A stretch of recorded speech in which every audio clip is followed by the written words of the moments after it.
Regarding the organic materials, the most known processes are for the inorganics. Inorganics, the mechanisms are related to the mechanism which I presented just before.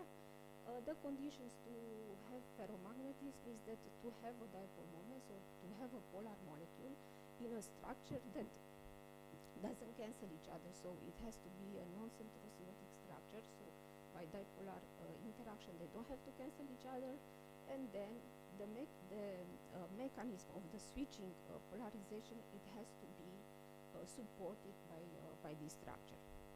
And here are just few examples of the main mechanism of the switching of the electric polarization, that in analogy with inorganics we have disorder order changes. Here it will be in the organics, it will be in fact a flipping of the whole molecule. Here is an example, the urea, or flipping of the polar components of a polymer. Here is the well-known polyvinylidene dimethyl fluoride.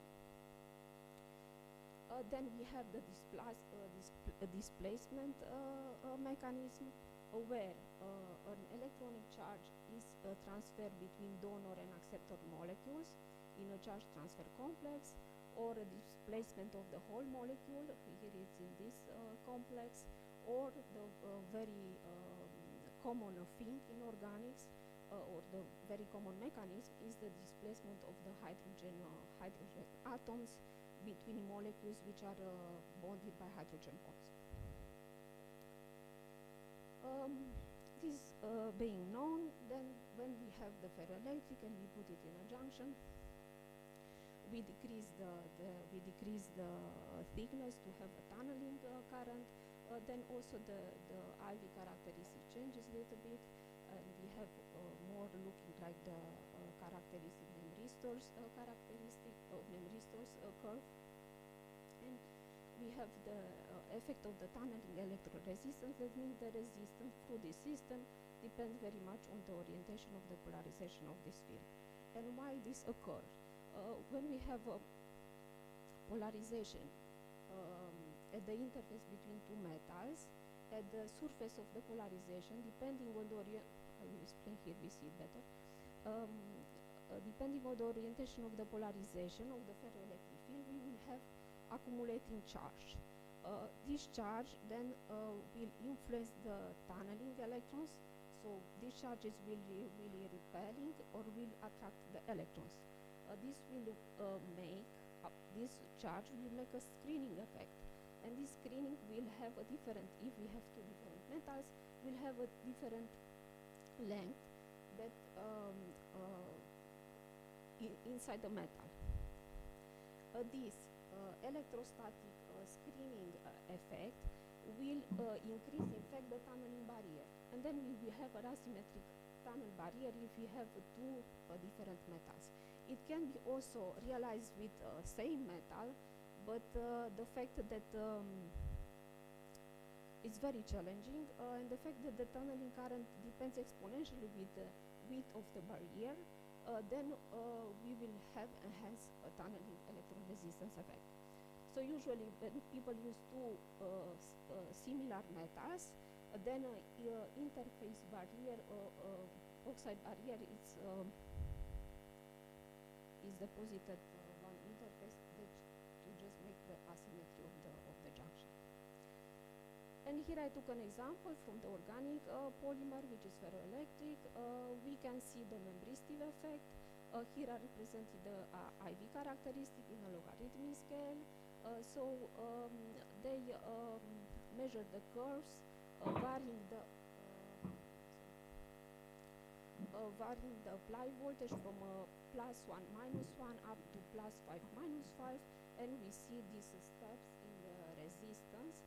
This is monitored here. It's after applying the voltage pulse, which is plotted here. The measurement voltage is 100 millivolts, and we see these steps of the resistance for this tunnel junction. Further on, then the tunneling magnetoresistance, this you know that the tunneling current depends on the orientation of the magnetization of the ferromagnetic film separated by an insulator. We have the total current, it's a split between the two channels, spin up, spin down, and then when the two ferromagnets have the parallel orientation, then we will have a higher current. When it's anti-parallel orientation, then we will have a lower current. Here I took an old example. Preferable is to have two different coercive field or to have a different magnetic structure. For example, here in this example, it was the preparation different, so the film was more crystalline, iron film. And then we have in the magnetotunnel resistor, we have these two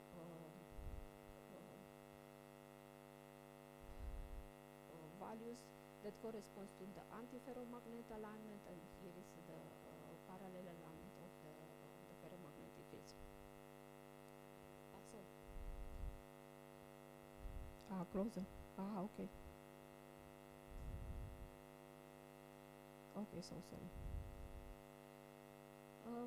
Okay, then combining these two effects, we will have the multiferroic tunnel junction. But here I would like also to add that the polarization at the interface, the ferroelectric film also induces changes in the density of states of at the interface, and also has an influence in the spin transport. So usually what you see, you have here positive magnetoresistance. Here is the antiferromagnetic orientation of the two layers. Here is the parallel orientation, but here when the polarization here is pointing down, but when the polarization is pointing out, we see that we have a reverse film. It's due to this induced spin modification at the interface of the spin transport due to the modifications of the density of states at the interface by the polarization of the ferroelectric field. Okay, this was my introduction. If you have some remarks, questions, okay, I go further. I will speak about our system of biomolecules. Biomolecules, here we have the DNA, or we know we have 4 nucleobases, from which one of them is guanine. It's a bond with hydrogen bonds to cytosine, is the molecule we have. The molecule is very beautiful, me I like it, not only because it has the shape following the golden rule, the Fibonacci golden rule, but also it has a magic number of elements. So it has 5 carbons, 5 nitrogens, 5 hydrogens, and 1 oxygen. This molecule is not only known, it's very known from his coding function in DNA and RNA acids, but is found in organisms, for example, in biogenic crystals, to have, or it was found to have an optical role. For example, it collects and reflects and change color in different skins of chameleon, is helping to change the color in the eye of some fishes, of some shrimps. So biogenic crystals of guanine are found. In all these systems, they are bound by hydrogen bond to either guanine or to other molecules, or through water molecules. Guanine has a very or has the highest number of isomers between the all nucleobases. It has 36, and several of them are separated by this very small energy difference. So here I took only 4 of them, the most stable one, where the position of the hydrogen atoms are in 1,9 position, and keto is this double bond. Or another isomer is the 7H position, so this is 7, and here is the hydrogen, also in the keto form. I would like to say that this is the most stable isomer, and it's mainly found in synthetic. It's mainly found in synthetic. Sorry, I will speed up now. I only have 5 minutes. So these are the 4 most stable isomers. This is found in synthetic systems. These are the enol forms, where we have here the hydrogen atom. This is the component that we also have in our systems. We analyze our system structural by atomic force microscopy and diffraction. We have found in the literature the existence of two polymers with two monoclinic structures where guanine molecules are forming planes. Our guanine film is less structured. We only found the main peak, which corresponds to an interplane distance of 3.35, which is also the distance between the planes in the DNA. This happens at room temperature, so these properties are at room temperature. When we cool the system, or when we change the temperature of the system, of the films, here are the differential scanning calorimetry measurements. We see a transition where cooling it's deep and heating it's a peak. That means that some phase transition or major transition occur. Another feature which you observe here, mainly in the heating part, are related to some vibration which are unfreezing by heating up the system. Now looking to the structure, if we have that structure that I presented before, we see that the molecules in the plane are connected through many hydrogen bonds. Now what happened? I expect, or I guess, that at this temperature an isomerization process occurs, because the difference in between different isomers of guanine is very, very small, of just a few tenths of milli-electron volts. So now if you will ask me which hydrogen is moving to which position, I will guess that it's this one, because this hydrogen bond is the most closest one, is the most stronger one, and by cooling the system, the hydrogen may just freeze to the other position. And this is also found in some other hydrogen bonding system. This transition was also observed in different measurements. So here, for example, are photoluminescence measurements with temperature. We see that the intensity of the peak is increasing with decreasing the temperature. This is a normal behavior, and it has exponential increase. But we see that around 180 K we have a transition. I mean, the activation energy is different. That means that we have hit the transition, and we have to solve it.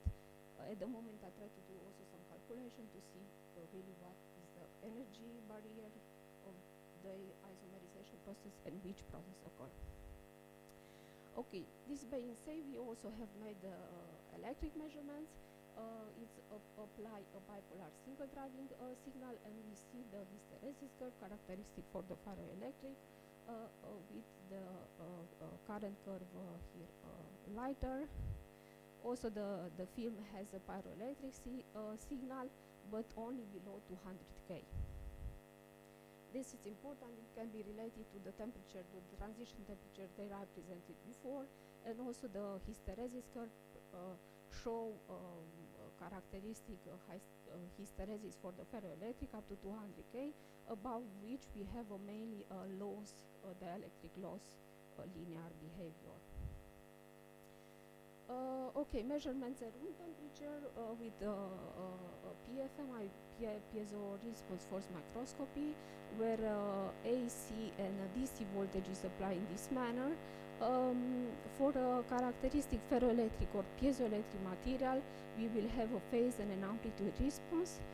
When spectroscopic curves are taken in point position on the sample, we see this behavior. So this is a ferroelectric behavior, mainly remaining in some grains which are found in the paraelectric base of the film, or it's induced locally by the electric field, which is a known process in a molecular level. High electric fields may induce drastic changes. Okay, now we pass to our junction, to the magnetic junctions. We use different choice, alloys of iron cobalt, cobalt chrome, with a top layer of cobalt and a protecting layer of gold. And the previous results which were successful, it was for a cobalt 85 chromium 15 composition, and here we have the hysteresis curve in the plane. We see two coercitive fields, which is favorable for our system to see magnetoresistance. Now, measuring the magnetoresistance, we use it quantum design physical quantum design PPMS, but in PPMS we can only apply a current and measure the voltage. So is what we did. The measurements are done at 100K in a AC mode. The measurement currents is 0.01 milliampere, and we use 1 hertz, and we play a bit with the period of the measurement in the hope that we can switch the magnetization by that, because the apply current in that direction.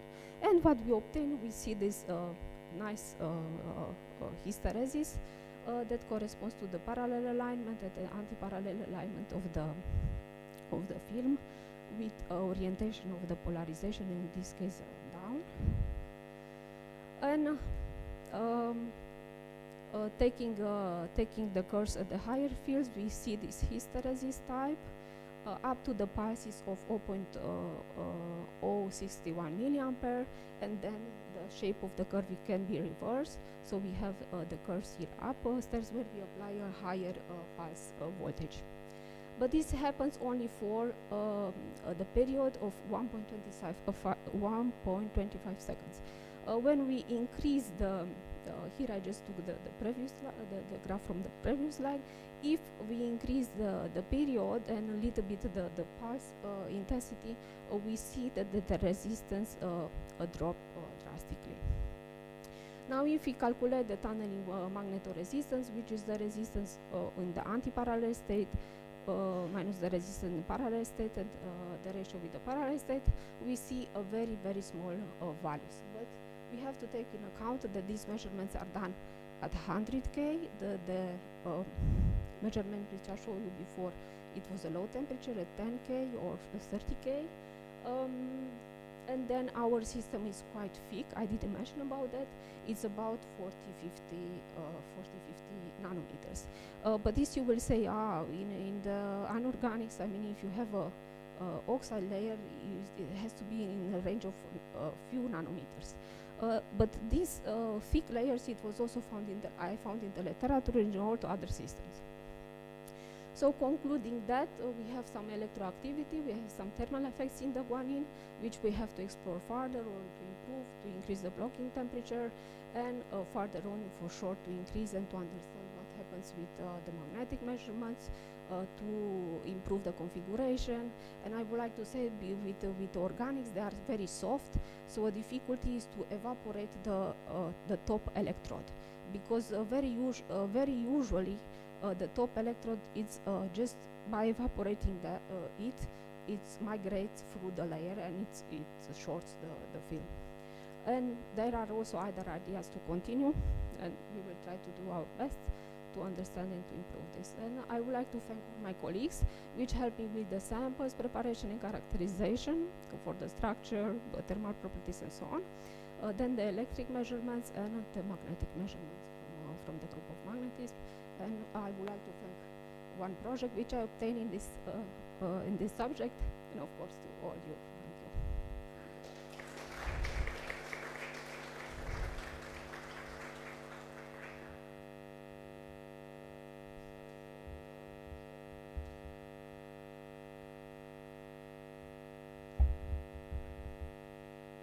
you.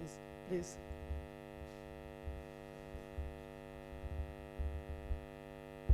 I have a very short question. So for the TMR effect, so wouldn't be of an advantage to use electrodes which have 100% polarization at the Fermi energy? If so, I propose to use this Prosium Cobalt 5 and ferrimagnet because they show 100% polarization, and you can try these ones next time.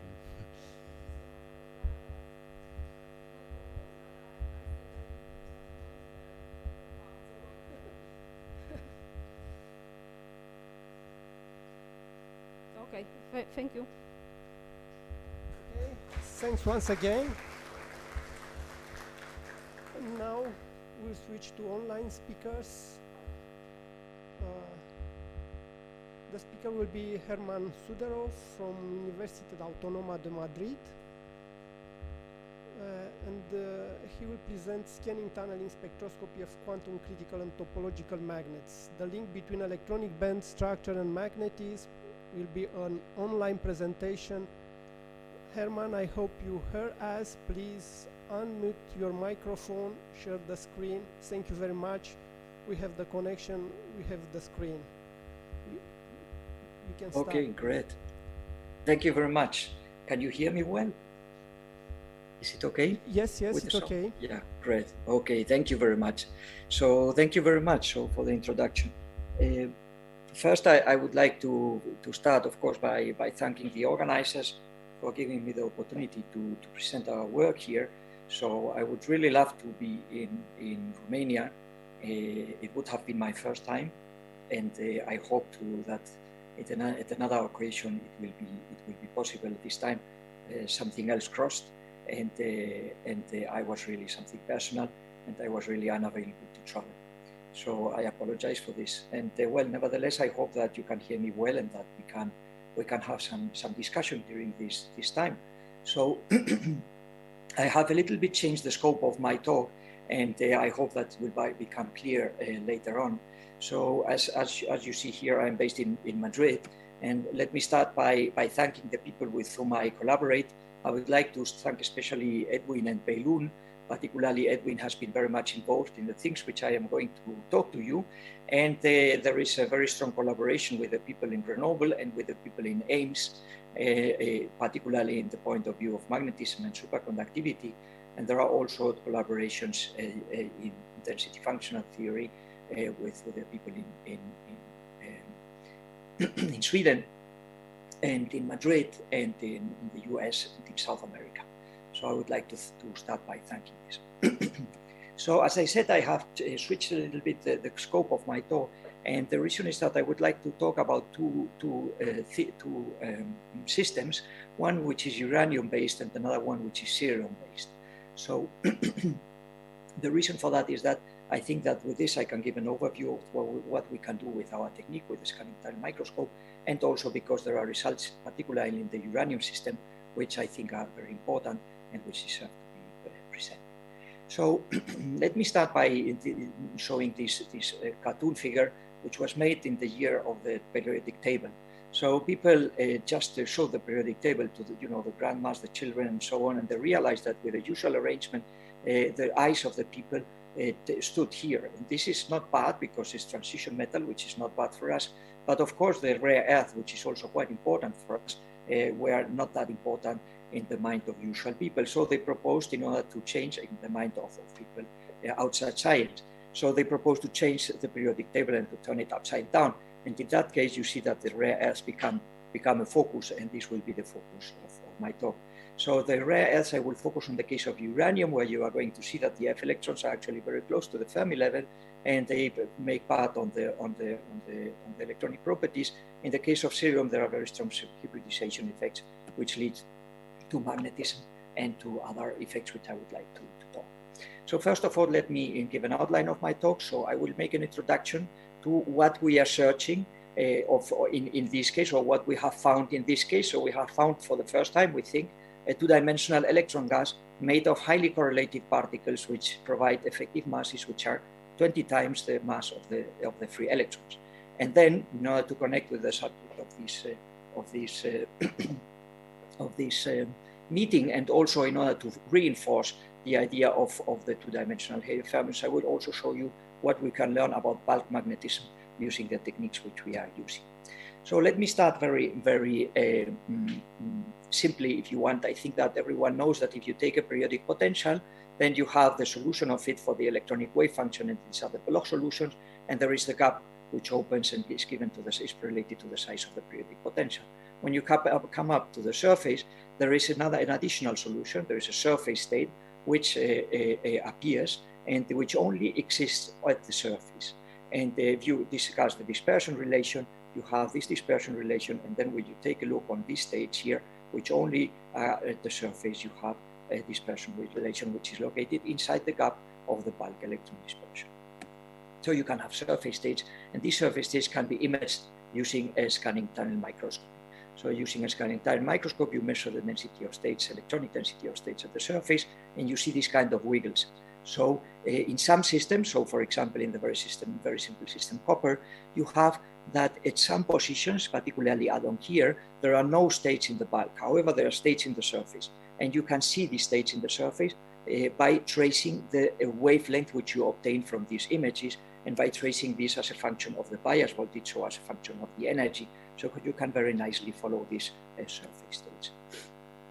Now, of course, when you have quantization, when you confine these states, for example, laterally, then you will have quantization. And this quantization is quite a nice example of electron quantization. And instead of having a continuous dispersion relation, you will have dots in the dispersion relation with a higher density of states. And when you take a look on the wave function as a function of the position, you are going to see that you have the different quantized levels which appear in your images quite nicely. So this has been made in an energy range which is pretty high, as I showed you here. And it was also realized that actually by taking a look on the width of these resonances, you can extract the connection between the surface state and the bulk. So the width of these resonances actually tells us something about the correlation which happens in the bulk. So in this case, this is a Fermi liquid system, a simple metal, and you have a dependence of the level width, which goes as the square of the energy. And this has been made, as I said, in an energy range which is very, very large. And the question which I would like to address is if by using another system, we can actually reduce the whole energy scale by nearly 3 orders of magnitude. So instead of speaking of the electron volt, we go to the milli-electron volt. And then we can also connect to other low energy phenomena, for example, superconductivity. There have been some efforts along this direction, but the efforts have been focused, for example, on the creation of heterostructures. And some very interesting results have been obtained, but the realization of quantum states was not obtained. And in addition, the masses which were often observed are usually light masses. So the correlation effects are somewhat damped on the surface. And the quantization has been addressed by taking a look on vertical quantization. So by separating a little bit the system from the rest from the bulk, you can see that you can have bands which are quantized, as shown here, or are shown here in the structure of titanate. There are some correlation effects, but the renormalization of the masses are at most a factor of 4 than the free electron mass. So essentially, the energy scale remains more or less the same. Now, let me introduce also what happens more in the bulk. So I will in particular speak about heavy fermion magnetism. So there has been a recent interest in what happens in magnetism at the surface, maybe some of you know. So for example, I show here 2 very nice examples. So here they take an antiferromagnet system, and in the paramagnetic phase, there is nothing at the surface. When you go into the antiferromagnetic phase, there are kinds of electron pockets which show up. So antiferromagnetism actually induces surface state, and this has been also shown in this material. These surface states, as you can see here, are relatively low masses. Now, the question which I would like to address in order to reinforce which I have shown you previously is also if we can address the question of the onset of magnetism in the bulk. So the basic phase diagram which I'm going to address is the Doniach diagram. So in the Doniach diagram, we discuss the interaction of the RKKY interaction and its competition with the Kondo interaction. And we can have antiferromagnetism when the RKKY interaction dominates, and we go over to a heavy fermion and to Kondo screening when the Kondo interaction dominates. And this goes to a quantum critical point. And this can happen actually in a case of a single ion, or it can happen if you place all over your lattice magnetic ions. And then what we have is we have a band structure which has a flat band due to the localized moments which are located here, usually F electrons. And when you go low in temperature, you have a hybridization as a consequence of the multi-channel Kondo effect. And this hybridization gives you a flat band, which produces magnetism eventually, or which has no magnetism. The advantage of these systems is that you have huge reionizing parameters, you have huge electronic entropy, which is preserved down to very low temperatures. And this means that the system is highly tunable. So you can apply magnetic fields and tuning parameter, and you can change magnetic order quite easy. So we have been studying one of these systems, and the system is actually, we have been studying this system here, which is located on the heavier fermion side, and we show polarized paramagnetism. At low temperatures, there is no magnetism, it is magnetic. Now there is this system here, which replaces rhodium by ruthenium by rhodium, sorry, and then you get antiferromagnetism. And in order to study this in detail, what we have made is we have doped a little bit rhodium, introduce a little bit rhodium into ruthenium, and then we get this nice phase diagram whereby applying a magnetic field, we can go over from an antiferromagnet, paramagnet, and polarized paramagnet. Here we have the specific heat and antiferromagnetic transition, non-Fermi liquid when we are here, and then so the electronic term of the specific heat is not completely flat, but has some temperature dependence. And then when we go over into the polarized magnetic phase, we have a loss of correlations and the reduction of the effective mass. So how is this to be understood within the band structure? Let me show a few things first about how we make our experiments. So we go to very low temperatures, to 100 millikelvin, and this allows us to have a very large resolution in energy. So we can study details in the band structure down to the micro electron volts. So we make our systems mostly at home, and we can work at very low temperatures. And recently, Isabel Gallamón has been developing a system where she can go up to very high magnetic fields, so 22 Tesla. There, we have been also studying materials which have cagomelatise of cobalt, and they would show a flat band due to this cagomelatise, and would show a magnetic field dependence of this flat band. And also this system, which is also a magnet and which has a very nice surface state, which has charging effects probably related to magnetism. So let me go over to the subject which I would like to discuss with you today. So first, let us start with the two-dimensional heavy fermions in uranium ruthenium 2 silicon. So you can read about that in this paper here. So uranium ruthenium 2 silicon 2 is one of the most intriguing systems. So as you know, uranium is more or less the last element in the periodic table, which you can handle with some easiness in the laboratory. And actually, when you put it in this tetragonal structure here, body-centered tetragonal, it undergoes a transition which is here at 17.5 Kelvin. So this transition is not a magnetic transition. So no one really knows what is the origin of this transition, although the entropy loss is a very large amount of RLN2.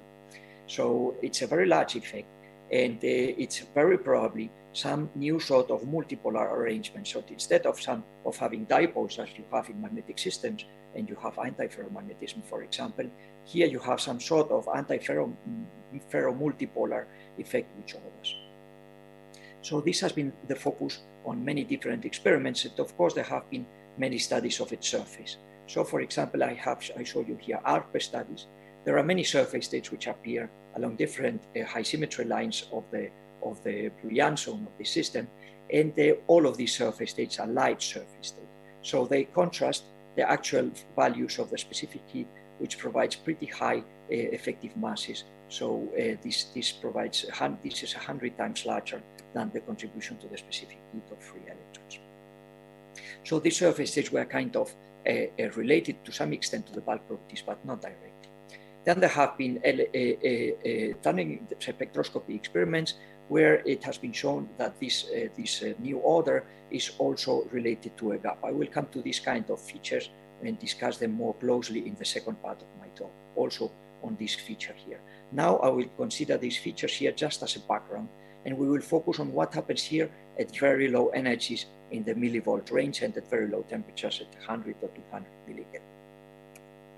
So in addition, in our study of this system, so nearly everyone else has been focused on what happens in flat surfaces. And here we have gone into what happens in a terrace surface, because there in a terrace surface, we have, if we find a two-dimensional electron gas, and I will show you that there is such a two-dimensional electron gas, thanks to the terraces, we also have to we may also show quantization, and as I will show you, we do observe quantization.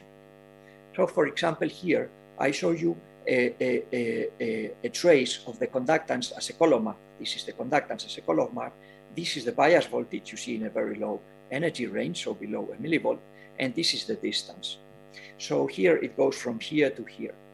And here you see that there are many, many kinds of wiggles and goes ups and downs. When you take a look on the concrete curves, you have that the density of states or the tunneling conductance goes up and down in many different directions. In particular, there are this kind of steps here, which you see, or of peaks here, which you see in the tunneling conductance, which are quite remarkable.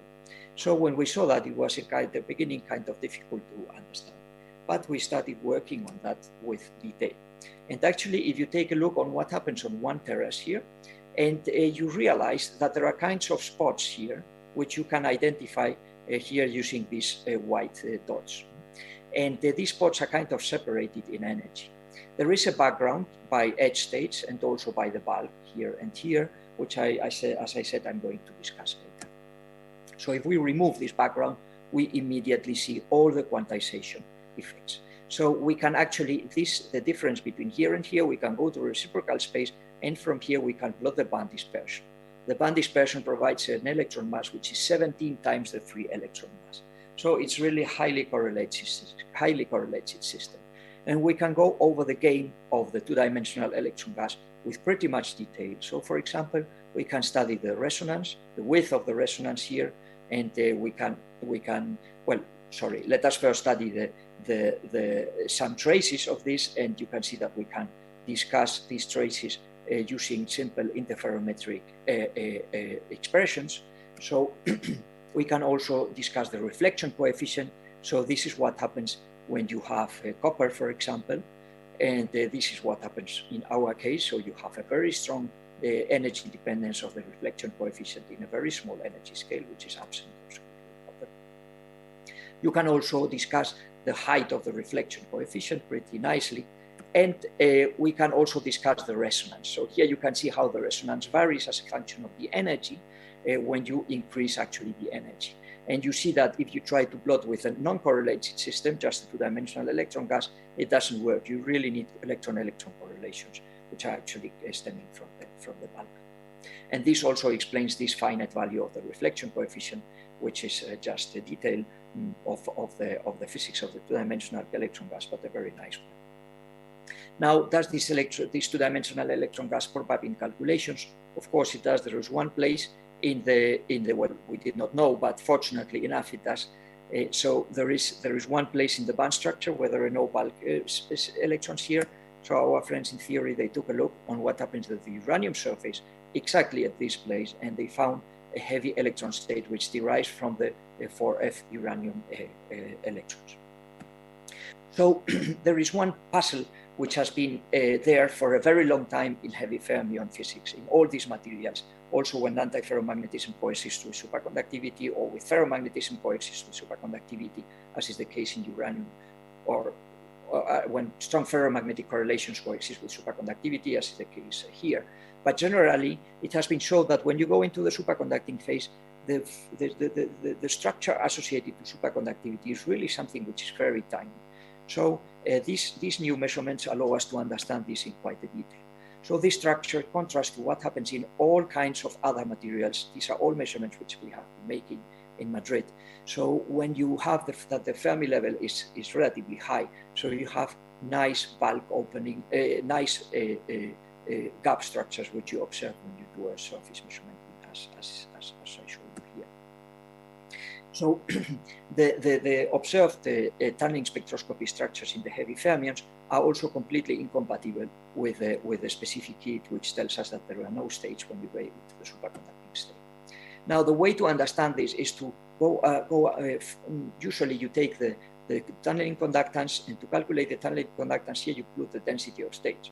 The trick to understand this is, instead of putting the density of states, you have to consider that you tunnel sequentially first through a two-dimensional electron gas that is superconducting by proximity, and which is connected to resonances. And these resonances, which are actually there due to the complex band structure, these resonances, they provide a strong smearing of the features of the superconducting gap, and you can follow this as a function of temperature, and you can understand why the superconducting gap is then so small. So this is what we have been understanding in the two-dimensional situation. Let me show you also that we can understand things in the bulk. And just to make it, to reinforce the idea that the two-dimensional system is something really So in order to go over and to understand what happens in the bulk, we have to take a closer look on the experiment. So in our experiment, we have a tunneling experiment. We have a tip which couples to our sample. And then we change the bias. We have current which goes from one side to the other, or from one side to the other, depending. We can study empty and filled states. Using the tunneling conductance, we obtain something which is related to the density of states. Now, if you have a magnetic impurity, or a system which produces in the resonance, then actually you are going to tunnel sequentially between the resonance. And eventually you may also tunnel in parallel to something which has no resonance. So this, yeah, nothing happened. Okay. So this sequential tunneling actually provides an interference when you tunneling from one place to the other. So the interference is described by a Fano anomaly. And this Fano anomaly, you can follow it nicely depending on the coupling parameters which govern your situation. Now this happens when you tunnel into a Kondo ion. The question is what happens if you tunnel into a Kondo lattice? Because in that case, what you have is you have this kind of Fano resonance, which is present in all the lattice. And it was shown that actually you can understand the tunneling to a Kondo lattice by taking account this pattern of hybridization. So at high temperatures, you have a light electron band and then a heavy electron band. And these two hybridize, providing a direct gap and eventually an indirect gap. This the band structure can be reinversed so that you can have a metal, and then you only see a kind of a gap or feature of hybridization that is called. So actually in a Kondo impurity, you have this Fano anomaly, and when you go over into the Kondo lattice, you have this gap opening. Now this gap opening is actually very sensitive to the ratio between the Kondo interaction and the exchange interaction. So the exchange interaction for an antiferromagnet, when it is small, you just see kind of the heavy band, which is located here in the spectrum. When the exchange interaction becomes larger, this band actually becomes shifted. And you see a shift of this band hybridization effect, which influences your spectrum. So actually the spectra which you take, if they are related to the bulk, they are actually going to show that depending on the ratio between the exchange coupling and the Kondo coupling, you are going to have a shift in peaks which you show. There is an additional effect which is important, but I won't go into the detail, and it is that usually when you have a Kondo lattice, you also have some broadening of levels due to correlation, and this actually leads to shapes which are Fano-like. So let us go into the system which we have been studying, which is actually this one. So it's again a body-centered tetragonal system. Now we have cerium, and here we have ruthenium, and we are going to dope a little bit with rhodium here. So we can cross from an antiferromagnet to a paramagnet and then to a polarized paramagnet. We have a nice atomic lattice. We believe that we are on the cerium surface, and the substitution of ruthenium and rhodium can be seen by changes in the shape of the topography. When we take a look on high energies, we obtain this Fano anomaly. And we can actually fit this Fano anomaly by an energy range which was previously observed to be related to the bulk in serum rhodium to silicon. Now, when we go over and we go down to very low energies to see what happens here, all these measurements are made at 100 millikelvin, then we see that there is a gap opening.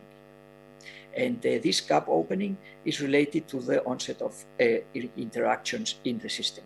So at low temperatures, we have this band scheme, and we have what we call a hybridization energy range, and eventually some peaks which appear due to the Van Hove anomalies associated with this flattening of the band. Now here, all these are spectra which are average over the whole surface. And you see that there is one feature here which seems to evolve with magnetic fields, and actually it crosses the Fermi level when you go into the paramagnetic phase. So actually, it is good to see we have a connection to the bulk.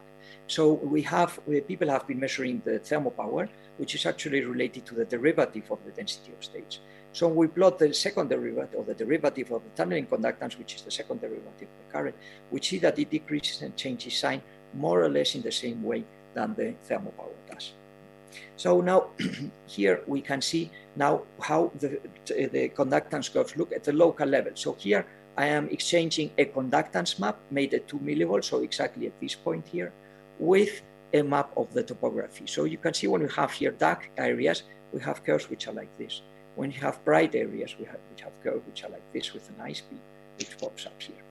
So we go from a situation locally at atomic scale where we have a condo screening, so there is the condo screening is more dominant, to a situation where we have antiferromagnetism, where we have the exchange interaction, which is more important, and which is when we are in the rhodium ions. So remember, the cerium rhodium to silicon 2 is an antiferromagnet, cerium ruthenium to silicon 2 is just a thermal. So we can follow this as a function of the magnetic field. And we can see that this happens at all magnetic fields. Now we can try to understand how this antiferromagnetism disappears and why. So you see here, there is a tiny anomaly here. When we apply a magnetic field, this anomaly disappears here. When we take a look on the antiferromagnetism in this case, so these are the hotspots for magnetism obtained from Newton scattering, is located here in this system at this hotspot here.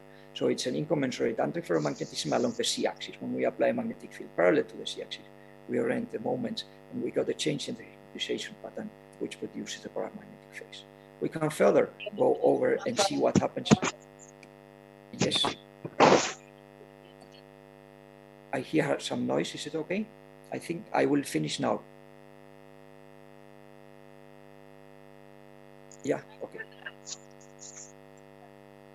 I can't hear you well. Okay, I will continue, okay?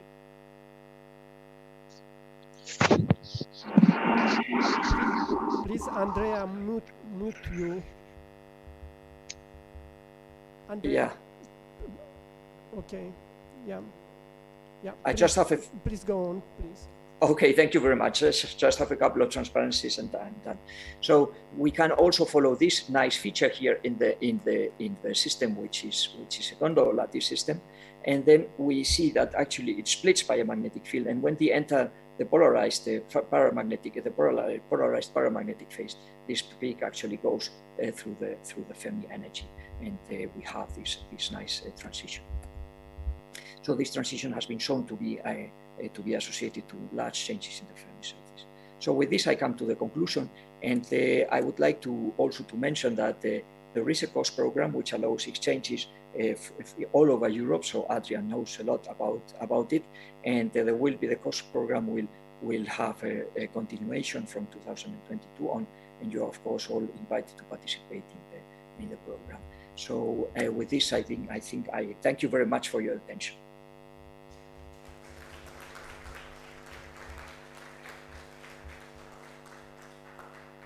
Thank you too, Herman, for your presentation. So the lecture is open for question. Again, only one short question is possible due to the time restriction. Yeah, please. Thank you, Herman, for your very nice presentation. Just one small question regarding the technique of measurement. In everything you presented us, it's you used a superconducting tip? No, here we use a normal tip. Here we use a normal tip. Superconducting tip indeed allows you to highlight small features, but it's not always easy to use. So here we focused on normal tips. But thanks to the low temperature, we also achieve a high energy resolution. Oh, thank you.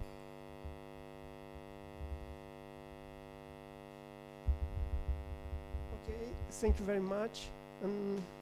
Again. Thank you very much. Thank you, Herman. Now the next speaker, it's Marius Costache from University of Barcelona. Will be physical presentation. So the topic is trends and opportunities in two-dimensional materials spintronics.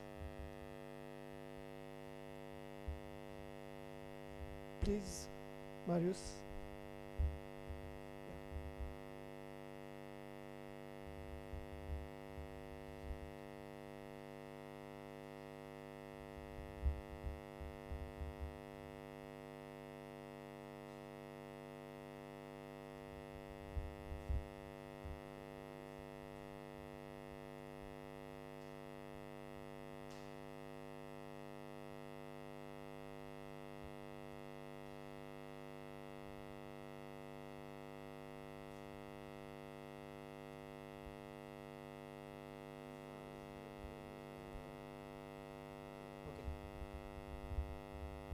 Okay, can you hear me? Yes. Okay, maybe I'll stay here.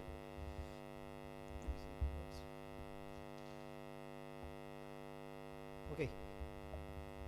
Good morning, everyone. First of all, it's also a great pleasure to be here. I would like to thanks to organizers in particular. I would like to thanks to Aline and Gusi for suggesting my name to be here today.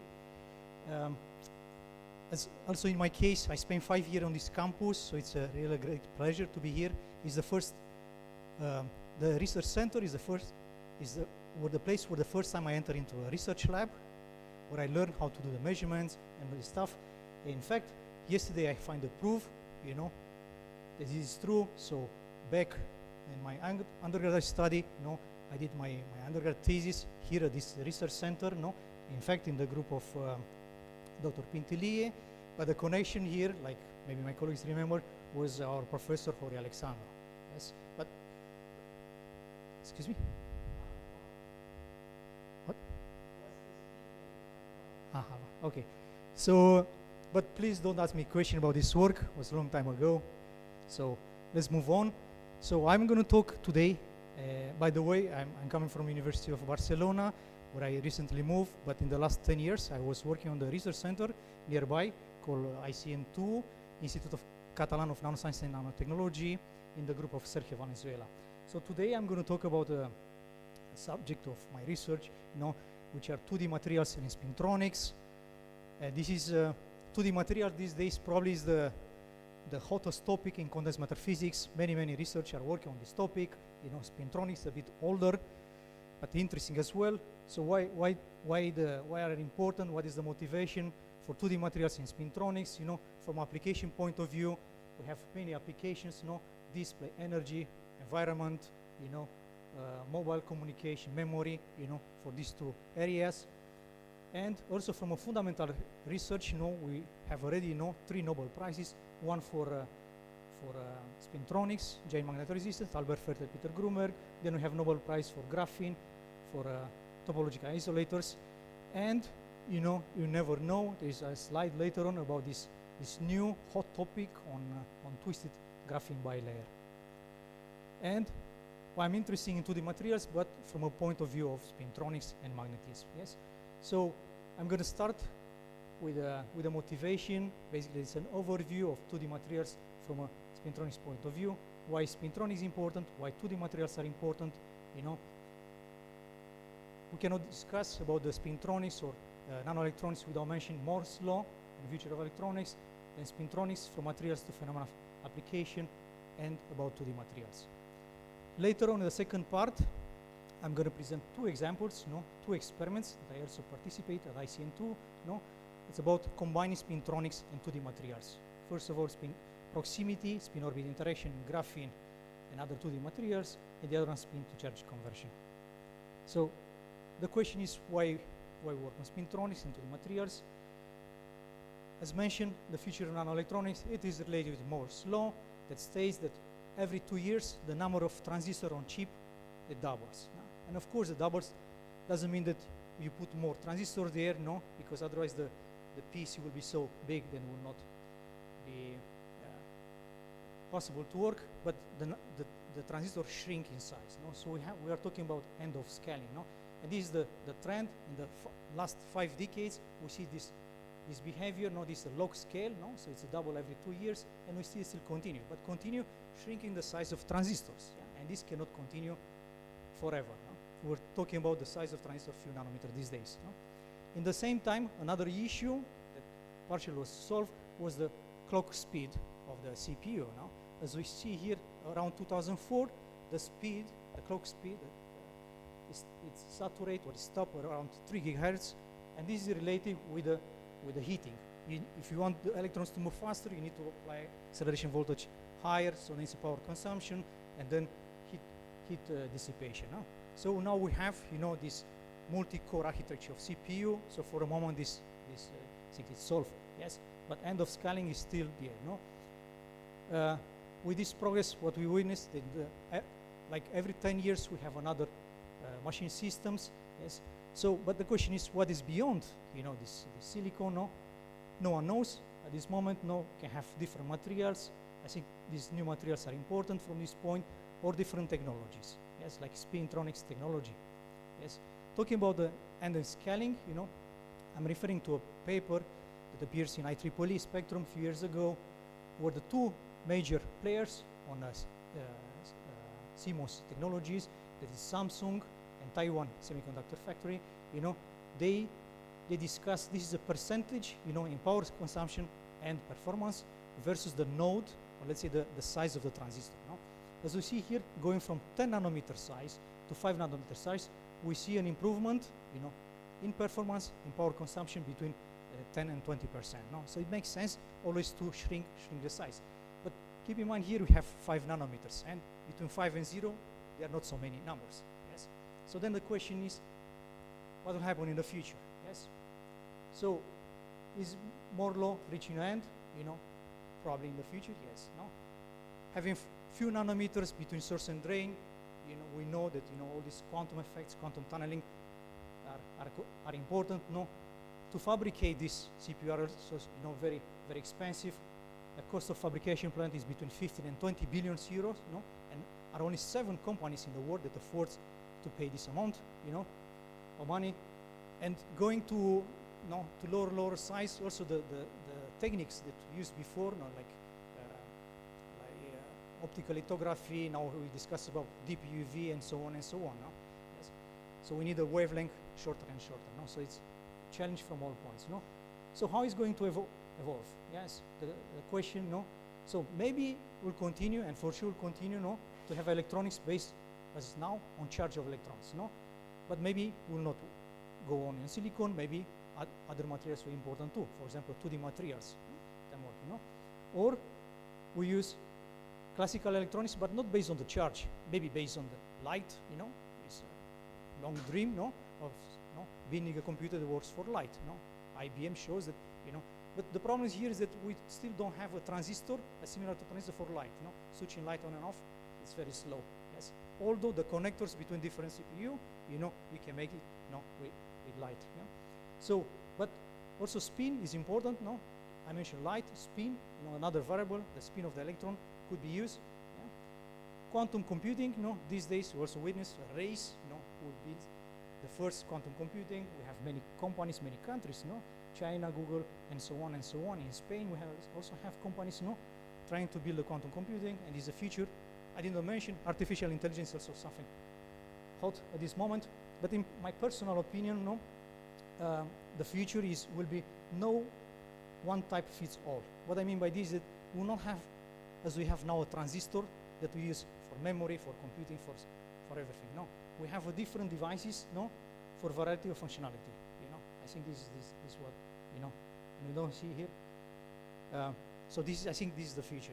We'll not have, now we try to mimic, to look for a spin transistor or light transistor, so on.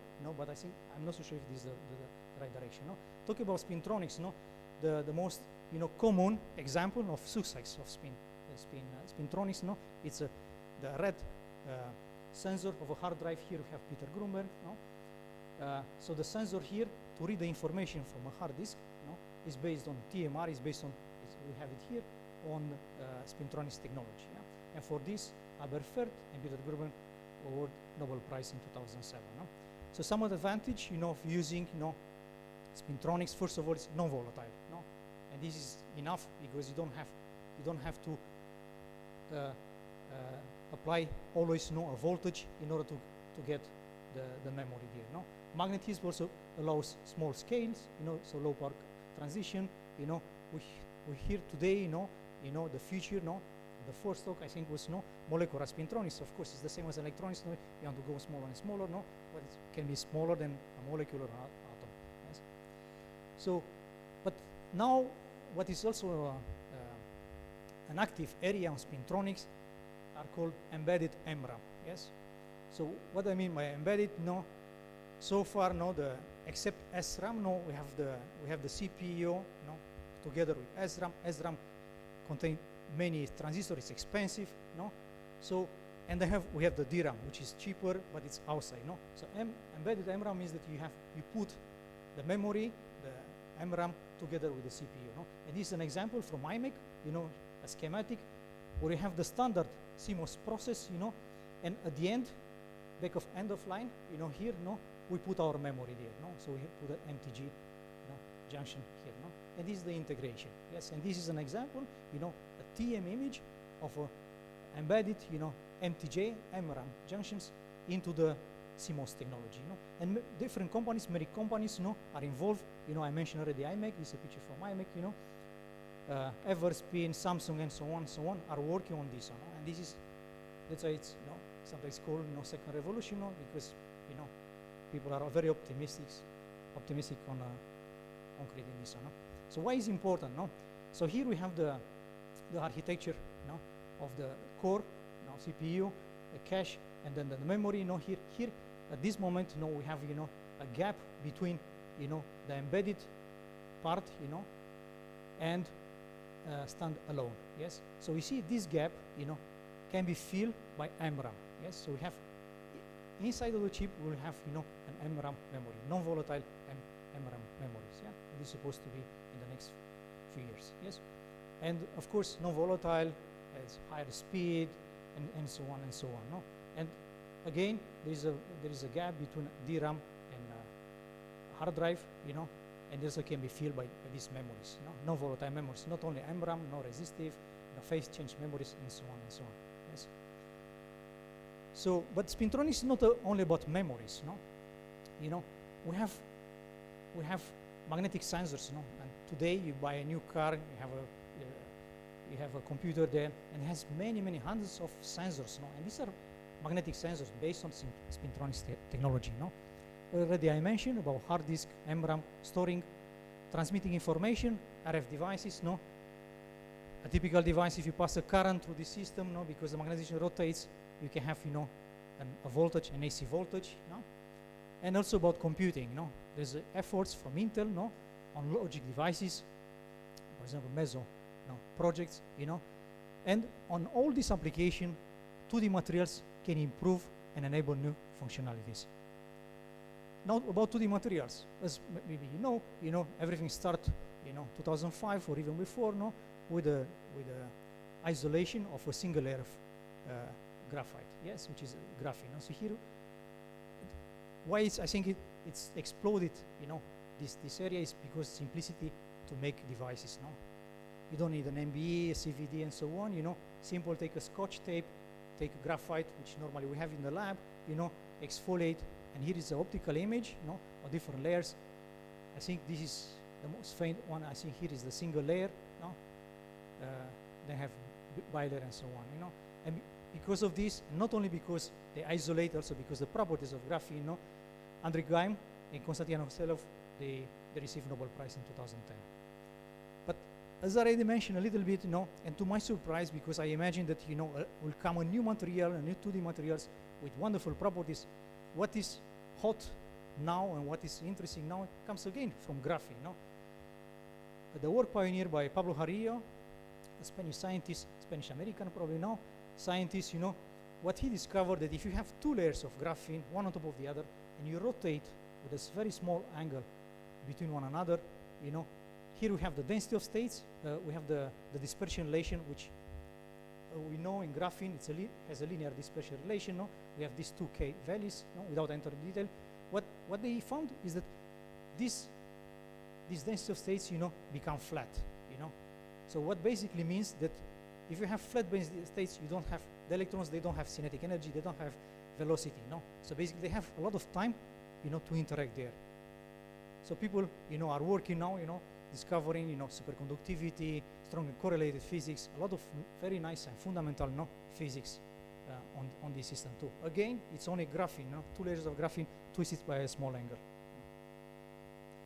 But this is a graphene, but I'm talking about 2D materials, and this is, a picture taken from this paper, We have not only graphene, which is a semi-metal, we have metals, we have superconductor, half metal, semiconductor, insulator. We have a zoo, of, here it mentioned only 3,000, probably even more, of layer compounds with different physical properties, And I'm sure tomorrow Professor Miranda will talk more about this, these 2D materials, the zoo of 2D materials, But for me, my interest is will provide a unique platform, and it's not seen here, for spintronics and magnetism, yes, 2D materials.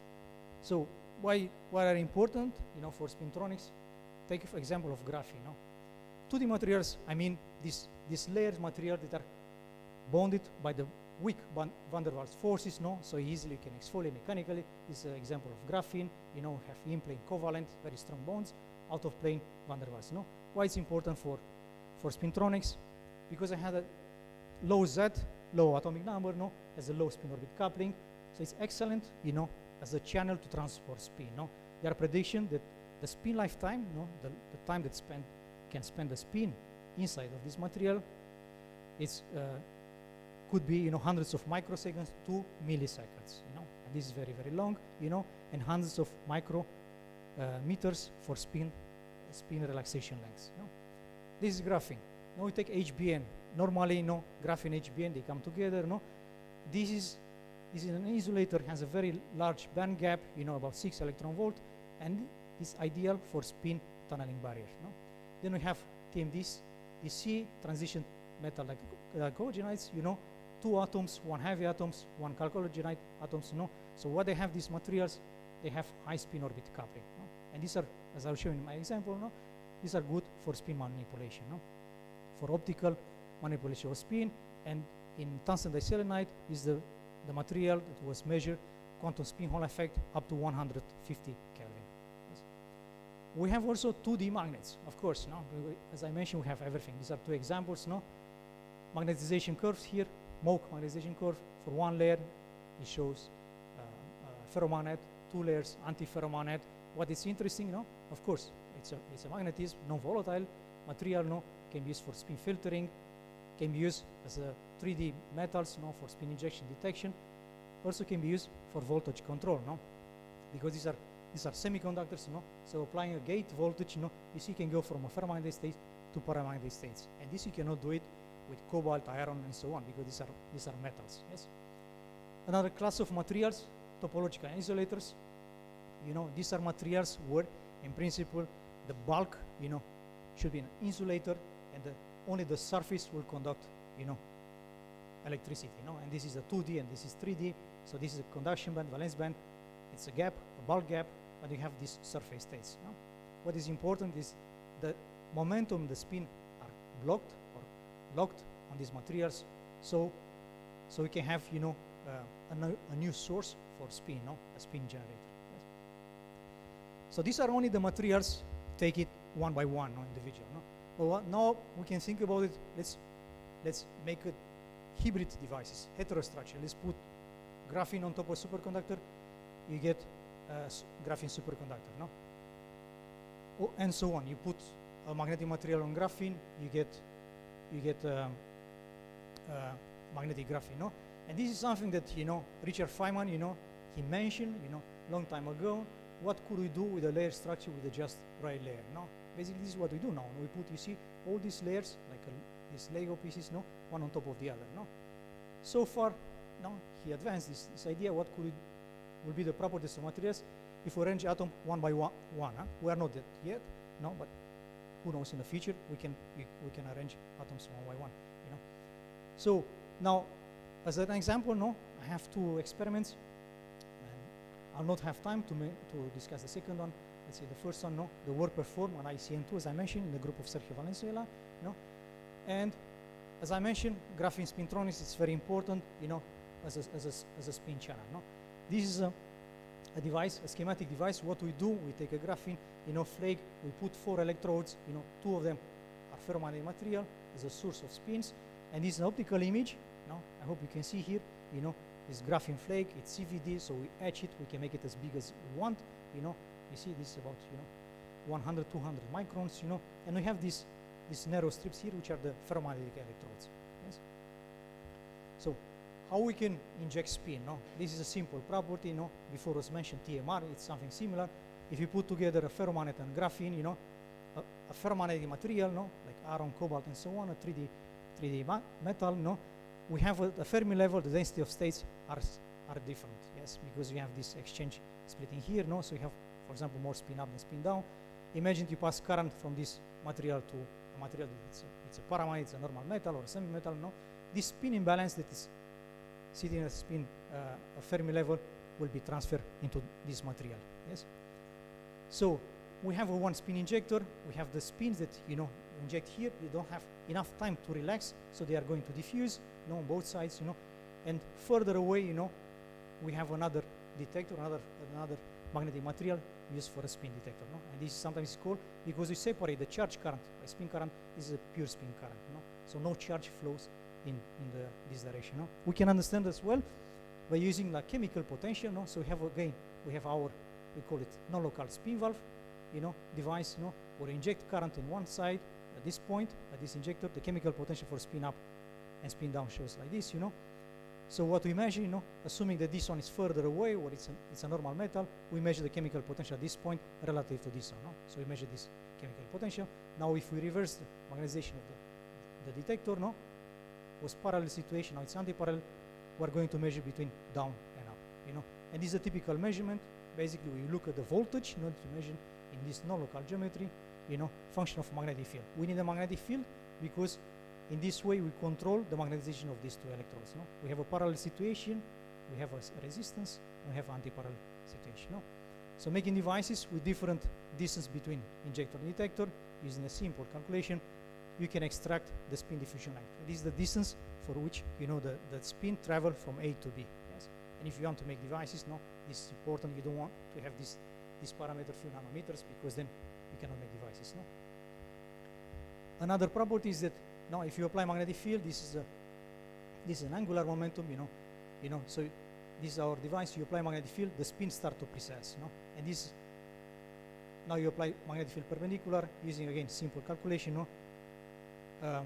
You can extract now spin diffusion time now on this, no. So applying magnetic field in plane in this direction, you can get spin valve. Applying magnetic field perpendicular, you can get, this is called Hanley spin precession, no.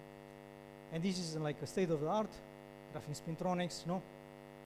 We make devices from IMEC, from graphene from IMEC, you know, very high quality, you know, 30 microns and few nanoseconds. This is the best that we get, you know, and this is something that we still don't understand. It doesn't match with the theory, no? And, but this is so far what we get, you know. In the last few minutes, you know, it's about spin precession. As I mentioned, if you apply magnetic field out of plane or in plane, you get information about the spin lifetime that is in plane, because the spin will stay only here precess, or out of plane. No? And this is important because the anisotropy between these two spin lifetimes will tell you what is the mechanism that relaxes the spin in these systems. No? So we make these devices. No? We have, you see, we have one device here that's pure graphene. No? So we can look at this asymmetry in the spin relaxation time, and one device that we have a TMD, tungsten disulfide, in this part. No? In the reference devices, you know, the spin precession, no matter if we apply magnetic field out of plane or in plane, no, the Hanley shows the same. This shows there is no preferential, no spin relaxation in plane, out of plane.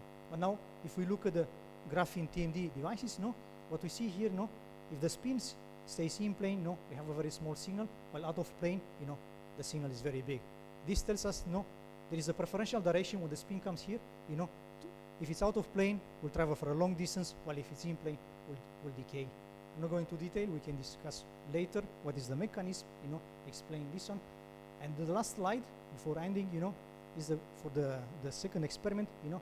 So what we did here is again, we have graphene, we have a TMD, you know, and because of the hybridization, you know, the interface, at the interface between this material and the graphene, there will be an electric field, and when you pass a current between these two electrodes, the electrons will see this electric field, no?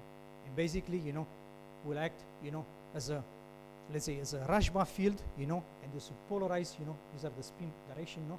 And using a second ferromagnet, you know, you can detect this or no. So you see in this experiment, you know, this is the spin Hall effect and spin galvanic effect, you know, you don't need a ferromagnet in order to inject and to detect spins, you know. And with this one, I would like to conclude. So I think, you know, the 2D materials, you know, have, you know, a lot of importance, you know, in the future, you know, also from application point, from fundamental point, you know. And what in this experiment we show that graphene alone doesn't have any anisotropy. It doesn't matter if the spin is in plane or out of plane. While if you put a graphene and a high spin orbit material on top of it, you know, there is a preferential direction for spin to this one. So we can use these effects there in order to, as a source to generate spins, you know, without using a ferromagnet. With this, I would like to thank you.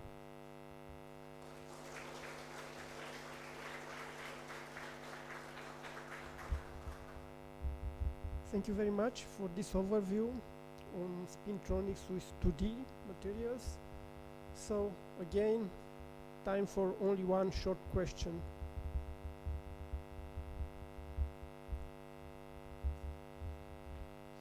Yes. Just a small comment. Why do you have quite often negative resistances?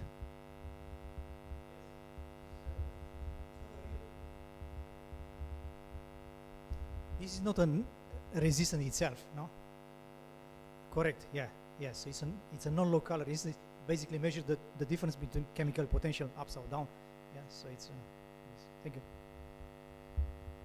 Okay, thank you. Thanks again for your presentation. And the last speaker for this session, so we will have an online presentation given by Evangelos Papainou from the Institute of Physics, Martin Luther University, Germany. Novel broadband and efficient terahertz radiation sources based on spintronics. As I said, it will be online.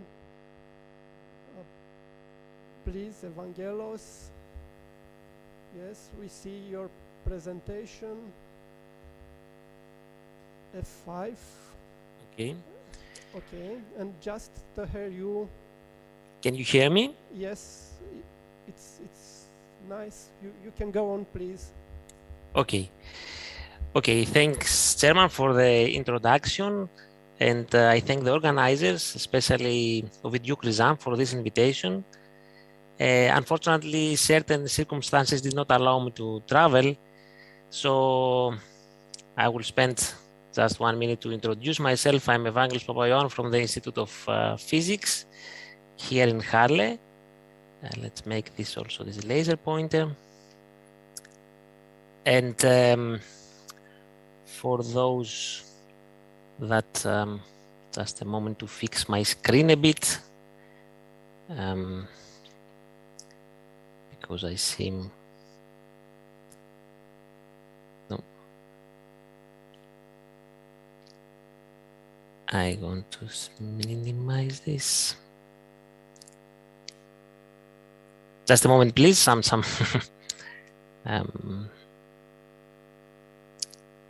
here. Okay. Now, so again, the laser pointer. So for those that are not familiar and they like geography, we are here in Halle, somewhere in the middle of Germany, very close to Leipzig and around 150 kilometers from Berlin. And the university here is relatively large, around 30,000 students. And the city is very nice, has a river. I suggest if you want to visit Germany, to come here in Halle, to visit Halle. It's a very nice city. And of course, we are always open for collaborations. And if you want to come also for science, please contact me. I am here. I am here a staff member. I deal with magnetism, nanomagnetism, with ultra-fast spin and charge current dynamics, which I will present you today.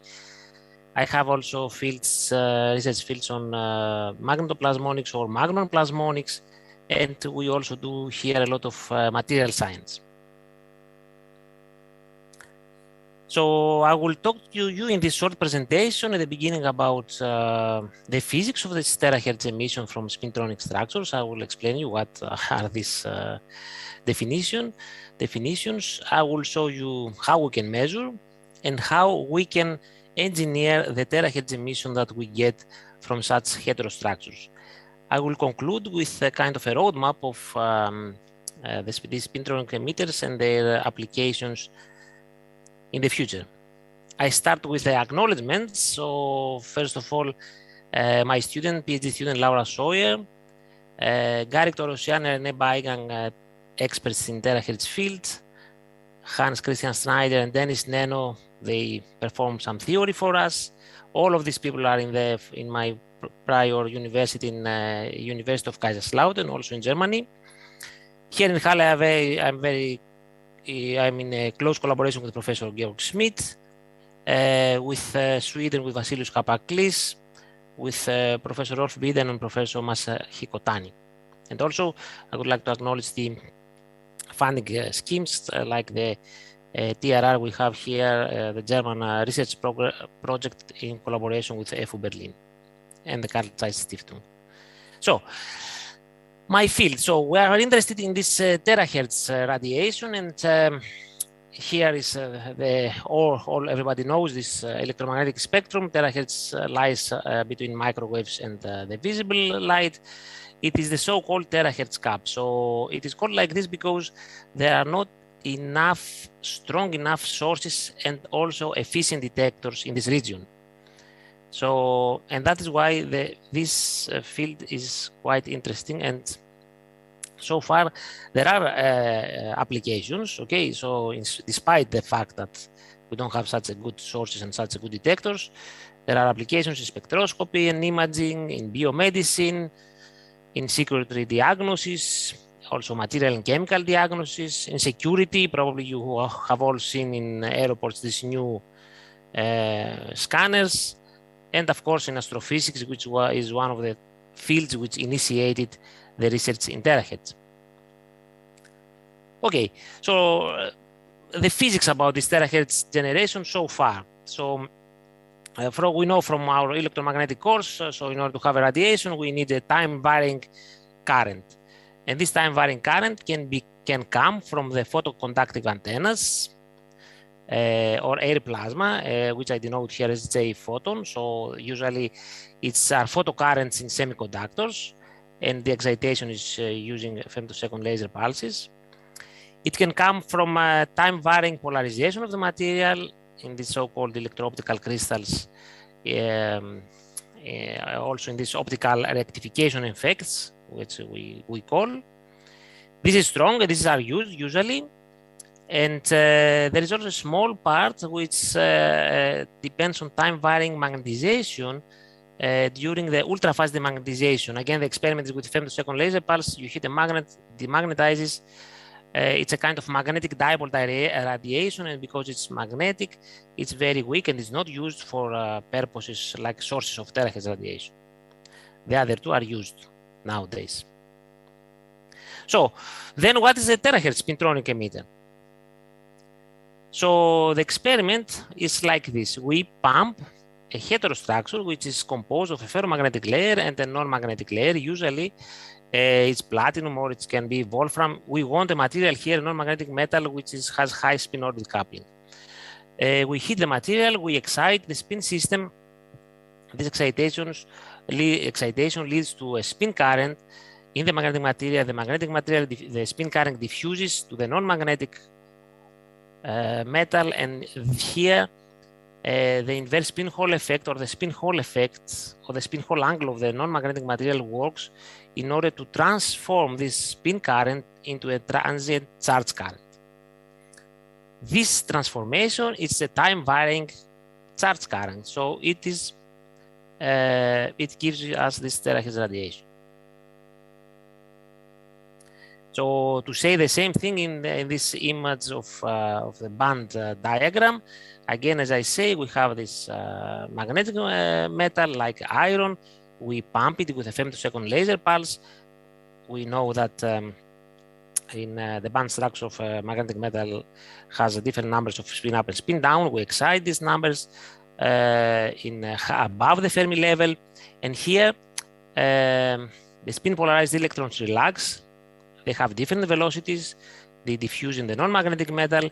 Here in the non-magnetic metal like platinum, the spin Hall angle, as denoted with this theta spin Hall angle, is responsible to create this transient charge current. The transient charge current depends on this spin current, the difference between spin up and spin down electrons, and the transverse charge current is responsible for the terahertz radiation. And in the mathematical language, again, as I said, we need a time-varying charge current.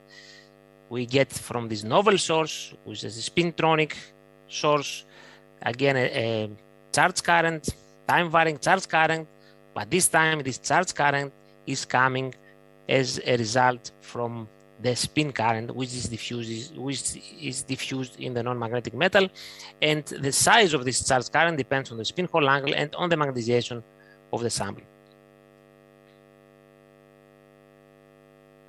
So we have a new source of terahertz radiation based on magnetism, and how we can measure it. So we go back to the optics, so to the terahertz community, we use the so-called time domain terahertz spectroscopy. It's a very common spectroscopy in the terahertz community. We use a femtosecond laser pulse.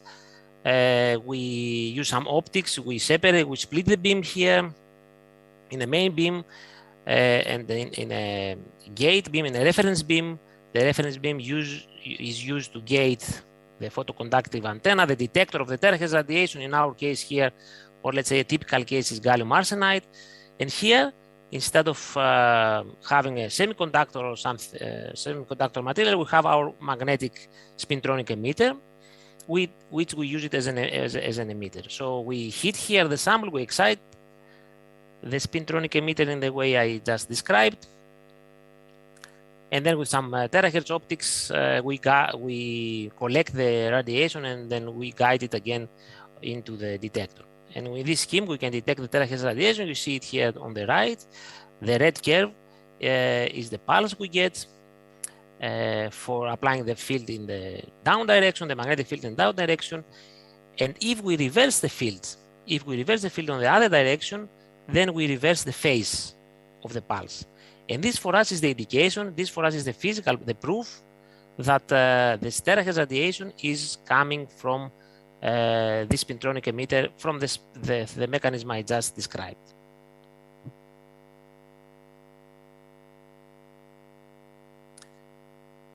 So what is the interesting? Okay, we get now terahertz emission from this magnetic material or magnetic heterostructure.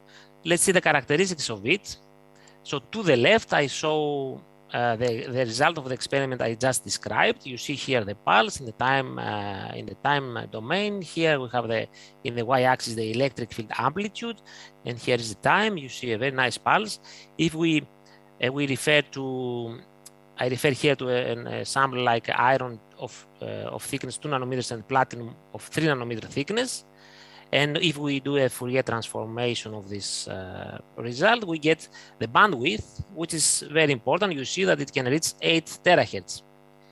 This 8 terahertz is large, but it's not limited by our material. It's limited by the detector we use. So in the terahertz community, there is another setup, which a spectroscopy, the so-called electro-optical spectroscopy or electro-optical sampling. And if we do the same experiment, they use the same material and doing it in another type of sampling. Here is the pulse, as you see, of the same material. It's a bit different. If we Fourier transform it, we get a bandwidth up to almost 40 terahertz. I would say, okay, 30 to 40 terahertz. Depends on the type of the detector you use. Here we use a zinc telluride detector that is able to provide us such high bandwidth. So our samples give us such high bandwidth, which is a unique advantage of these emitters.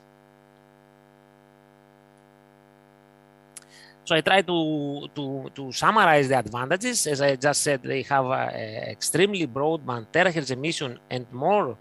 It is not stopped by some phonon absorptions as the semiconductors have. They have large amplitude, electric field amplitude at low pump power. They are easy to use. They are robust. They are just thin films. They don't need electrical connections or some lithographic structuring. It has been shown that also by us that they have a high optical damage threshold. And of course, the question is if they are efficient, so they are able to replace or to be better than the known so far terahertz emitters. So the efficiency of these layers has been already measured and shown that they can reach values like 300 kilovolt per centimeter in layers like cobalt iron boron platinum, iron platinum. So they are comparable to known sources, to used sources, especially the ones that are based on optical rectification effects. So they are efficient, enough efficient so they can already be used in some applications. But we want more. Okay, we want to be able to engineer the amplitude and the bandwidth. And in order to do this, and also to study the physics. Okay, of course, we are first of all, we are interested in physics to see exactly what is happening. And then we want really to go to application with these emitters. So I'll step back again. I go back to the physics of the effect. I don't say again the same things. The laser, the charge, the spin current, the charge current, and of course, the thing that will define, the first thing that will define the size of the terahertz emission is this transient charge current. So the strength of the material to deviate this spin current and to transform it into charge current. And this is the so-called, as I said already, the spin Hall angle. So one parameter is the spin Hall angle. I can change this by changing the material. As I said, the most efficient so far is platinum. Now I do the experiment. I excite the spins. I create a spin current which is diffuses, and as you understand, the diffusion goes in all places. It will enter platinum, but the diffusion length in iron will define the efficiency. On the other side, the thickness or the size of the platinum also plays a role. In principle, it matters only if the spin diffusion length in platinum is equals the the efficiency. It has to do with the spin diffusion length in platinum. So since we are talking about these effects and we are talking about diffusion of a spin current into a charge current, the conductivity and the spin diffusion plays a role here. So then we can manipulate this stuff. And so I want to set the next question is if the interface, which I mean with this today is the interface transmission, if the interface plays a role on this emission scheme. And this is what I'm going to address in the next minutes.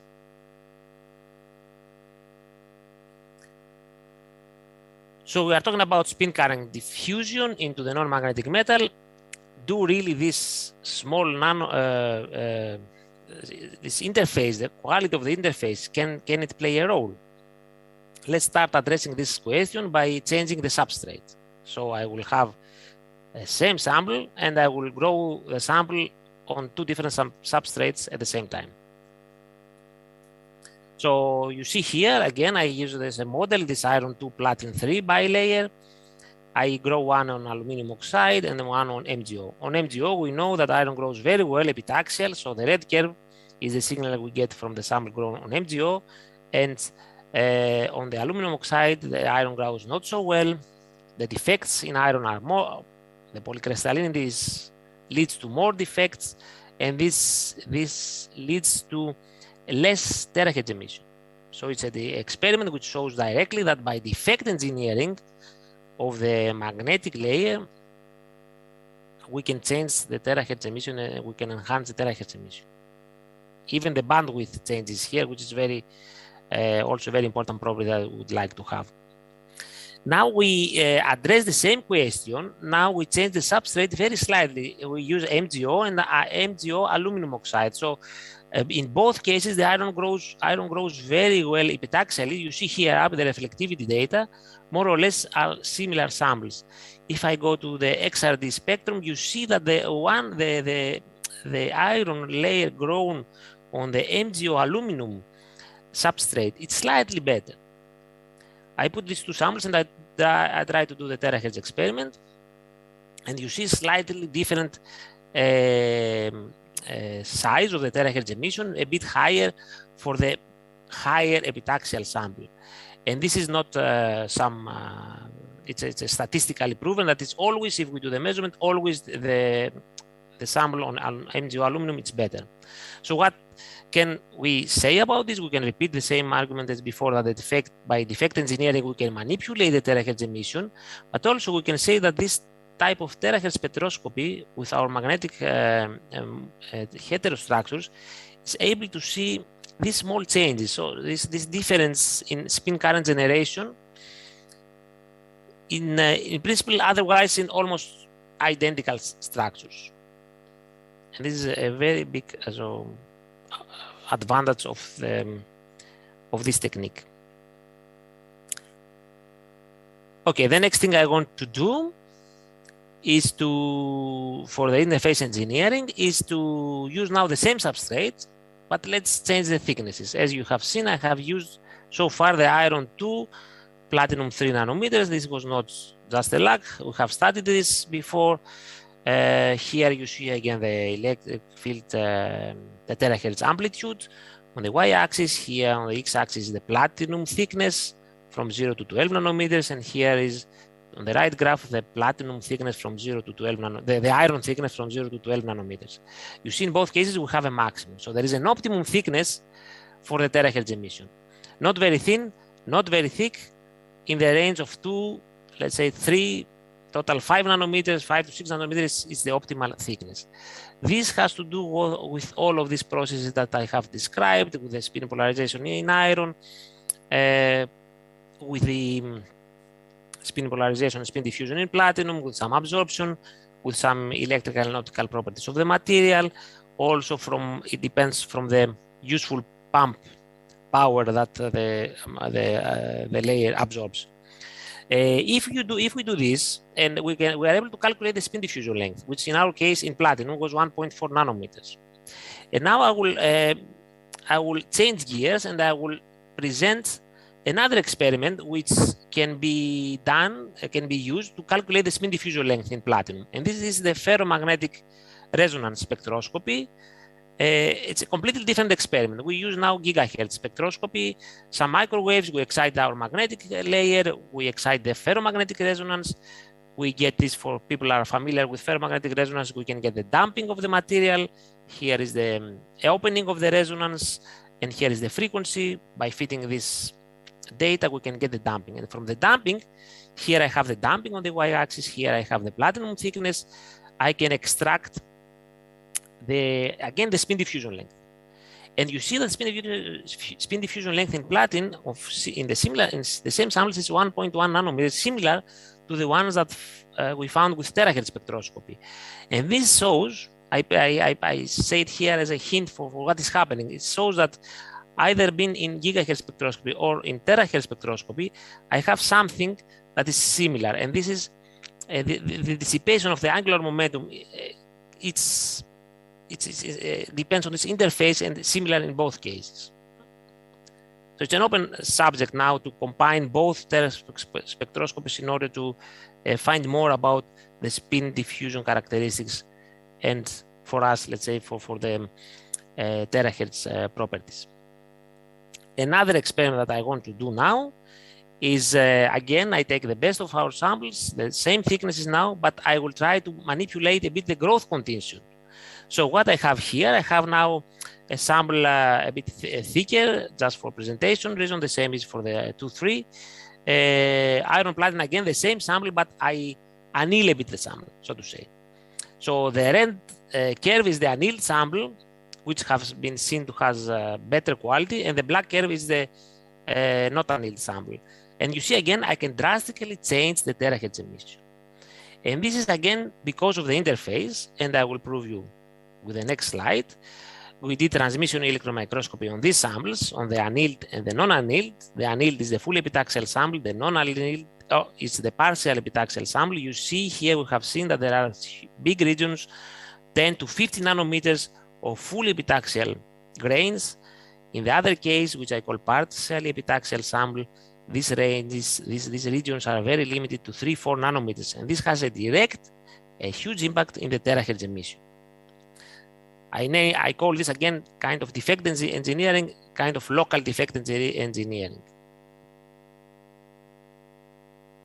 My time is running out. I will finish with this, with the last experiment, which has to do with the interlayer. So far I studied the interface, just direct the interface between the magnetic layer and the non-magnetic. Now I introduce an interlayer, a functional, as I call it, interlayer. Let's see what happens. So let's use, for the beginning, MGO. MGO is an isolator. You see here again a transmission electron microscopy image. Iron MGO platinum. And we see here again the terahertz, our terahertz emission, the y-axis, the thickness of the MGO in our x-axis. Here is our reference without MGO, and you see that the terahertz emission is decreased. We expect to be decreased. We have an isolator, we have a spin current that comes into this isolator, should be stopped. We have, however, some kind of strange behavior for very small thickness, for specific thicknesses. We are investigating at the moment this region. Looks like some kind of tunneling even of spin current, but just keep as a take-home message for this example is that by using an MGO and isolator, usually we decrease the terahertz emission. The next experiment, it's published very recently. It's one of our recent success in iScience. So what we have done, we have grown iron and platinum, and we have tried to grow in the interface an alloy. And the alloy we have managed to grow, playing with the growth conditions again. It was this, you see it here clearly, is the L10 iron platinum alloy.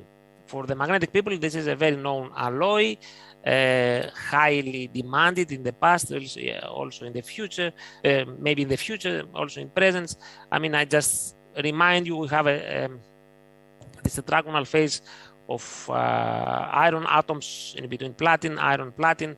It's the alloy with the highest magnetic anisotropy, this order phase, and we managed to grow it in between iron and platinum.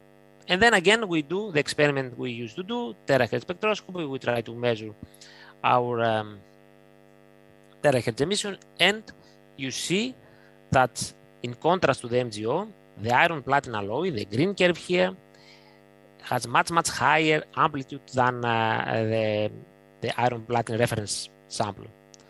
So this shows that the alloy, the interface, boosts the terahertz emission efficiency, which is something which is completely new, and we're asking now some theoreticians if they can model the band structure. We believe it has to do with the band structure, that by putting this alloy in the interface, we increase the spin asymmetry. So we increase in principle the spin current.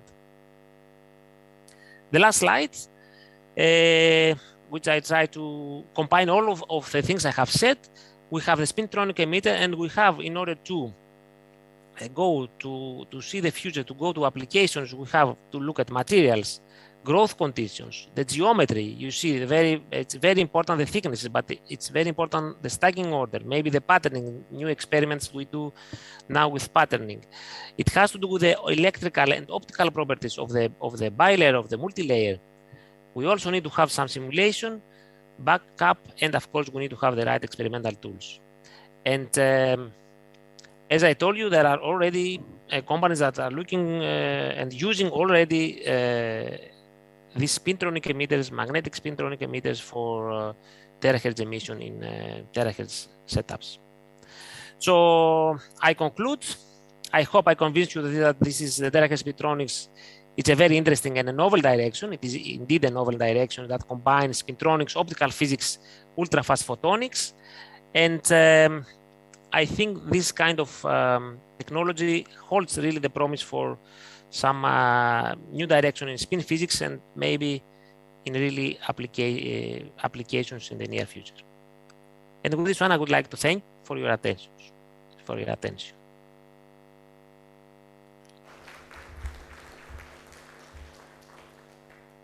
Okay, we thank also you for the presentation. The same, there will be time for a short question. Thank you. I would like to ask a question. Go ahead. Hello, Vangelis. Yes. Hi. Hi. I'm so happy to see you again. I'm at the midpoint at your presentation, I wanted to ask you about the interfacial effects. So you finally come to the point where I was interested with the growth of the L10 layer there. My question is, do you manage to engineer on the whole length of the sample, the L10, or just isolated locations where you can manage to do this? Yes, this is it's a very good question. It's a thing that really, yeah, it's not easy to do it. Okay, it took us some time. It is in the whole region of the sample. Transmission electron microscopy, so it is in the whole region of the sample. But what I can say, so this experiment is in a thickness which is a bit not the optimum thickness. So when you try to do this, let's say for the thinner samples, it's not so easy anymore. So, you know, the phase diagram, it has to do with the thickness. It's not easy anymore. So I have a recipe, if you want the sample, I have a recipe for this thickness, but I cannot guarantee to have the L1 phase for other thicknesses. This is what we're trying to do now. Yes, you need a certain thickness of the whole compound just to manage to engineer the L10 grains, because in fact you have some grains there that have a certain size and certain size distribution, in fact. And this is why maybe you cannot grow on the 2 nanometers by 3 nanometers optimal thickness that you have there. Yeah, we tried it, but so far I cannot show anything. We don't have such success, so to say. Thank you very much. Very nice and interesting presentation. Thanks a lot. Thank you with you. Thank you. Maybe I can ask one more quick question. I just wanted to ask how the performance and the efficiency of your best sources that compares to more conventional approaches like Austin switches, for example. As I told you now, our efficiency compares to these so-called optical rectification effects, these non-linear crystals. We have a similar efficiency, but compared to some semiconductor photocurrents in semiconductors, we are not so close.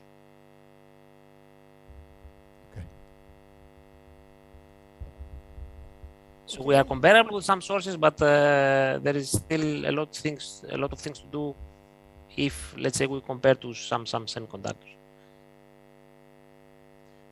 Okay, thank you very much. Now this session it's closed. I will ask the online presenter to remain for a few minutes more, just 1 minute. But before that, I will invite the guests and the participants to have lunch upstairs, so my colleagues will let you please. Yeah.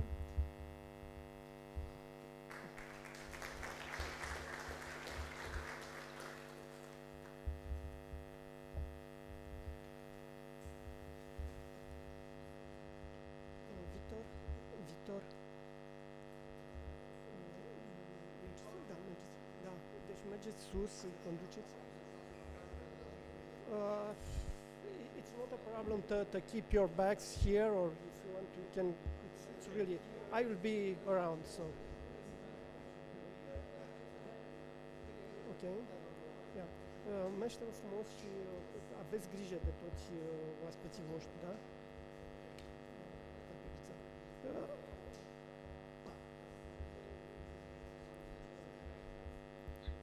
Okay. I will speak here, or we can see. So I like just to make an announcement and to know if yes, yeah, it's okay. Laura Dozolino, Italy, and she will be the first speaker Of the next session. Yes. Yeah. So she has a stick. What to do with it? I think you should come 10 minutes before. Okay, so now the you're present. right. Yes, Okay, yes. The language is here, yeah. Either myself or some of my colleagues will be here, so don't worry. In any case, it's safe. Okay, yeah. So, please especially, I'd like to have the connection with Ana Espinosa, Rodolfo Miranda, Wolfgang Kuch, and of course Cristi Teodorescu. The problem is, and also for the online participants, it's better to know from now some changes. Yeah, some changes appeared in the program. We will announce at the right time also the physical participants, but you are far away, you should know from the beginning. So there is a change. Rodolfo Miranda will switch with the presentation. So he will give the online presentation today in the place of Cristian Teodorescu. Yeah, so that presentation will be at 17:40, so 5:40 p.m.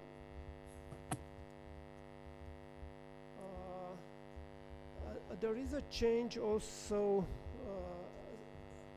So this change was imposed by personal reason, and the same. It's Professor Wolfgang Kuch. It was not possible to come in person, so he will give the online presentation of its time. I mean, it's not a shift of the presentation, it's just a shift from in-person to online presentation.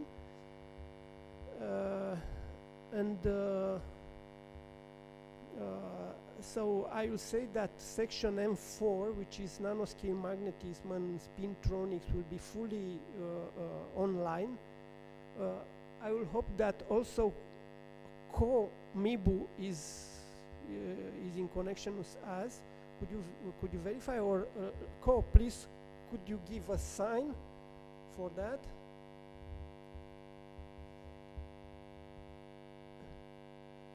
But Rodolfo is connected online or not?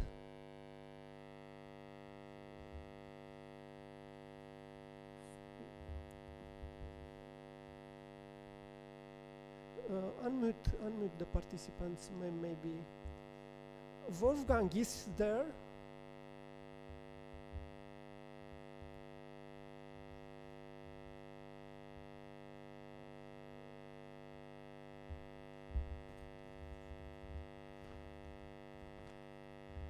Anna is there.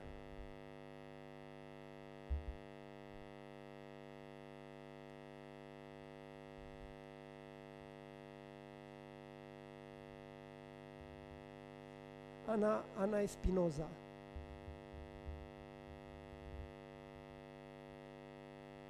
But Wolfgang, Rodolfo Miranda,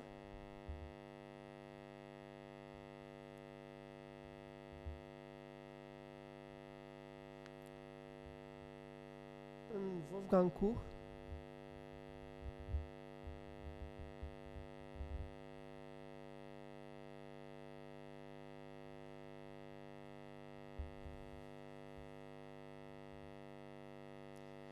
Yeah, okay, for the other participants, you'll know these changes, and I will try to contact somehow the presenter and to announce in time, to know about the switching.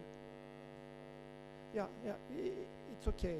Ye- But I hope with Rodolfo, it seems that it's the only time that he can give. In any case, it's already installed, and we will have the presentation at the right time if we cannot contact him. If you want, do you have? Can you hear me? Please. Yeah, I can. Who is speaking? Herman Sudro. Yes, please. Yeah, as I'm from Madrid, I can reach Rodolfo on the phone if you want, but I guess you can do so too. No, could you repeat, because I didn't hear you? If needed, I can try to reach Rodolfo on the phone, but maybe you want. If possible, please do it. I had in mind to contact his colleagues from nanoscience here, but if you can do it, please do it. He has an important personal problem, and I understood that the only time that he will be available is in this afternoon. And please, if you can contact him, let me know. Yeah, please. It's this afternoon at 17:40, right? Yes. Okay. Replacing Cristi Teodorescu, who will switch on tomorrow. Okay. I will try to contact him.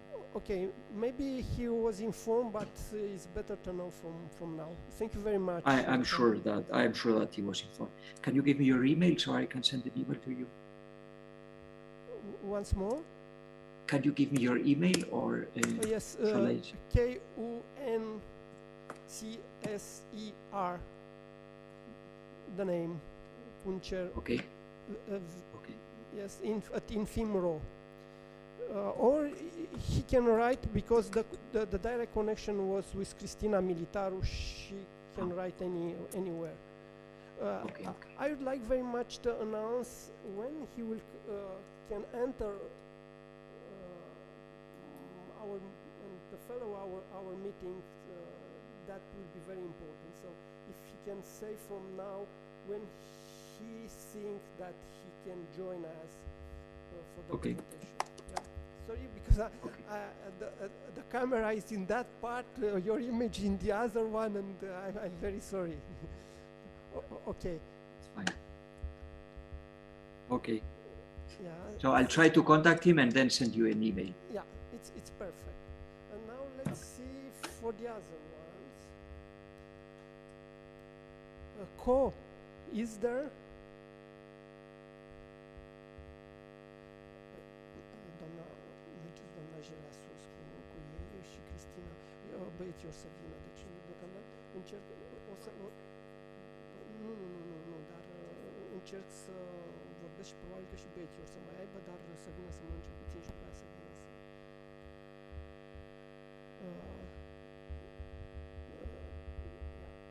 să...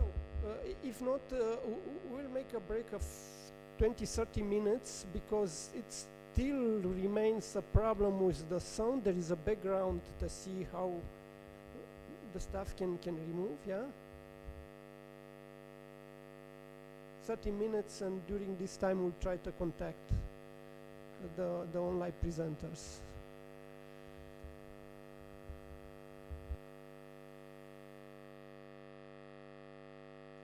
I see you. Bye-bye.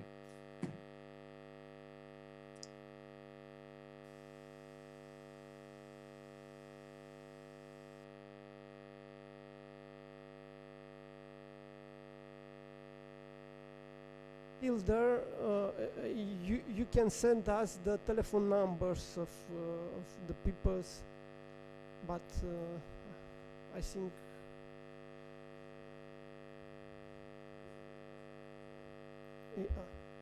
sorry.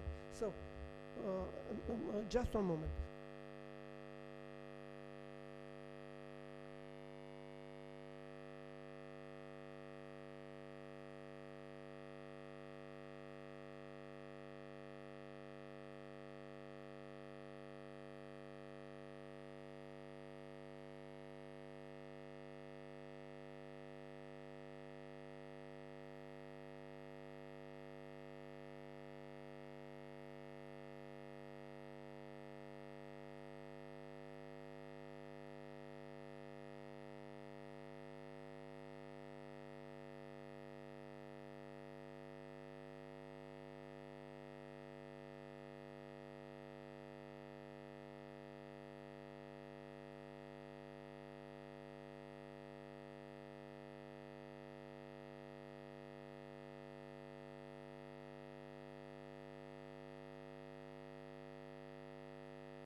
de microfon.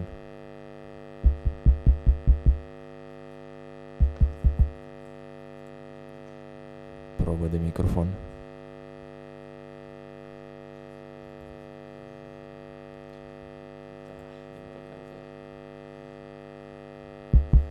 Se aude ceva? Probă de microfon.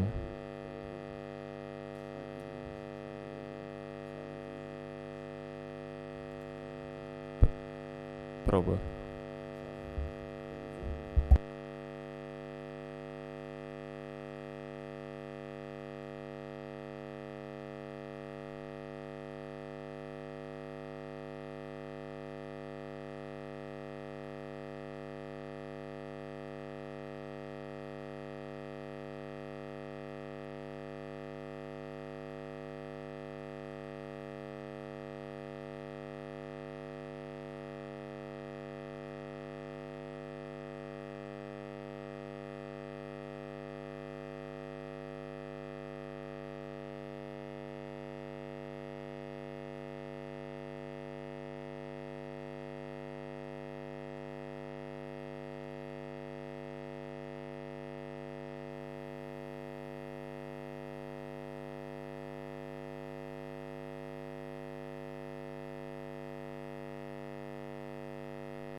Okay, good afternoon. I hope you had a nice lunch. I know that it's very difficult after lunch, as usual, but still we have to do some science. And it's my pleasure to introduce the first speaker in this first afternoon session on superconductivity. It's Professor Laura Gozzelino from Politecnico di Torino in Italy, and she will talk about superconducting and hybrid passive shields for magnetic field mitigation. Thank you. Thank you, Mr. Chairman. Good afternoon. And before starting, let me also thank the organizer for inviting me here to present this work on superconducting and hybrid passive shields for magnetic field mitigation. This work was carried out in Politecnico di Torino in Italy in collaboration with colleagues from this institute and with colleagues from the Slovak Academy of Science in Bratislava.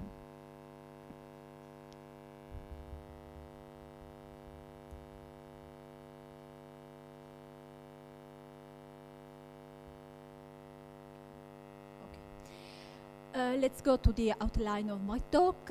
After a very short introduction, I'll deal with some details on sample fabrication and characterization technique. Then I'll present some results from the shielding test carried out on superconducting shield, both in axial and transverse field orientation. And starting from the result, I also show the effect of the addition of a ferromagnetic shell on the superconducting shield. Then the last part of my talk will be devoted to the analysis of the thermomagnetic instabilities that affect the shielding properties of this sample. Let me also say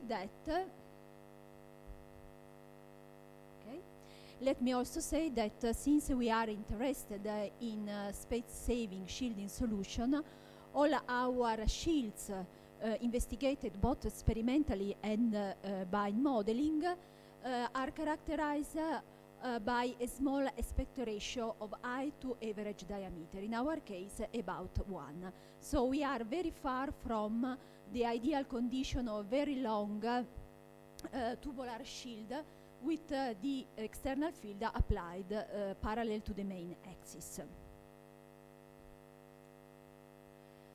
Low-frequency magnetic field shielding is essential, for example, for solving problems due to the electromagnetic compatibility between instruments, and also when low magnetic field background is required, and can be achieved with passive solution exploiting the properties of ferromagnetic and or superconducting materials, and requires the availability of manufacturing technique able to provide a suitably shaped object, and of course of modeling procedure able to guide the shielding device optimization independence on the required working condition. Among superconducting materials, good results have been achieved using cuprates, YBCO or BISCO, and also with magnesium diboride. Magnesium diboride is a very promising material for its low fabrication cost, the low weight density, the working temperature can be easily achievable using cryogen-free cryocooler, and also for the fact that the grain boundaries are not obstacles to the current flow. So it's possible to fabricate polycrystalline sample with a very high critical current density. And last but not least, there is also the availability of growth techniques that allow the fabrication of suitably shaped product. It means technique that allow manufacture near net shape bulks or fully machinable bulks. The shield whose property I'll show today belong to this second group and was fabricated in this institute in the group of Dr. Batica.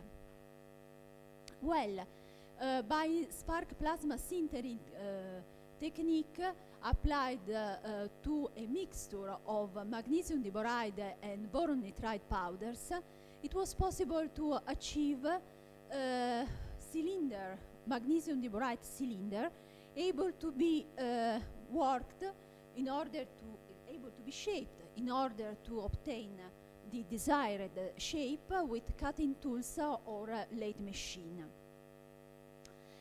And in particular, in our case, the cylinder was shaped as a cup-shaped shield with an external diameter of 20 millimeter and an external height of 22 millimeter. This means that the aspect ratio of the external height to the average diameter is about 1. This material has an average density of 2.5 gram on a cubic centimeter, and sorry.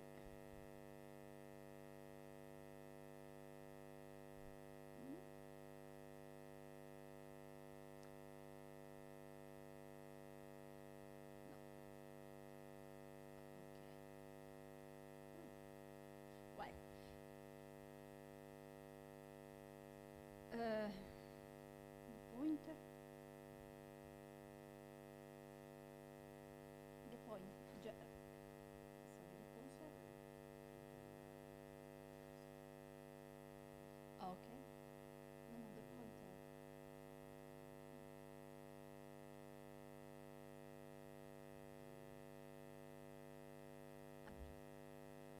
Okay, okay.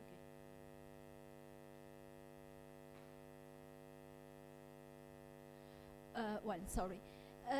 With an average density of 2.5 gram on cubic centimeter, a critical temperature of 38.9 K and a critical current density at 20 K of about 410 to 8 ampere on square meter when the applied field is 2 Tesla. For the characterization, the cap is wrapped in an indium foil in order to achieve a good contact with the sample holder. The sample is put in tight contact with the cooling stage of a cryogen-free cryocooler, and we measure the shielding properties both in axial field and transverse field orientation. In particular, the Hall probe, the Hall probes were placed along the axis of the cap and were always oriented in order to measure the component of the magnetic flux density parallel to the applied field. Here, the shielding factor was defined as the ratio between the applied field and the magnitude of the local magnetic flux density. Well, let's go to the result. Here, the shielding factor measured at 30K in a different location along the axis. As you can see, in a location indicated at Z1, it means 1 millimeter above the close extremity, we reach a shielding factor higher than 10 to 4, up to a threshold field of 0.9 Tesla. If we move to the second position, 5 millimeter above the close extremity, the shielding factor is higher than 10 to 3, up to the same threshold field. And if we move in the center of the shielding factor is higher than 100. Unfortunately, when we increase further the applied field, we observe a sudden decrease of the shielding factor due to a flux jump occurrence. But on this topic, we will come back again at the end, the last part of this talk. The threshold, the field threshold of the 0.9 Tesla, of course, depends on the working temperature. Indeed, if we decrease the temperature down to 20K, we achieve in position Z1 a shielding factor higher than 10 to 4 up to 1.8 Tesla. This is a very good result if we compare, for example, the performance of a similar cap of YBCO with a similar aspect ratio where we reached shielding factor higher than this value, but up to 1 Tesla. Similar trend were observed if we move in position Z2 or in position Z3. Well, if we change the orientation and characterize the sample in transverse field, we observe a very poor performance. It means now in position Z1, even at very low field, 0.1 Tesla, the shielding factor is more or less 50. In position Z2, 27, and the center of the sample, 8. And this is due to the aspect ratio of this shield. So the shielding ability of this cap is much lower when we move outside the axial field orientation. So we can summarize this experimental result saying that this is a very good shield, but there are two weaknesses. The first is the occurrence of thermomagnetic instabilities, it means flux jumps. The second is the decrease of the shielding capability when the field is not applied parallel to the main axis of the structure. The first is due to the materials, the second is due to the aspect ratio of the shield. Well, focusing on this second problem, we can try to overcome this bottleneck, for example, optimizing the shape of the superconducting shield. So arrange different parts of the shield in order to have another structure with an optimized shape. But another possibility is to couple the superconducting shield with a ferromagnetic shield. Take into advantage the fact that when we have a ferromagnetic tubular shield, we obtain very good shielding performances when the external field is applied perpendicular to the axis. Well, we investigate this topic using a numerical modeling technique. And in particular, we use a three-dimensional model. This model requires the solution of Maxwell equation, and we use a formalism based on the vector potential, and the relation between the local electric field and the current density is this one with this hyperbolic tangent used to approximate the critical state model as suggested by Professor Gomori. This model was very recently extended to three-dimensional situations, assuming the isotropic critical current density and so the collinearity between the current density and the local electric field. In our case, we also assume a dependence of the critical current density on the local magnetic flux and with this exponential law, very common in literature for magnesium diboride. In our case, JC0, B0, and gamma are fitting parameter obtained by fitting the experimental curves. We assume the ferromagnetic shield is made out of soft iron in order to have negligible hysteresis losses, and also in this case we use a formulation based on the vector potential, and the properties of the ferromagnetic material are taken into account introducing in the model the BH curve measured experimentally on pieces of Arco iron.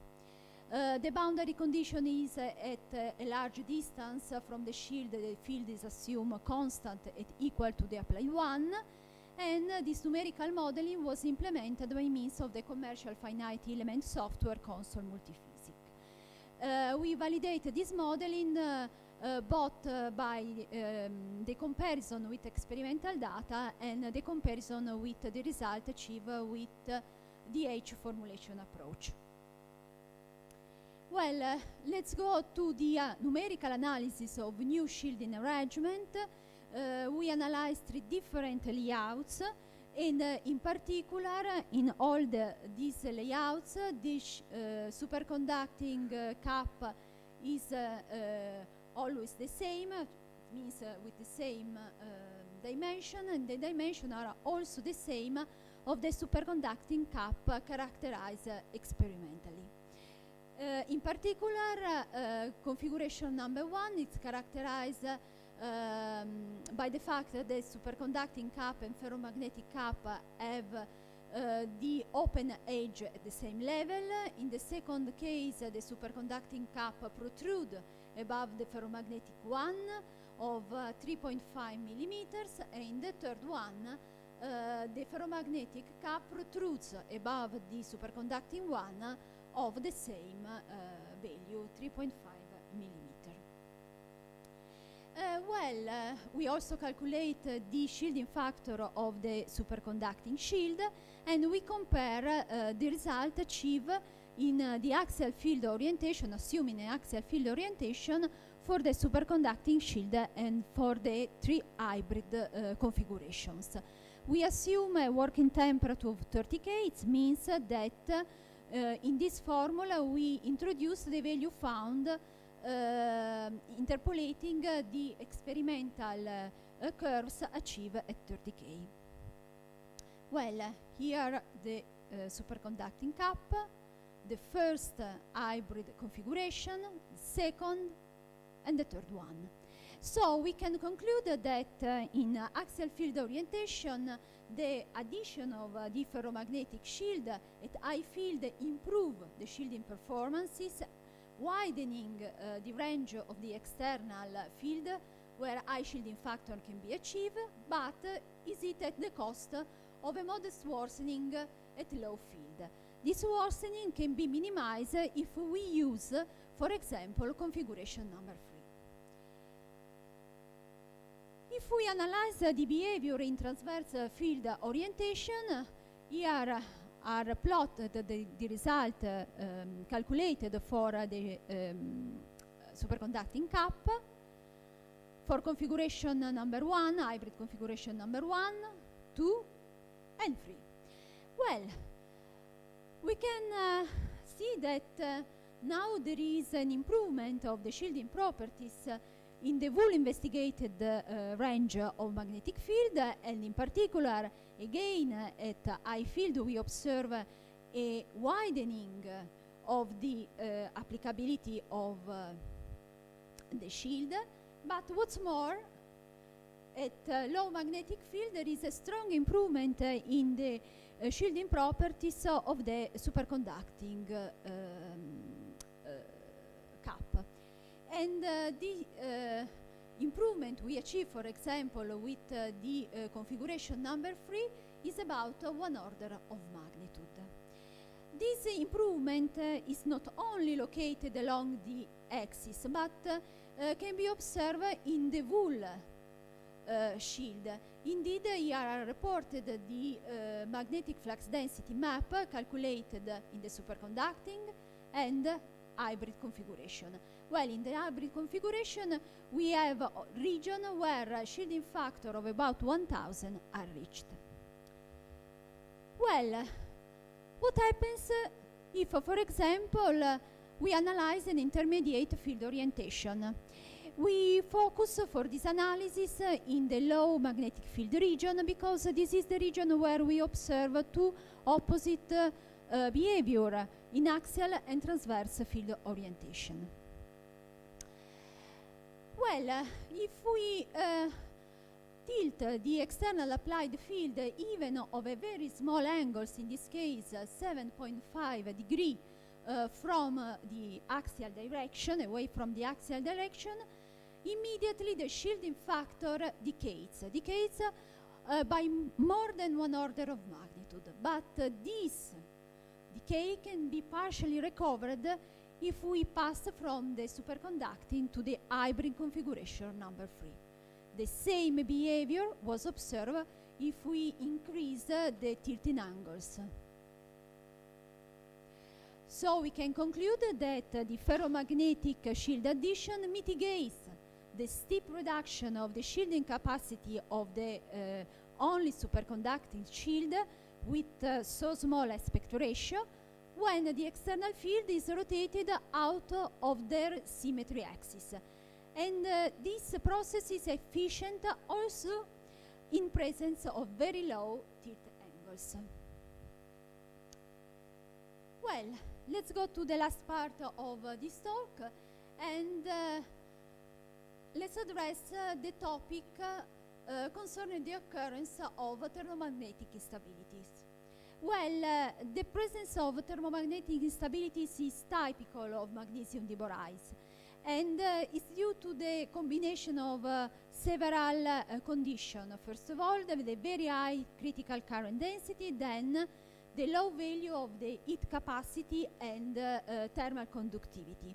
And this led to a positive positive feedback effect with a strong improvement of the temperature inside the sample together with a massive entrance of the magnetic flux inside the sample, and in our case together with the loss of the shielding capacity. Is it possible to overcome this problem, for example, optimize the composition of the magnesium diboride, for example, with the addition of magnesium in order to optimize the thermal properties? In particular, in our case, the addition of boron nitride improves the bulk machinability but worsens the thermal properties. So a possible future step, will be the change of this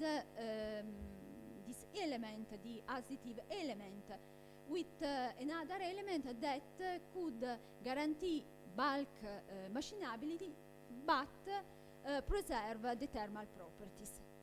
Another possibility is the optimization of the thermal contact between the sample and the cooling system, but this requires to investigate the time evolution of this instability.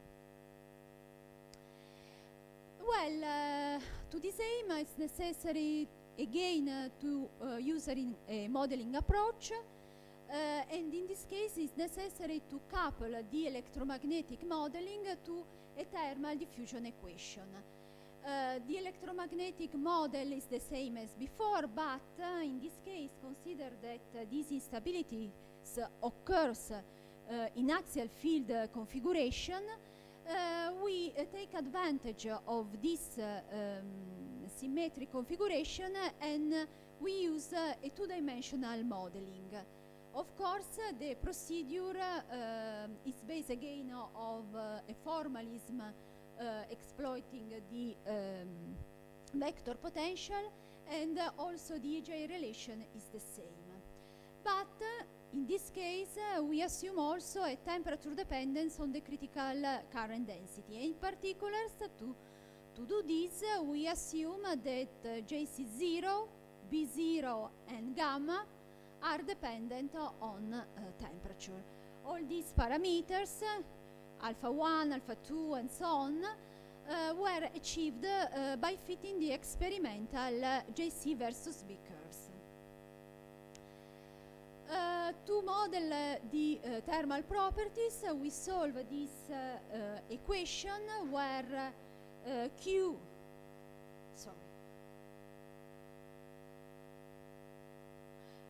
where Q is the heat source, in our case the product of the electric field and the current density, rho is the weight density, and K and C are the thermal conductivity and the specific heat respectively. These values were taken from literature, but in order to take into account that the addition of boron nitride worsened the thermal properties of the material, we use a thermal conductivity calculated from the literature value but divided by 10.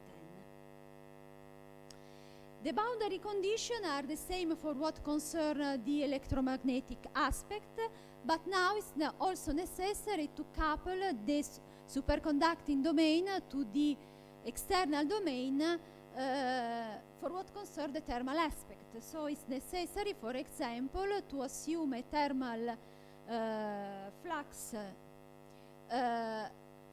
on the wall where there is the helium foil, and we use this formula where TOP is the working temperature and A is a thermal coefficient determined through iterative adjustment.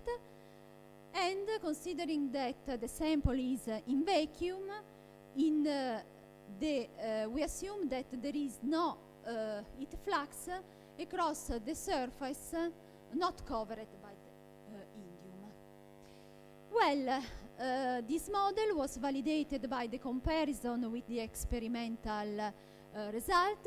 In particular, 30K, we observe here the experimental magnetic flux density measured along the axis of the cup, and this is the line correspond to the computation result. The agreement is very good, and the agreement was confirmed also at other temperatures. Well, after this validation, we are ready to employ this model to study the evolution of this instability phenomenon. To do this, we correlate this curve with the behavior of the temperature inside the shield. Well, in this map, the color map reproduces the temperature of the sample, while the cone indicates the direction of the magnetic field, and the height of the cone is proportional to the magnitude of the magnetic flux density. Well, the flux jump occurs at about 1 Tesla, but at 0.91 Tesla we already observe in this zone where there is a strong field gradient, we observe an increase of the temperature. Then the phenomenon is rising when we increase the external field, and here we can observe a propagation of the heat in the sample. When the flux jump occurs, there is a sudden increase of the temperature inside the sample. In some region, the temperature is also above the critical one, and immediately the magnetic field penetrates the shield, and we of course lose the shielding properties. After the flux jump, the temperature falls down to the initial value, but of course the shielding properties haven't recovered. Well, let's go to the conclusion. By spark plasma sintering technique, it was possible to fabricate fully machinable magnesium diboride bulks, and in particular a cup-shaped shield was fabricated with very high shielding properties in axial field orientation, but due to the short aspect ratio, we observe a decrease of the shielding ability when we are in orientation where the external field is applied out of the main axis.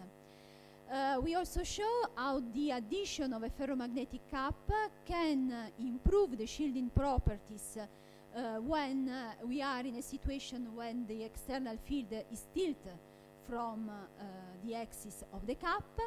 And finally, in order to predict and hopefully in the future to prevent the flux jump occurrence, we show how it is possible to investigate the time evolution of this instability using a coupled model of electromagnetic and thermal physics properties of the superconductor. Thank you very much for listening.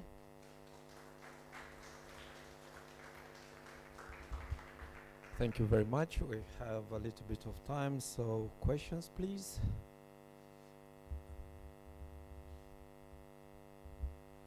Laura, the last slide before the conclusions, where are the calculated, this one. I see that the red color in some places are the lower temperature. And can you explain why is that?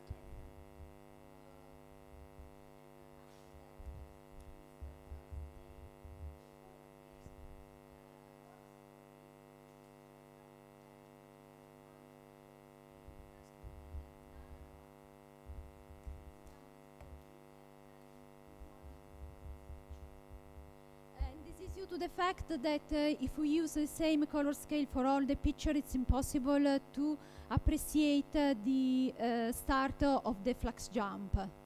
I don't know if the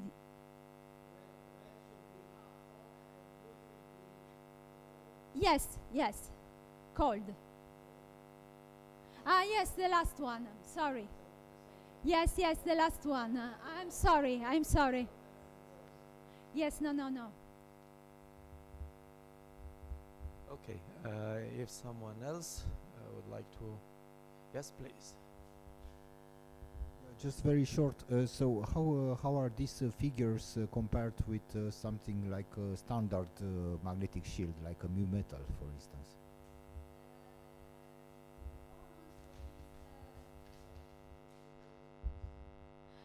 Well, I think that the superconductor is the best one if we operate in axial field configuration. The value achieved at 20K, for my best knowledge, is the best result achieved so far.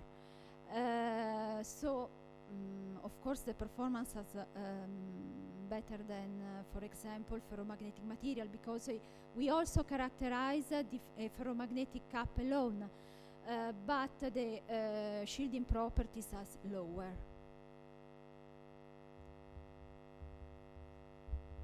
Okay, thank you very much. Let's thank again speaker. It's time to move to the next presentation. Let me try to introduce. So next presenter is Professor Simon Bending, University of Bath, and the talk will be about twisted van der Waals heterostructure squids fabricated by dry transfer of 2D superconducting flakes. Please. Are you going to bring it up, or should I do it? Third one, Bending.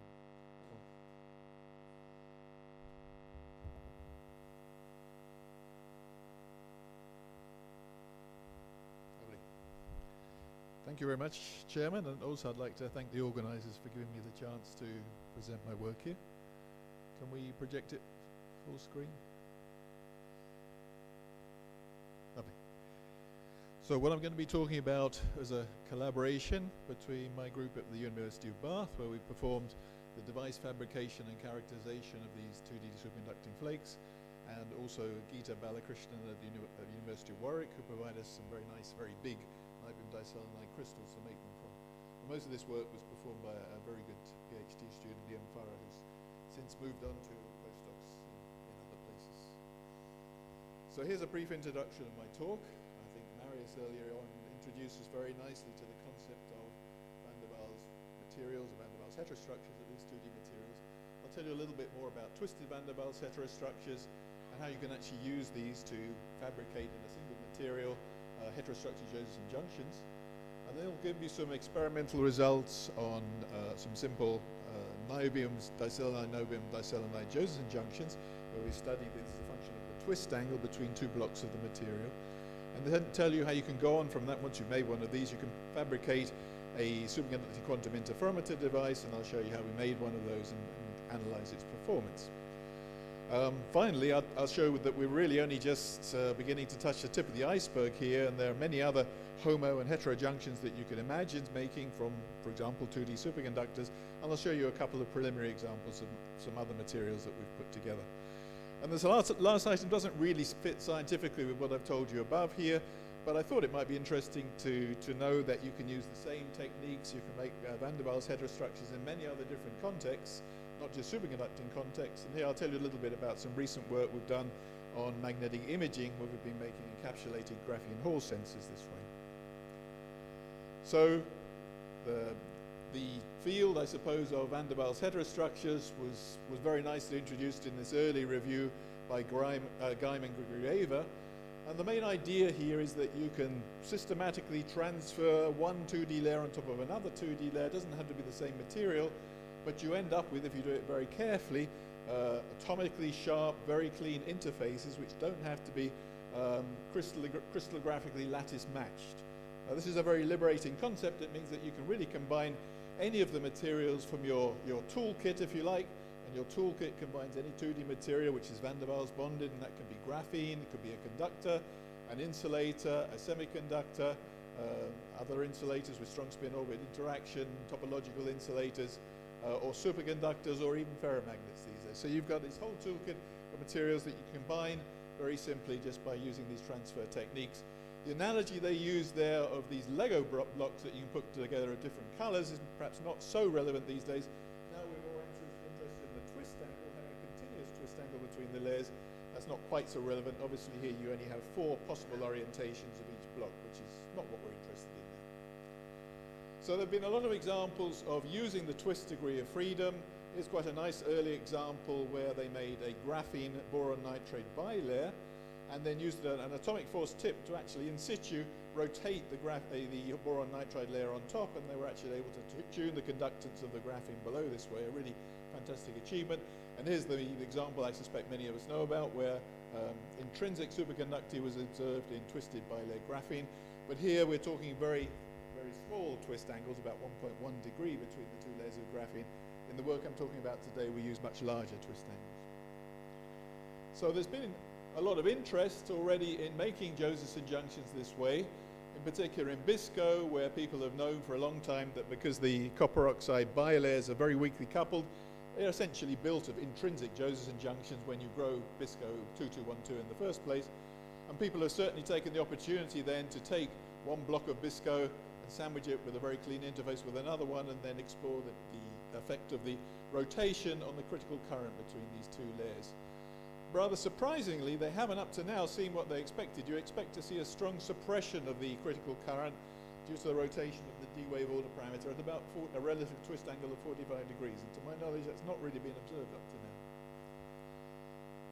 This was, I think, was probably the inspiration for some nice work from Yakubi et al. In niobium diselenide, where they've done essentially the same thing, but now with 2 blocks of niobium diselenide. As you might imagine, if you split a piece of niobium diselenide apart and put it back together again the way you formed it, you've essentially recreated the crystal, and you have something like a superconducting short that goes up through the stack of junctions. But if you actually rotate the second slab with respect to the first and then put it back together, you start to decouple the orbitals at the interface, and they showed that you actually generate these very nice Josephson junctions at the interface, which behaved essentially like underdamped Josephson junction structures. Although they didn't actually study the angular dependence systematically in this paper.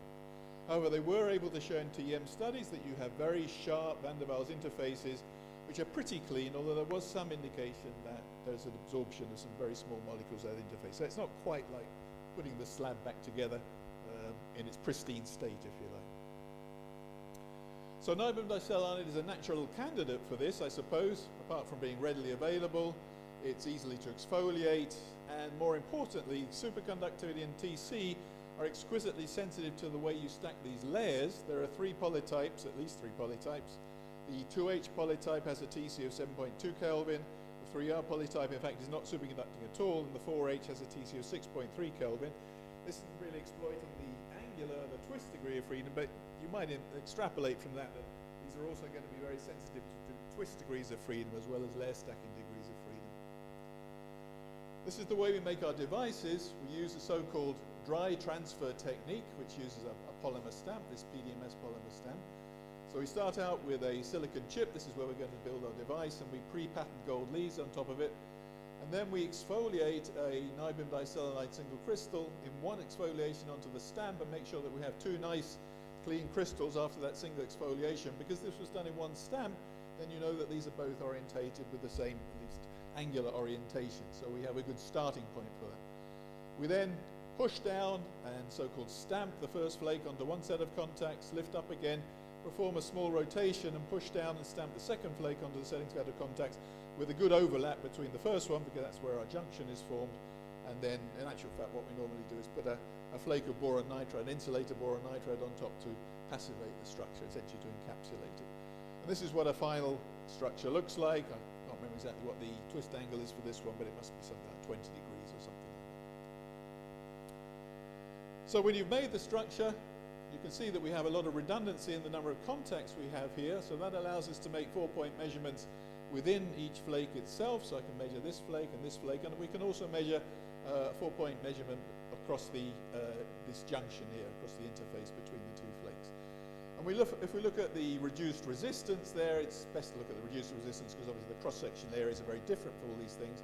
What we can see, especially when we look at this blow-up here, is that the TC for all of these 3 measurements is essentially the same, but the reduced resistivity, or reduced resistance, if you like, across the interface is significantly higher than in the flakes, and this is what you'd expect as you introduce some additional interface resistivity.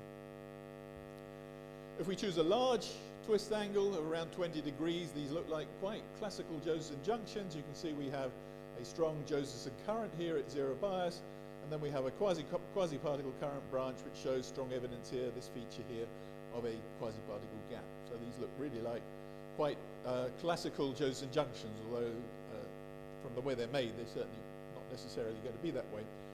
Experimentally, we find that they're also quite well described by the classical RC-SJ circuit model that people generally use for describing Josephson junction behavior. So if we look at the dependence of the critical current on the twist angle, that's actually quite interesting. So here I show you 4 different twist angles. This is approximately 0, essentially almost the short circuit limit, 10 degrees, 30 degrees, and then back to 60 degrees again. And what you can see is that as we increase the twist angle, the current starts off being in the very much underdamped regime where we have distinct foregoing and retrapping currents here. That's the difference between the red and the black arrow there. But as we increase above about 10 degrees, these are suppressed and the IVs become reversible. And then certainly at large twist angles around 30 degrees, you can see that this non-nularity here due to the quasi-particle gap structure evolves very clearly in the IV. But interestingly enough, if we go back up to 60 degrees, we get something that looks very much like 0 degrees. And in fact, if we look at this thing systematically, so what we've plotted here in this diagram is the critical current density to normalize out the junction area. And you can see that that starts off high at 0 degrees, drops to a minimum around 30 degrees, and then comes back up again around 60 degrees. So this is something that looks like it's more or less 6-fold periodic, although we couldn't say it's exactly 6-fold, but it's suggesting 6-fold periodicity in this property. Now that's interesting because you might ask yourself, well, what role is the atomic interface they're playing? We know that when we twist one layer with respect to the other, we get these so-called moire patterns. They have a quasi-periodicity, lambda m, which is a unit cell size of a single unit cell divided by twice the sine of the twist angle divided by 2. So this periodicity actually decreases as you increase the twist angle. But certainly if you look at the interface, what I've done here is superimpose the atoms from 2 layers, 2H layers. This is in the 2H stacking at 0 degrees, and gradually twisted one with respect to the other. You can see the moire patterns forming. Then interestingly, when you get back to 60 degrees, you get a periodic pattern. This is fully periodic, but it's not the same as the one at 0 degrees. So if you just consider the atomic interfaces, you don't expect it to be 6-fold periodic. This is something that's actually 3-fold periodic. So that's interesting. We kind of ignore any effects due to lateral displacements of these flakes. In part, this is because typically the size of the junction is very much bigger than the moire pattern wavelength, and these lateral differences tend to ensemble average out once you've looked across the whole flake. So the fact that the measurements are actually 6-fold periodic rather than 3-fold suggests that the suggestion by Yakubi et al. In their original paper is possibly right.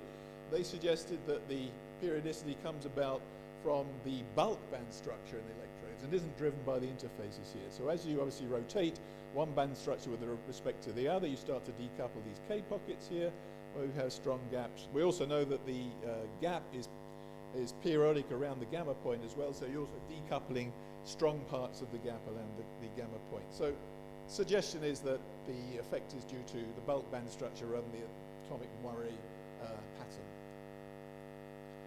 Let's have a look at a couple of those junctions in the 2 different limits. This is one in the low angle limit, about 6 degrees, where we have this strong retrapping behavior. If we analyze the characteristic, we see that the critical current is pretty well described by Ambergalko-Baratov theory if we use a well-accepted approximate model for the temperature dependence of the gap. These fit quite well. The retrapping behavior, or the irreversibility, if you like, is characterized by what's called the Stewart-Macomber parameter, beta c. And if you plot our retrapping behavior here, which corresponds to the red dotted line on a numerical calculation, you find that beta c must be around 1 for our typical devices. And if you analyze that, that tells you what the specific capacitance is. If you assume vacuum permittivity between the 2 nibin diselenide, which is a big if, then you find that the junction gap is a couple of unit cells. So it's bigger than you probably expect. So not really sure if this assumption of vacuum permittivity is really the correct one. If we look at high twist angles, you can see that this irreversibility, the retrapping currents have disappeared. And now we see this quasi-particle branch that evolves very clearly.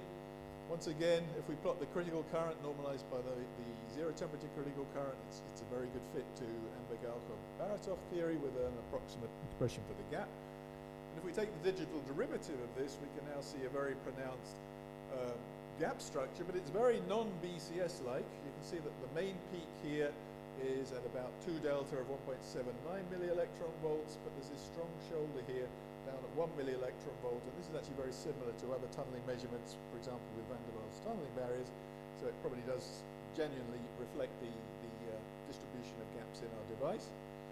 We can actually fit the big gap that we've calculated here to the BCS expression. It fits pretty well, but with a rather small value of zero temperature gap of about 0.93. Typical measurements would be about 1.3 millielectron volts, but bearing in mind that we've twisted these two structures, we are now starting to probe low gap regions of the device. This is actually probably what you would expect in actual fact. So now we understand these junctions, we're in a good place to pattern an individual Josephson junction and make two separate junctions, which we can then use to interfere in a magnetic field and form a superconducting quantum interferometer device. So what we actually want to be able to measure is the modulation of the net current by the applied field or the applied flux, which should be periodic in final over A. Now, of course, this is a huge field, and most DC squids are typically fabricated from a pair of niobium, aluminium, YBCO, Josephson junctions. But there are many reasons why 2D materials might be of interest in superconducting quantum electronics. One reason would be that potentially the interface between these two layers has no dangling bonds. There are probably less interface defect states, and there's less sort of metallic material science interdiffusion in the active region. So potentially squids built from these 2D materials could have higher perfection and less defects. So it turned out what seemed like a very easy project was actually quite a difficult one to pattern one of these devices into a squid, but we eventually solved the problem using a thick layer of unbaked PMMA, electron beam lithography to pattern essentially two bridges in this region here, and then reactive ion ICP etching with oxygen SF6 to etch through the material.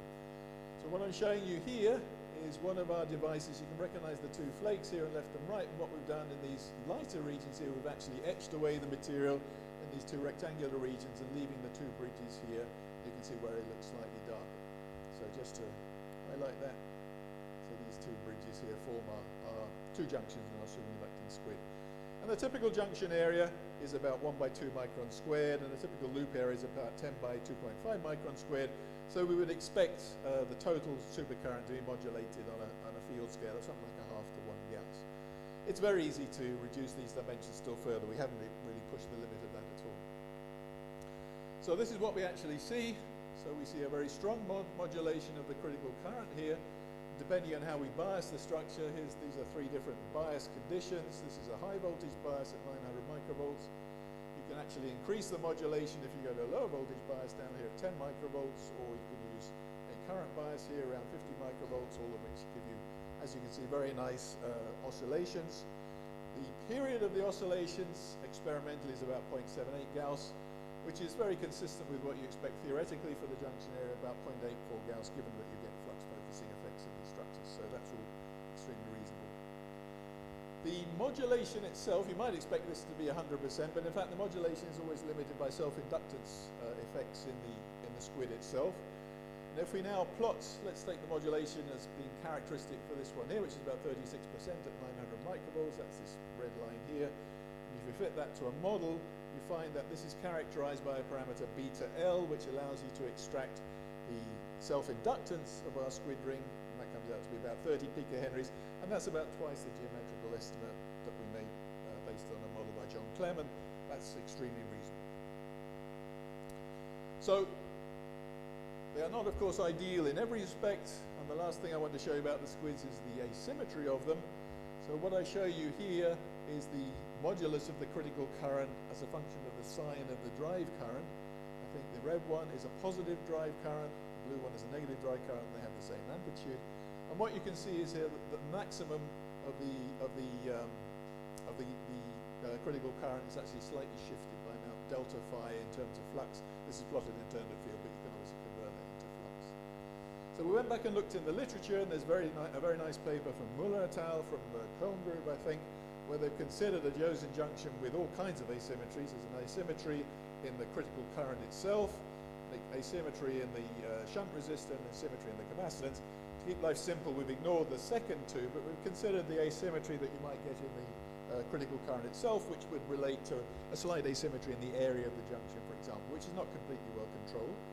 And they showed then that this delta phi over phi naught, the normalized shift in flux here, is alpha I, the asymmetry, times beta L. We've already got beta L is 2 from an earlier measurement. So that tells us that we have about 5% or 5.5% asymmetry in the critical currents of the two junctions, which is very credible and could certainly be improved upon if we took more effort with the electron beam lithography and etching.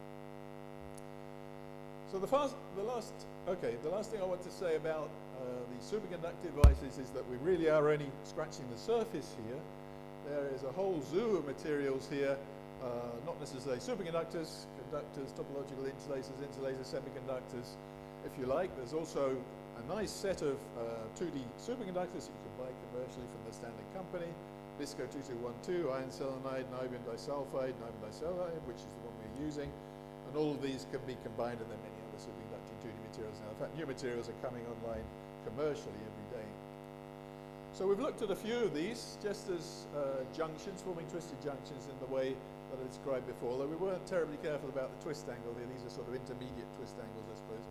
But this is a niobium disulfide junction, which again shows this very clear single superconducting gap structure, and possibly interesting because niobium diselenide actually shows a charge density wave, which really complicates the whole moire structure business. But this is quite an interesting material that probably doesn't exhibit a charge density wave at low materials.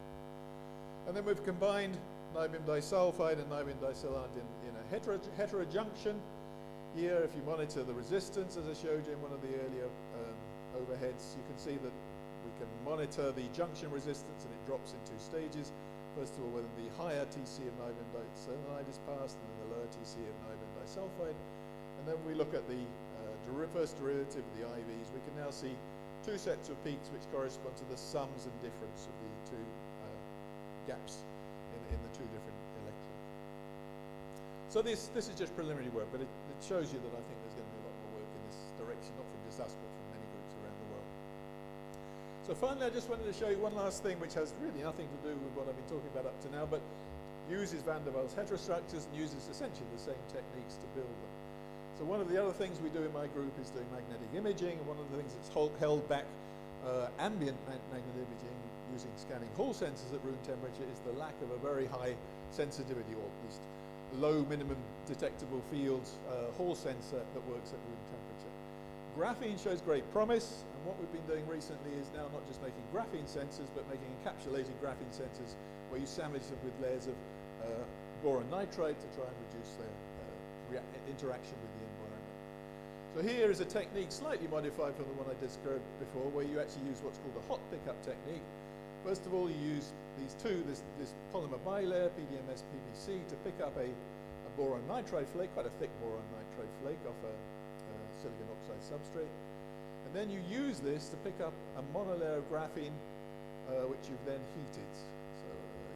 So actually, you heat this up to about 40 degrees C, and then it turns out to be easier to lift the graphene off the surface than it is to tear the graphene away from the boron nitride.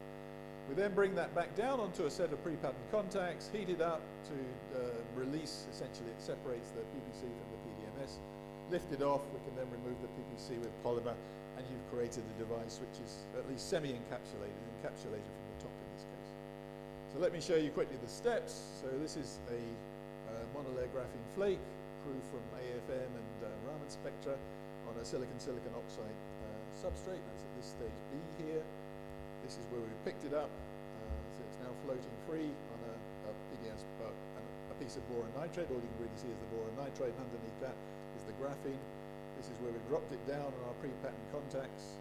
This is where we cleaned off the PPC, and we've actually used electron beam lithography of PMMA and ICP etching to pattern then a whole cross in this device. So the thing works. This is a final picture of the device. We have 2 current contacts, 2 voltage contacts, so our whole cross is actually in there. We have an integrated STM tip so that we can use that to find the surface of our material, and the whole thing is put on a commercial sample pack and wire bonded, and away it goes. And if you look at the noise figures, they're not optimized quite yet. We've still got some work to do, but they're pretty good. So the 300K noise figure is about half a Gauss, or less than half a Gauss per root hertz at 1 kilohertz. And we've actually used them to take some images. So we've taken some images of a ferromagnetic yttrium ion garnet film. This is what the thing looks like if you look at it with magneto-optical Kerr effect. It's obviously a better looking image than what we can do with the scanning hall at the moment, but this only works at optical wavelengths. And then these are two images that we've achieved using this sensor here.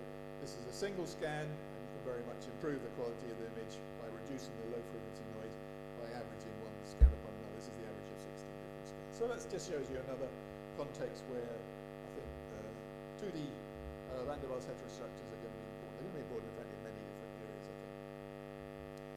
So let me finish then that I've shown you that we can make Josephson junctions by sandwiching pieces of van der Waals superconductor back together again at different twist angles.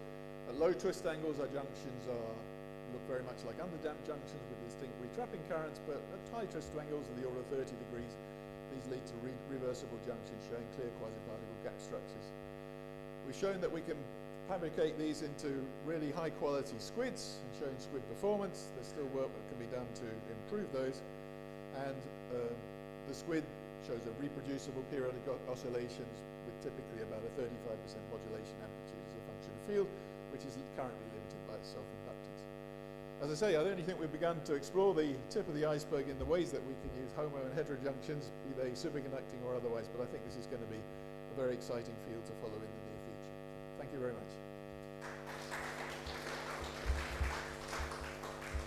Thank you very much. So please, questions, comments? Yes. Okay, thank you very much for this nice talk. So I was wondering, you assume that you have a single crystal on top and bottom, but maybe you have a domain between, you know? So then when you put together, this picture will change a little, you know?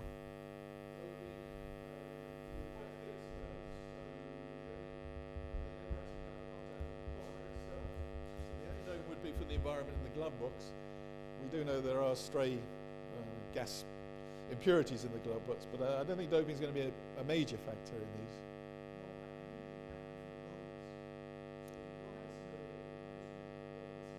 Oh, I see.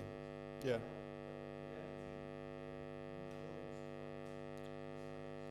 Domains. Oh, I see. Crystalline domains. Yeah. Okay, this was a single crystal. So, yeah, you're right. If it's a polycrystal you start from, it will be, yeah, I mean, we start with a single crystal, a very big single crystal. As far as we know, it's only got one domain. If someone else, please. Okay, I am fast with one question. Can you approach by your technique, for example, so-called small Josephson junctions? I mean, is it possible? How small do they have to be?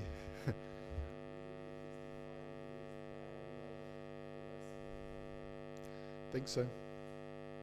That should be possible. Yeah, I don't see any problem with that. Yeah. It's very interesting because there is a lot of physics predicted in so-called small Josephson junctions. So maybe there is some. Thank you very much. Let's thank again the speaker and move to the next presentation.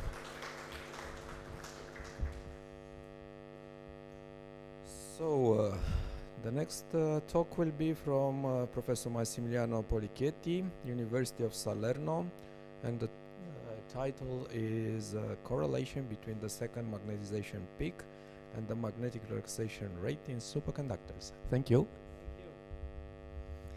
Thank you. Good afternoon, everybody, and of course also from my side I want to thank the organizers for the organization of this very interesting meeting, and also for inviting me to give a contribution to the program. I will talk you about the correlation that we have found between the second magnetization peak and what is called the normalized creep rate or magnetic relaxation rate in type 2 superconductors.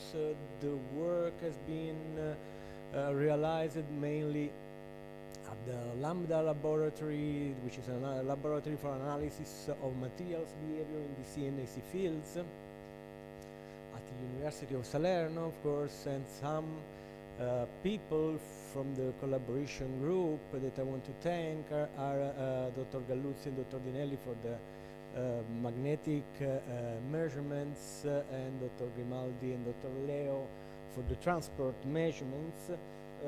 The magnetic measurements have been all realized in DC magnetic field by using the cryogen-free physical properties measurement system from Quantum Design, equipped with a vibrating sample magnetometer insert.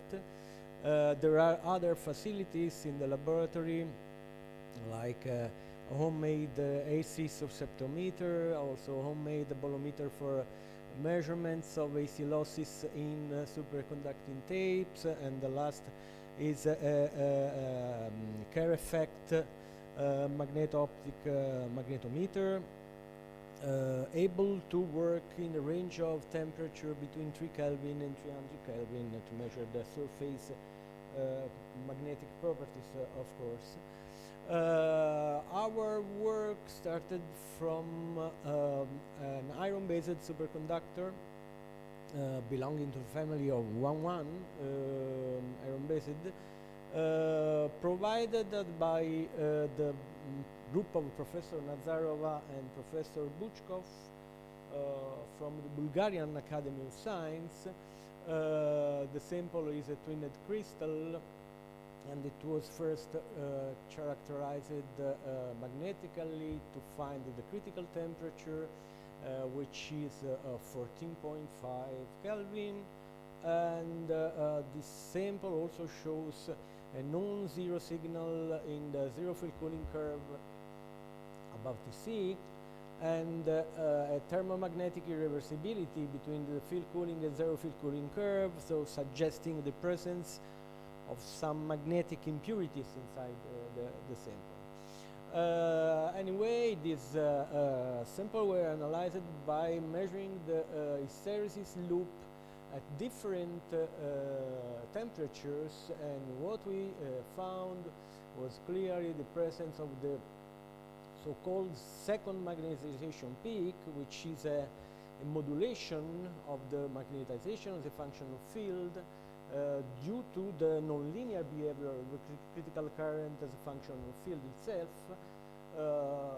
This is a phenomenon that has been studied in the past, of course, but mainly focusing the attention to high field and the comprehension of the mechanisms which are behind this kind of phenomena are important not only for the basic physics but also for the application, for the use of ITCs, of the superconductivity for power application, especially where you need high current in high magnetic field. This study was firstly phased by taking the value of the field where the peak in the magnetization appear, which is called the HSP, second peak field, and plotting it as a function of the temperature. And what we have found that the behavior fortunately follows an analogous behavior to the high temperature superconductors with the same fitting function, and from this function we could extract the value of this parameter, which is the field, the second peak field at a zero temperature. And we found this value, which does not mean anything at this moment, but it will be interesting in the following of this talk, and it is 9.7 Tesla, as I was saying. Of course, from the hysteresis loop, we extracted the values of the critical current as a function of the field by using the critical state models, in particular by taking this delta M, which is the difference between the magnetic moment in the descending and ascending branches of the hysteresis loop. And what we found is what we expected to find, which means a peak in the critical current that is magnified in this inset, where you can also see how it moves when you change the temperature of the measurement itself. So there is this modulation, there is this critical current, but we wanted to know why. I mean, what are the mechanisms which are behind this kind of behavior? And if you want to analyze this kind of curve, it is not trivial, because you have an overlap between a normal behavior, normal decreasing behavior, and the second magnetization peak itself. So we decided to change our approach and to take the ISO field values of the critical current at different temperatures, and in this way we could get several JC curves as a function of temperature, but at different fields and in the entire field range, from below to above the second magnetization peak. In this way we could phase the analysis by separating the field region of analysis, and we actually tried to see in literature. We got all the possible dependencies of JC as a function of a temperature, and the best one, which describes the curve, the data, is the one that takes into account the presence of weak pinning center, and this works only in a range of fields between 0.1 and 0.9 Tesla. When you increase the field, this kind of approach doesn't work anymore.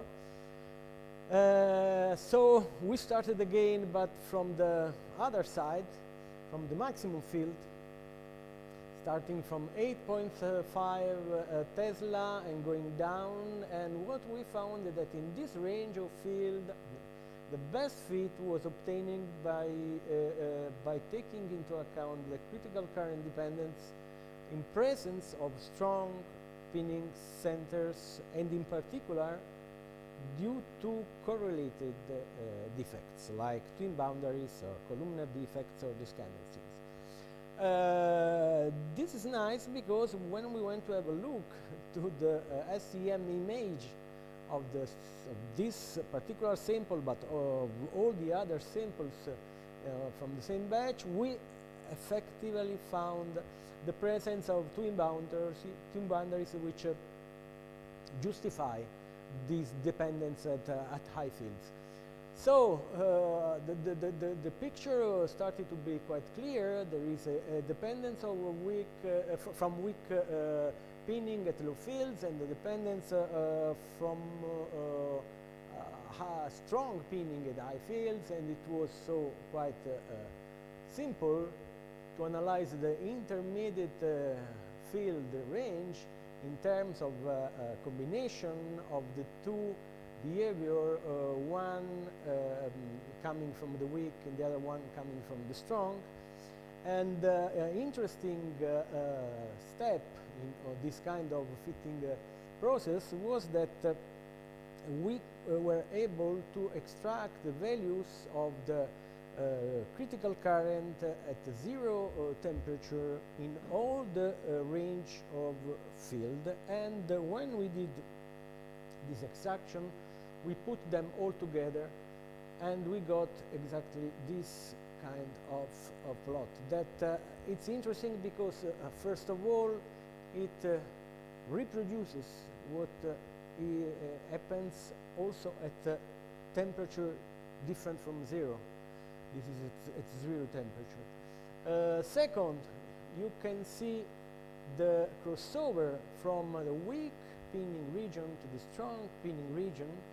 And third, you see that when the strong pinning start to be the main contribution, you have this increase of the critical current, which, let's say, terminates, if you use a guide of the high, terminates exactly at the same value that we found of 9.7 Tesla that we found with a completely different approach. So we were very happy of this coherence of the data, and so we understood that the second magnetization peak is due to some kind of pinning crossover from a weak to strong regime, and this makes the critical current to increase with the field. So the scenario that we draw was that at low fields, first vortices penetrate the material and they are pinned only by the weak point-like pinning centers, which are usually distributed in the volume randomly in the volume of the sample.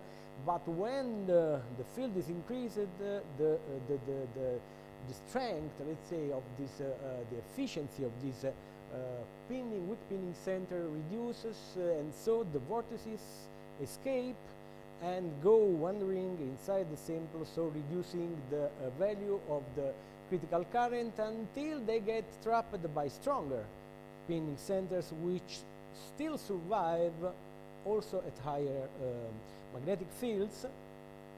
And in our case, they are the pinning due to the twin boundaries, and finally this gives an increase of the efficiency of the pinning until it reaches a maximum, and after that maximum, of course, it naturally decreases as the field approaches the upper critical field. All this information were put together in a HT phase diagram. We don't have much time to discuss about it, but I want to just underline that the field where the second magnetization peak starts, I mean, when there is the start of the increase of the critical current, is this blue line, and it signs the crossover between the weak and the strong pinning center effect. And within this area, oops, sorry, I don't know what happened.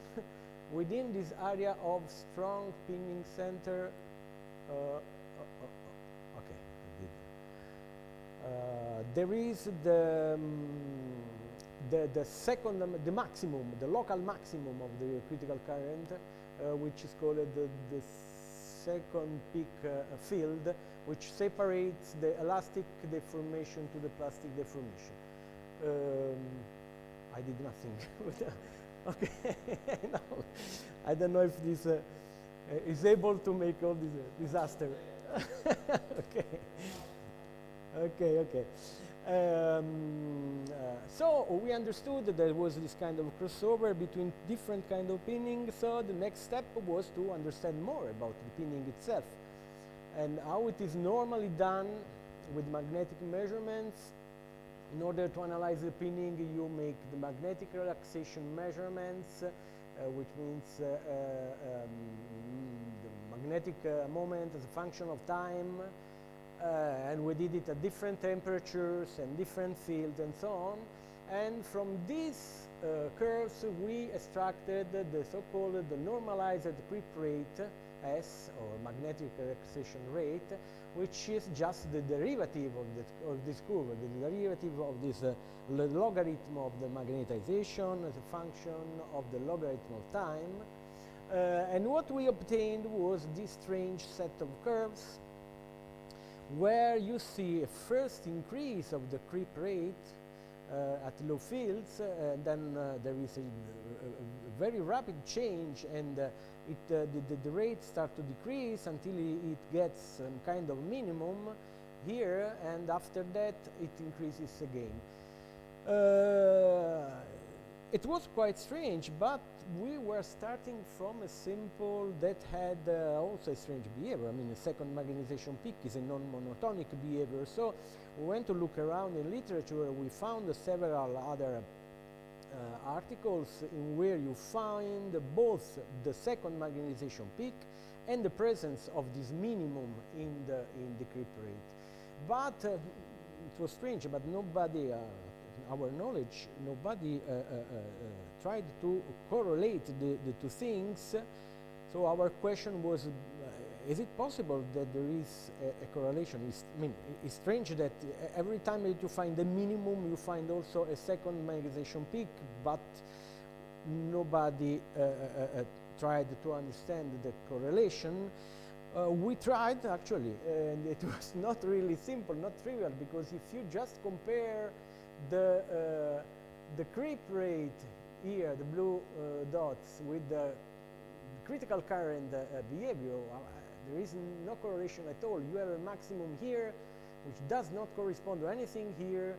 You have a minimum here, which is different from this minimum here, and then you have a second peak here, which is a maximum, but there is nothing that corresponds to it. So really, is not something that comes immediately, but what we noticed in our sample was that at any temperature, the value of this minimum, this onset, was always at the fields lower than the value of this minimum. It was just a detail, but we wanted to, we went to go around to look at other paper and literatures, and we found that in all the papers where there were both the minimum of the creep rate and the presence of the onset, this ratio that we called, with a lot of fantasy, we called R, between the two fields was always lower than 1.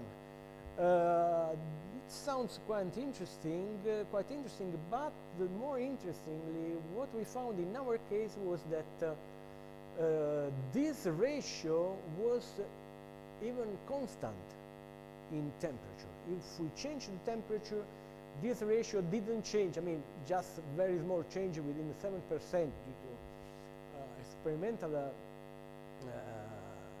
indeterminations or error. And when we went to have a look to other paper, we found exactly the same behavior. I mean, apparently the value of this ratio is always lower than 1, which means that the onset always happens at field lower than the minimum, and if you change the temperature, the two move together. So this suggests has that there is a kind of universal correlation between the minimum of creep rate and the beginning of all the dynamic processes that make the current increase. And apparently, as this happened to any kind of sample, this is sample independent, material independent, and so on. On the other hand, if you just take the second peak value, I mean the peak, the field where there is a local maximum of the critical current, and you try to make the same ratio, the same ratio, you don't find any constants. There is no correlation between those. So apparently there is a strong correlation between these two, and for what we understood, they should be different aspects of the same phenomenon. So this also suggested us to analyze the creep rate curve by starting from a phenomenon that we know already, because we know the explanation of the second magnetization peak, and as this peak was related to the minimum of the creep rate, we decided to analyze the creep rate by following the same approach. I mean, by considering the presence of a crossover between weak and the strong pinning. Usually in literature you don't find any curve that describes the behavior of the creep rate as a function of field, but we know that this is proportional to the inverse of the pinning energy, and the pinning energy, you can find it in literature, the pinning energy goes with field as h to minus alpha, where alpha indicates the pinning regime that acts in the sample. So the simplest equation or expression we could use to analyze our creep rate as a function of field was this one, with just an offset value S0, which is the value of the creep rate at the zero field. And by knowing the presence of this strong pinning crossover, we decided to analyze this curve in 3 different steps. First, starting from the low field values. And actually, when we went to apply this fitting function to this data here at low values, we found quite a nice agreement with the value of alpha, which corresponds to single vortex behavior. As we know that we are at low fields, and at low fields we have the contribution mainly from weak pinning. This is called, we called it actually weak pinning single vortex regime.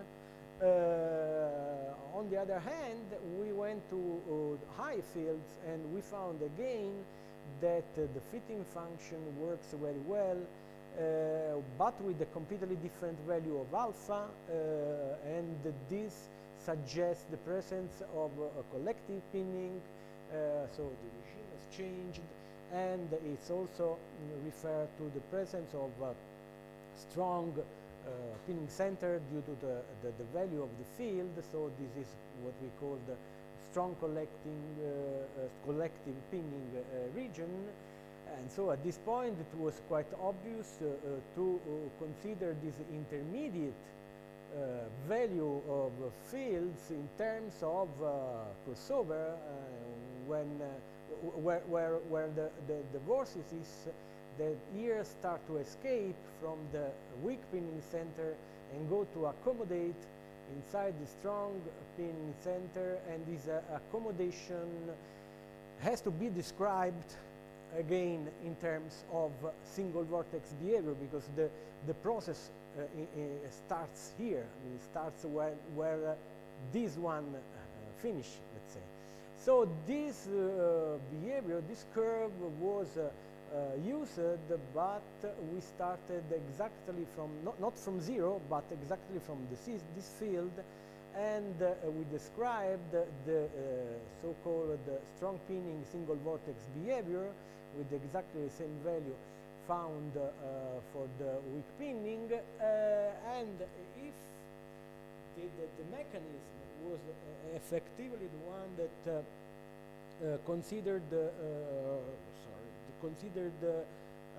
escape from weak pinning to strong pinning, this part has to be described in terms of difference between the weak pinning single vortex and the strong pinning single vortex, which is exactly this expression here in green.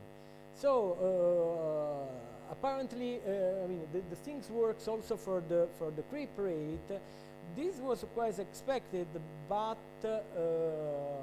what is very nice is that all the processes that give an increase of the critical current at a large field somewhere here starts at fields much lower than the fields where you start to see the increase of the critical current. So our scenario in this case is that the creep rate has this initial growth due to the presence of less effective pinning center, what we call the weak pinning single vortex regime. Then there is a decrease due to a crossover from weak to strong pinning, and then there is again an increase as all the dynamics is regulated just by the only surviving pinning centers, which are the strong pinning. And what is really surprising is that if you see a maximum in the current, local maximum in the current here at about 7 Tesla, that starts at about 2.5 Tesla, all the mechanism that trigger this increase starts at field even lower than 1 Tesla. So these are processes that starts much earlier than what you see on the current itself. We were very happy about this, so we took a risk and we went to take some other work around that show what we need to have, which means not only the second magnetization peak, but in particular a curve with the data of the creep rate at low, intermediate, and the intermediate field. Those were the one that we were interested to. And we analyzed this data, just found the literature exactly with our same mechanism, and we found a very, very satisfactory agreement. The curve of the creep rate shows a minimum, and there is also a second magnetization peak phenomenon. This is present in many other papers, but we couldn't find any real correlation between the two phenomena. And the onset of the peak, of the second magnetization peak, always happens at fields lower than the minimum in the creep rate, and this ratio is even constant in temperature in our material, but also in other materials. Due to this constancy of the ratio R, and to the fact that the second magnetization peak could be attributed to presence of a crossover between the weak and the strong pinning center, we analyzed our curve in terms of pinning crossover, and what we found that all the mechanisms that produce the increase of the critical current are activated at fields which are much below the fields where the critical current effectively start to increase. And we applied also our procedure to other type of other kind of type 2 superconductors. The agreement was very good, and this suggests that the mechanism which can be behind the second magnetization peak are what we have described, and this is independent on the material used, on the type of pinning center, and even on the type of eventual vortices transition inside the symbol that can change the pinning itself. That's all for the moment, and this is what you get when you see second magnetization peak everywhere, even on mountains and so on. Okay, thanks for your attention.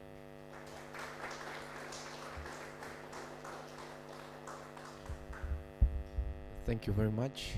If questions? Thank you very much for the talk. Well, I have noticed that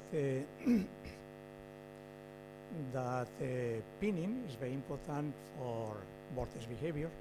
You have used for pinning deformation. I would like to see what are the ways of introducing pinning there. And I was surprised when you presented the second magnetization peak phase diagram, that you have a transition between unpinning to the plastic one, and then from the plastic one to the elastic one. I would expect a completely different one. Actually, this is something that we have to face also with the referee of the paper. Yeah, you are a good back. Actually, we didn't analyze that part of the phase diagram, because if you start talking about the second magnetization peak, everybody says, but it's well known. It's well known. It's well known that this is due to the elastic to plastic deformation. It's something which is common in literature. But here we are taking into account the maximum, the local maximum of field. We are just talking about the low field part. So we didn't take into, in our analysis, we didn't consider at all this part. We just consider this region from weak to strong. And what happens in the strong region is something that is already well known.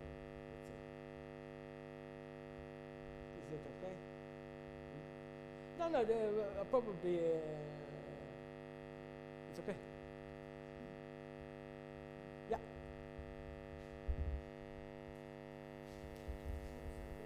Because I know the field of interest of Fernando, I think that he, in his mind, you speak now about elastic and plastic deformation, I mean structural deformations.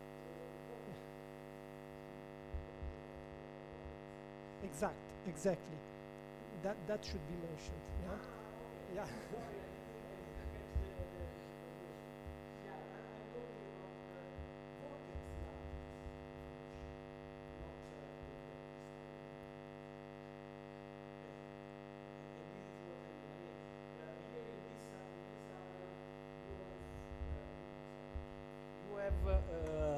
The vortex lattice which can accommodate elastically to the pinning center, and it gives you an increase of the pinning efficiency, which terminates at the second peak. And at that value, the vortex lattice is not elastic anymore, and it becomes rigid, so it loses these properties of pinning. And that's why people say that it is due to this kind of transition. Yes, unpin syndrome.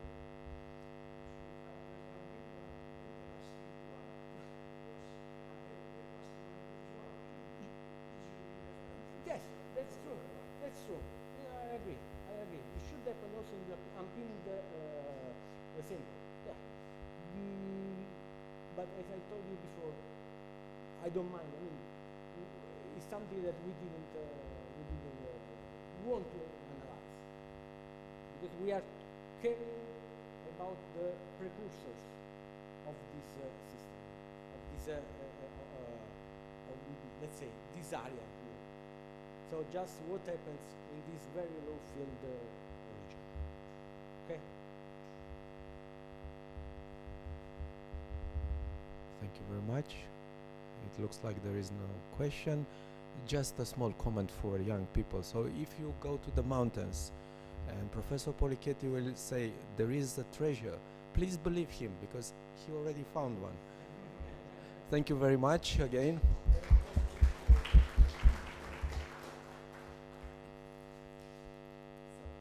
Once more, please, the presenter, to keep the microphone very close to the mouth. Is not important for the people from the hall, because we can hear, but for the online people it's much difficult. So please. Okay, and we move now to the last talk of this session.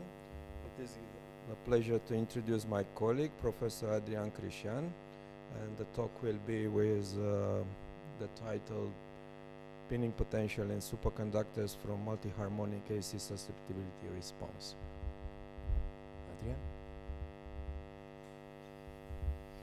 Adrian? Good afternoon, ladies and gentlemen. I am pleased to present for the first time in a workshop organized by us in this very new renovated building from a very, very old high school for ladies. So I'm going to talk about pinning potential in superconductors from multi-harmonic AC susceptibility response. In Massimiliano's talk, you have seen that from magnetic relaxation you can get the pinning potential and how it looks like.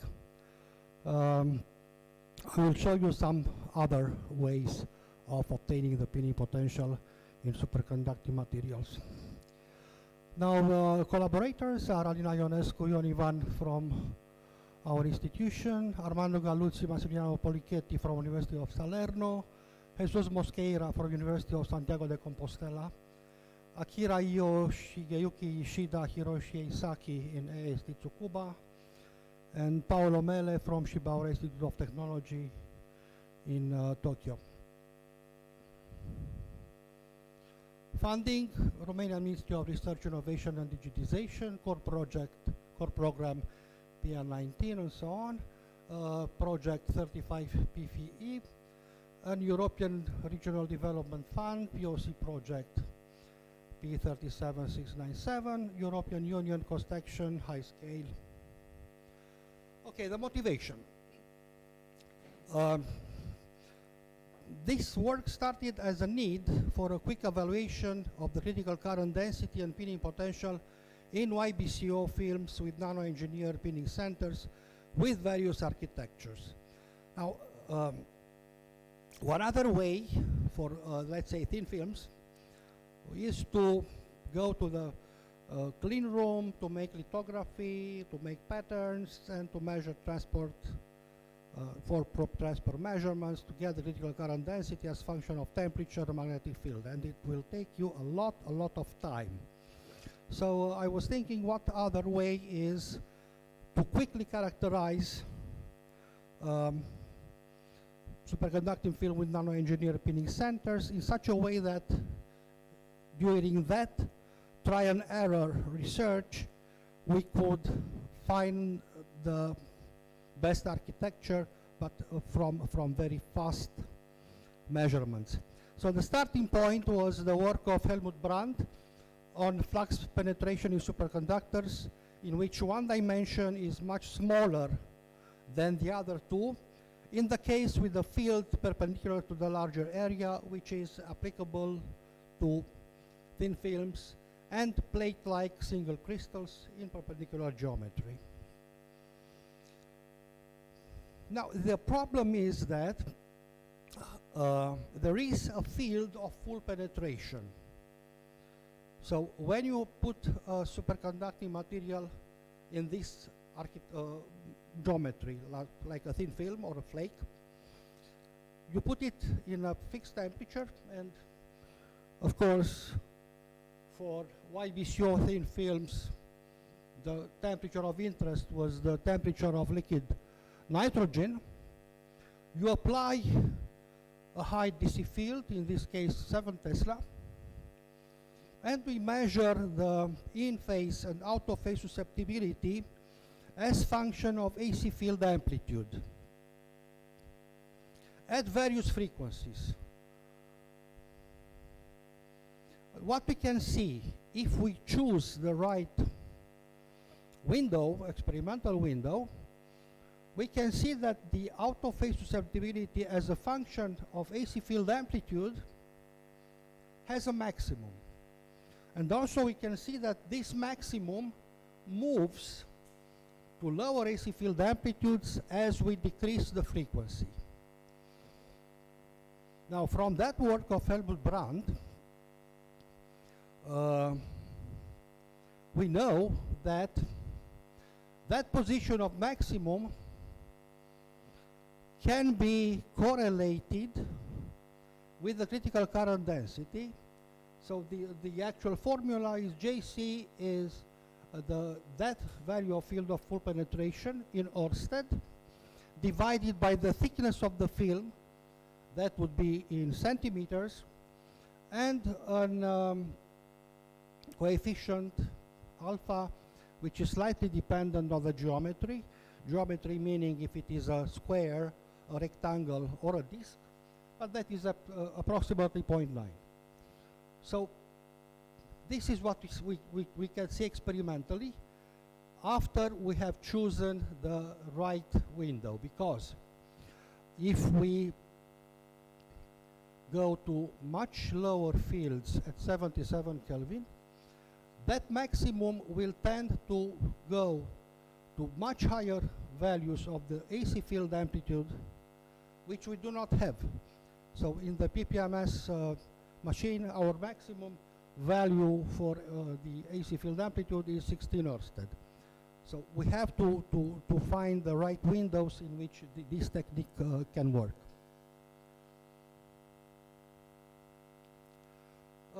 Now, regarding the pinning, there are several models in the literature regarding the activation energy or the pinning potential.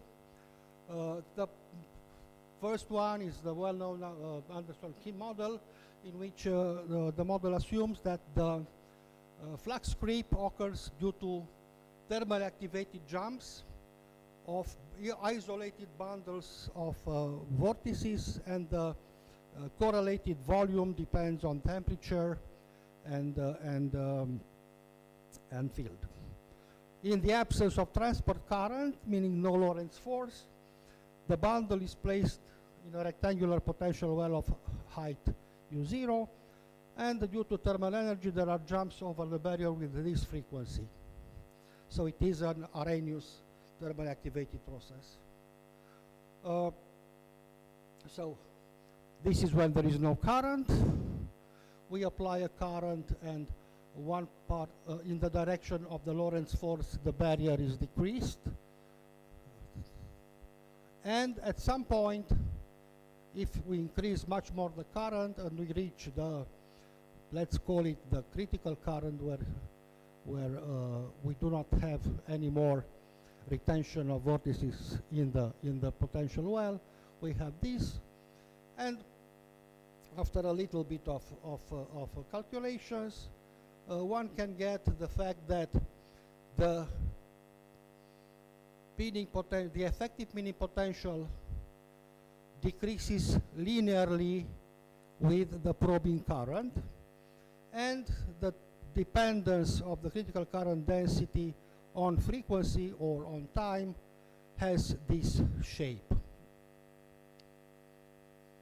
The other model in the literature is the Larkinov-Chinnikov collective pinning model, in which it deals with the cooperative aspects of vortex dynamics, in which the formation of a vortex lattice or vortex system is a result of a competition between the vortex-vortex interaction, which tends to place a vortex on the lattice point of a periodic hexagonal or triangular lattice, the so-called Abrikosov lattice, and the vortex spinning center interaction, which tends to place a vortex on the local minimum of the pinning potential. So vortex-vortex interaction promotes global translational invariant order, while vortex-spin interaction tends to suppress such long-range order if pinning potential varies randomly. And this is the dependence of the pinning potential on the probing current. So it is a power law dependence.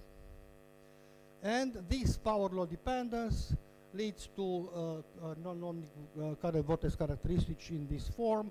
And in the end, the critical current density depends on time, following this formula, meaning that in a log scale, it will be a power law.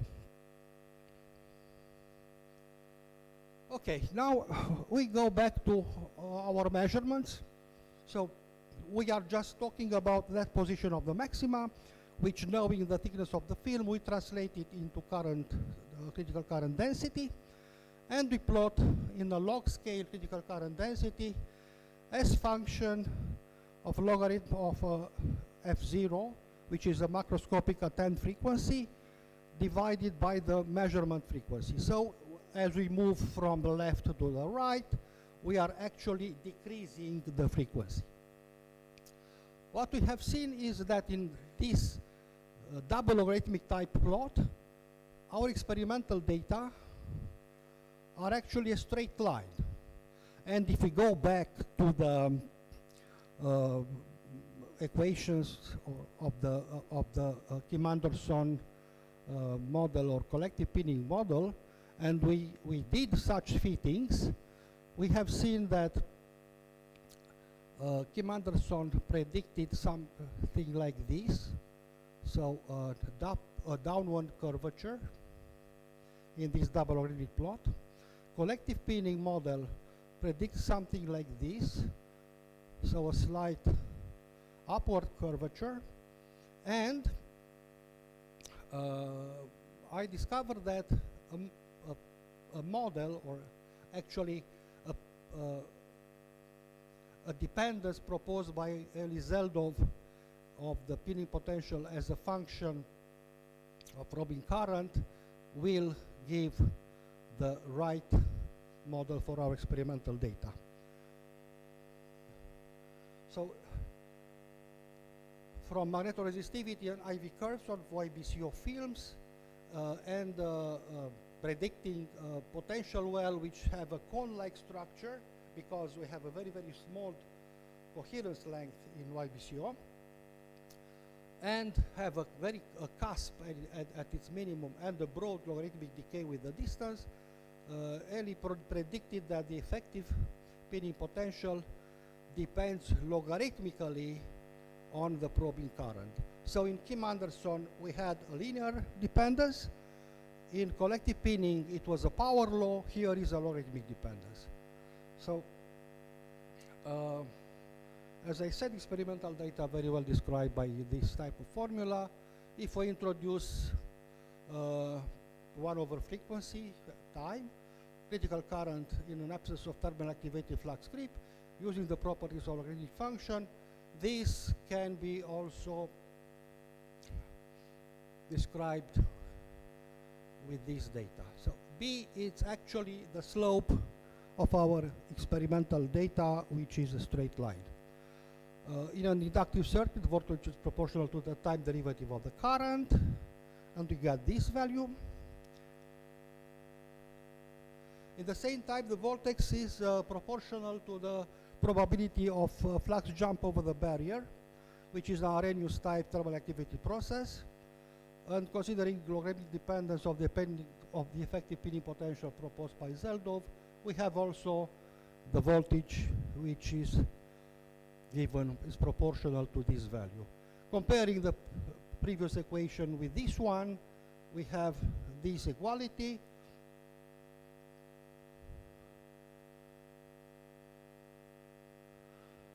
And introducing the experimental time-dependent probing current from our equation, from our experimental data, like this one, we have this equality, and this must be true for any value of the variable type. For sense, the exponents of t over t0 in both sides have to be equal. So this one has to be equal with this one, and we obtained this very, very nice equation in which we could obtain very easily the value of the pinning potential as function of the experimental slope of in our data, and of course it depends on the temperature. So we have seen that this pinning potential can be easily extracted from the slopes in the frequency dependence, the critical current density in double logarithmic plots.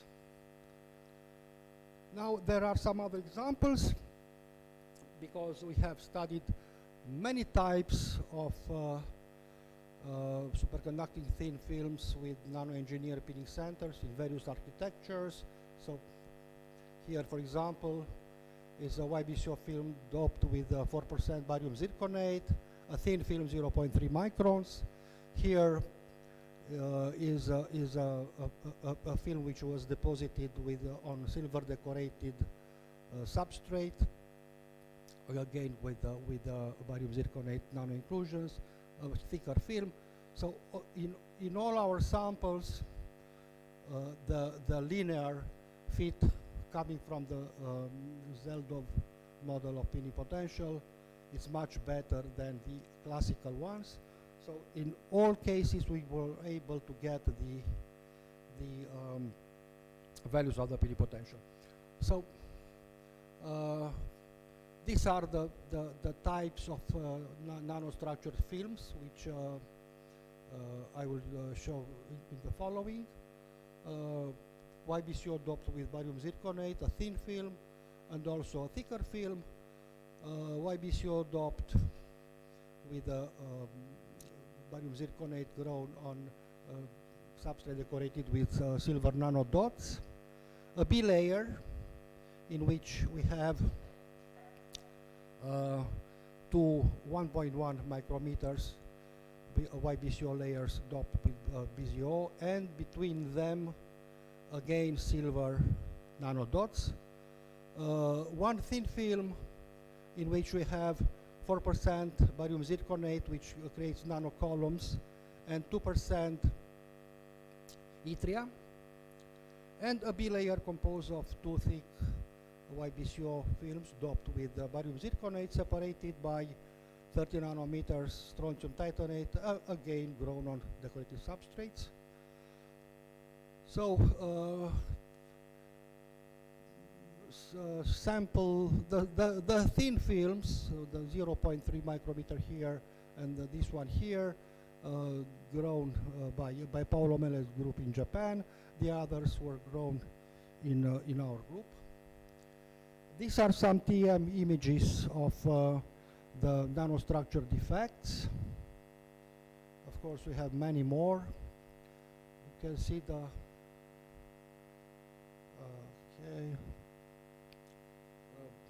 splayed nanorods entangled with columns of YBCO due to the silver-induced columnar growth and barium zirconate nanoparticles, barium zirconate nanoparticles and splayed nanorods in all these kind of things. Here there are some additional defects on the AB plane directions due to the interfaces between YBCO and strontium titanate. And here are some additional defects which are nanoparticle induced by yttria in addition to the columns which are due to barium zirconate. Now the results, so here in all these graphs we have at different DC fields and at 77 Kelvin in these graphs here. For first sample, you see in every case the straight lines are well describing the experimental data. And again, as I said, the slope will bring us to obtaining the pinning potential. Obviously, a steep slope, meaning a huge decrease in critical current density with decreasing frequency, which is not good.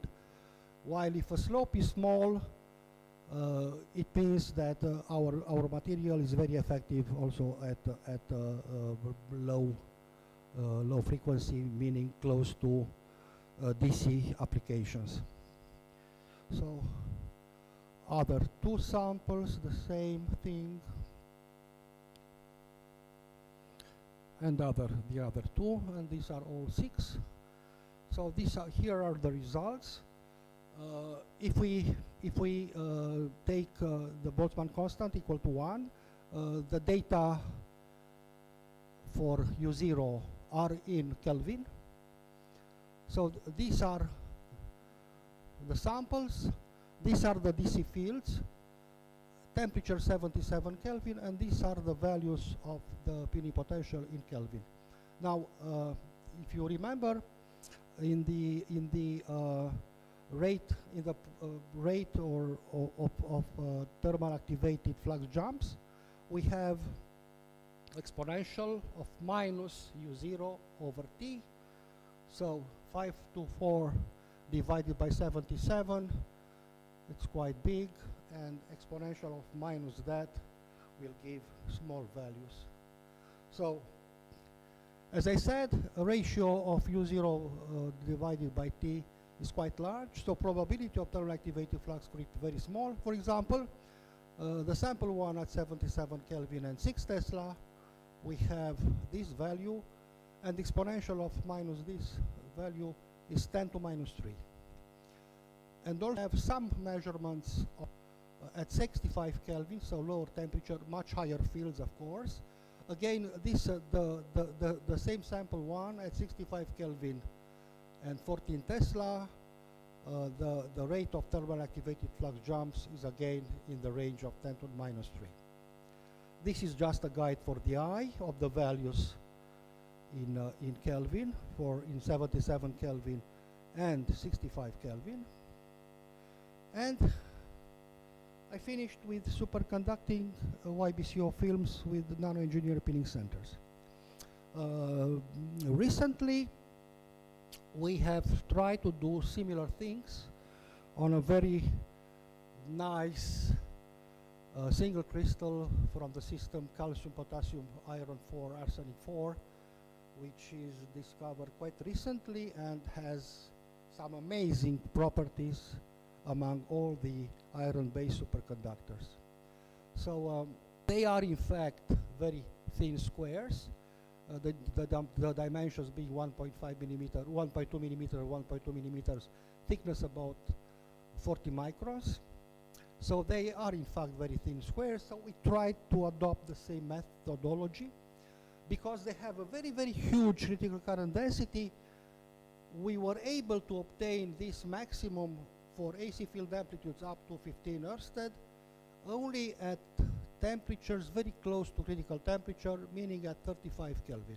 So here is an example at 1.25 Tesla in 35 Kelvin for 5 frequencies. So these are the data. Again, even in this case, in this double logarithmic plot, the experimental data position of the maxima are very well described by straight lines. We did the same approach as previously for YBCO films.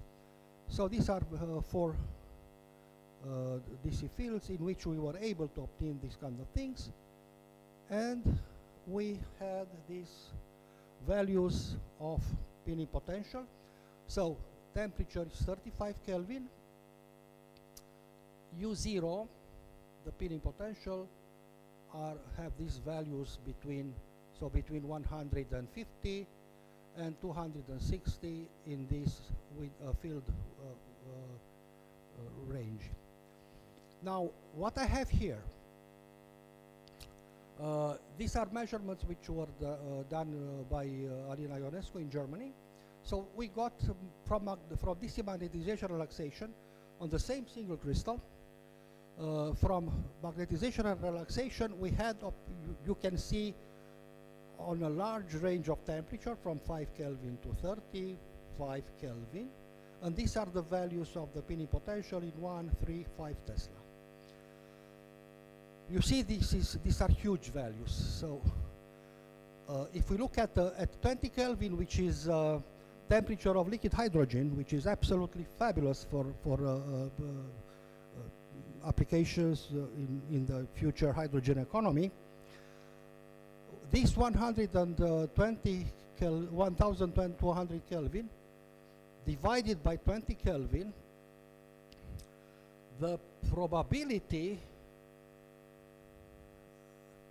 the probability of flux jumps are extremely small. So actually at 20 Kelvin for this single crystal, the thermally activated flux jumps have a 0 probability of occurrence, meaning that we are able to put huge values of current inside this material. But what is interesting is that if we look at the measurements from AC susceptibility and we look at one Tesla, we have something like 210 Kelvin. And if we look at 1 Tesla here and we extrapolate towards 35 Kelvin, will be again around 200 Kelvin, which is quite surprisingly, considering that here is a short time process, here is a long time process. So here we are talking about 10 kilohertz, meaning 10 to minus 4 seconds, and the measurements of magnetic relaxation were performed up to 2000 seconds. So it's quite surprisingly that these values can be compatible. Now I came to the conclusions. The pinning potential estimated from frequency-dependent AC susceptibility measurements are consistent with the logarithmic dependence on current density proposed by Elie Zeldov.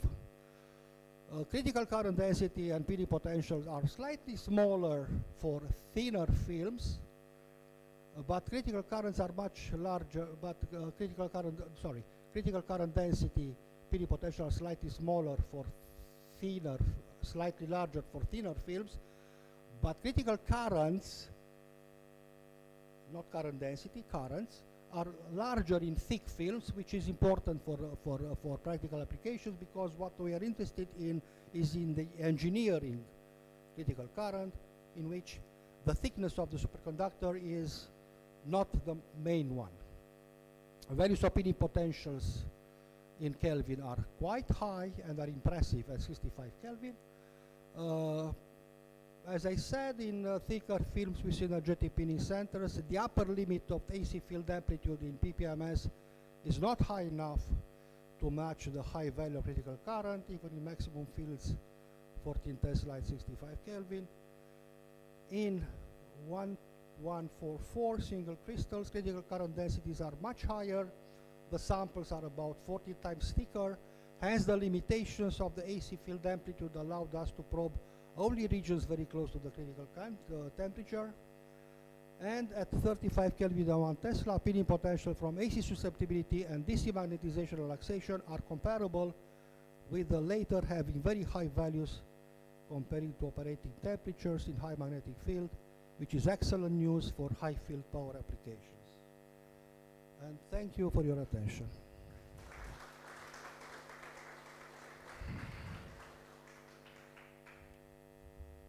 Okay, thank you very much. Any question, please? Comment? Don't be shy. Okay, yes, please. Do we know what the origin of the very high JC is in these last materials you were discussing? Kazu?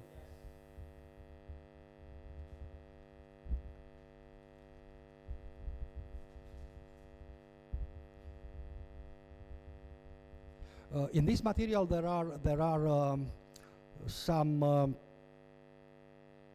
intercalation of calcium oxygen planes instead of potassium oxygen planes, which give rise to some dislocations which are of very high density. It's a recently published paper by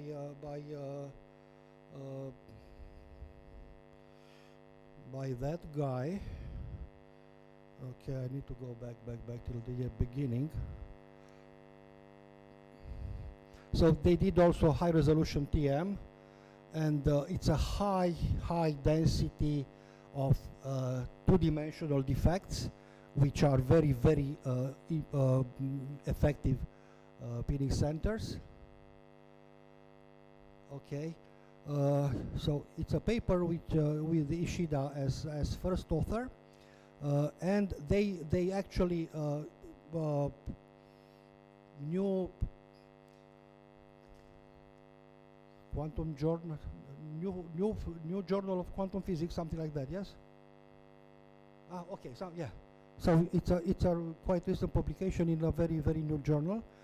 So the density of those two-dimensional defects introduced by those intercalations is very high, and all of them are very strong pinning centers. And actually, the values of the critical current densities are very high in both directions, C-axis or AB plane. Okay, thank you very much. Thank you for all speakers. Before closing this session, I still have one question. So, are you ready for coffee? Well, that's the spirit. Thank you very much.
asta eventual se bagă în buzunar. Dar ideea este că trebuie dat da. Trebuie să o dăm puțin mai tare și mai tare. Care ar fi?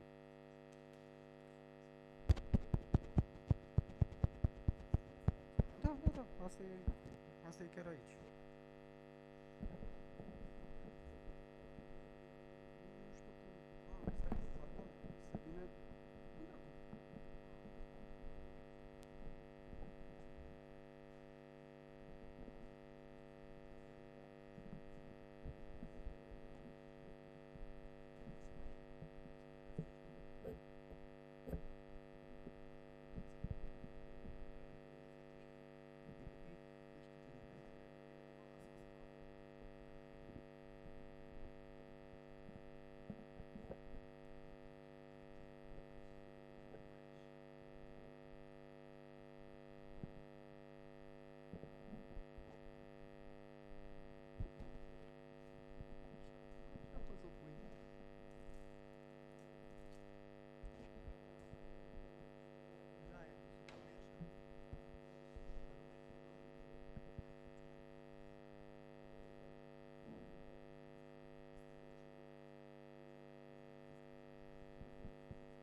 Probă de microfon.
Păi față de ăsta, uite, ăla s-aude foarte încet. Asta s-aude foarte încet? Păi și l-ai dat mai tare? Care e? Asta e. Îi dat la maxim și doar atâta se aude? Asta un pic, aici are vreun control? Aici are? Ok, acum se aude bine. Cred că așa o să facem, nu? Ok, acum... Da. Avea un microfon, da. Ok, acum se aude tare, vezi? Uite, te vezi pe după.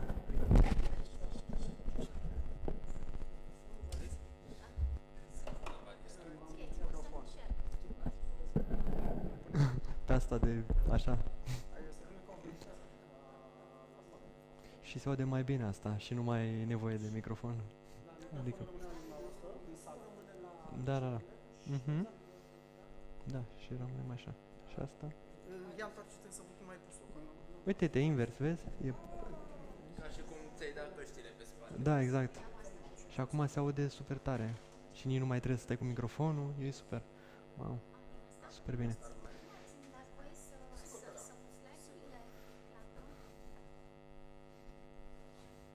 Da, asta are baterie oare? Ai cum ai pus? Ok.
Gata. Și asta e tot. Și țineți în mână.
Deci, probă de microfon. Da? Așa? Și dacă vorbesc așa? E mai... Da, da, da. E bine.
So good afternoon for this session. I have the pleasure to chair this session on magnetic domains and related magnetic functionalities.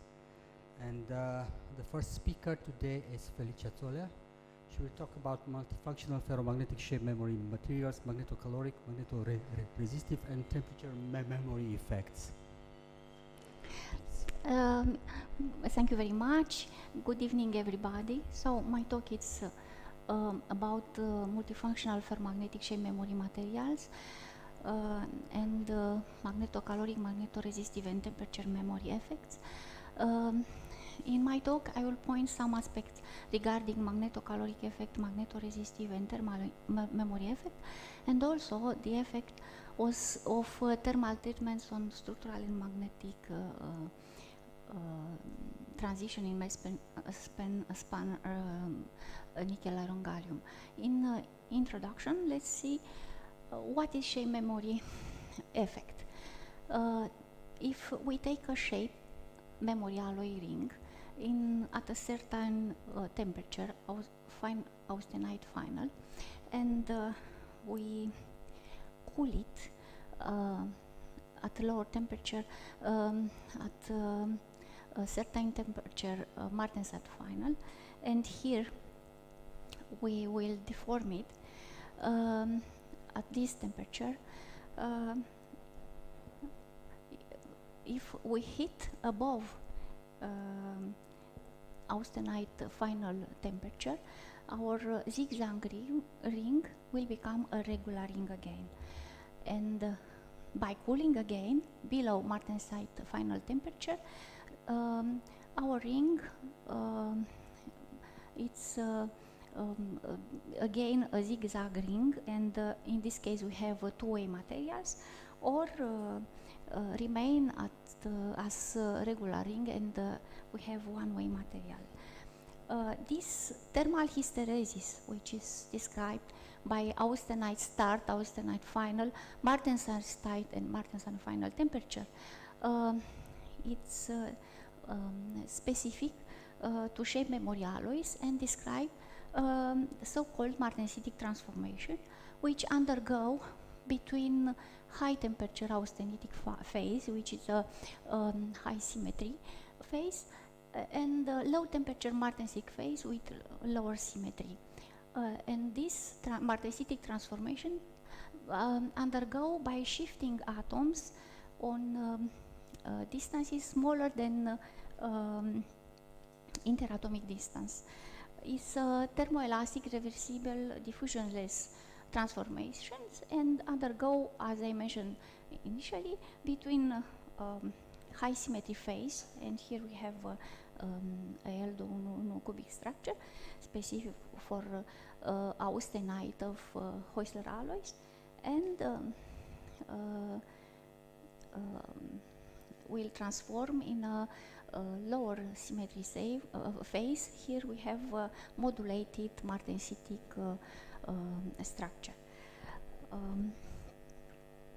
When this martensitic transformation undergo at temperature lower than Curie temperature, the material is a ferromagnetic shape memory alloys, and it's interesting. Why? Because it represents a superior control of shape memory effect, magnetic field induced strain, and high frequency response. It's much faster to vary the magnetic field and temperature. These alloys present multifunctional properties like magnetic field induced strain, magnetocaloric effect, magneto-resistive effect, which are associated with magneto-structural transitions. And these properties offer a huge potential for applications like sensors and actuators, shock absorbers, magnetic refrigeration, switches, medical devices. A special class with these smart properties, it's Heusler alloys with this, with this formula, where X and I atoms are 3D elements, and Z are 3, 4, or 5 elements. What I want to highlight here is that these Heusler alloys are intermetallic compounds with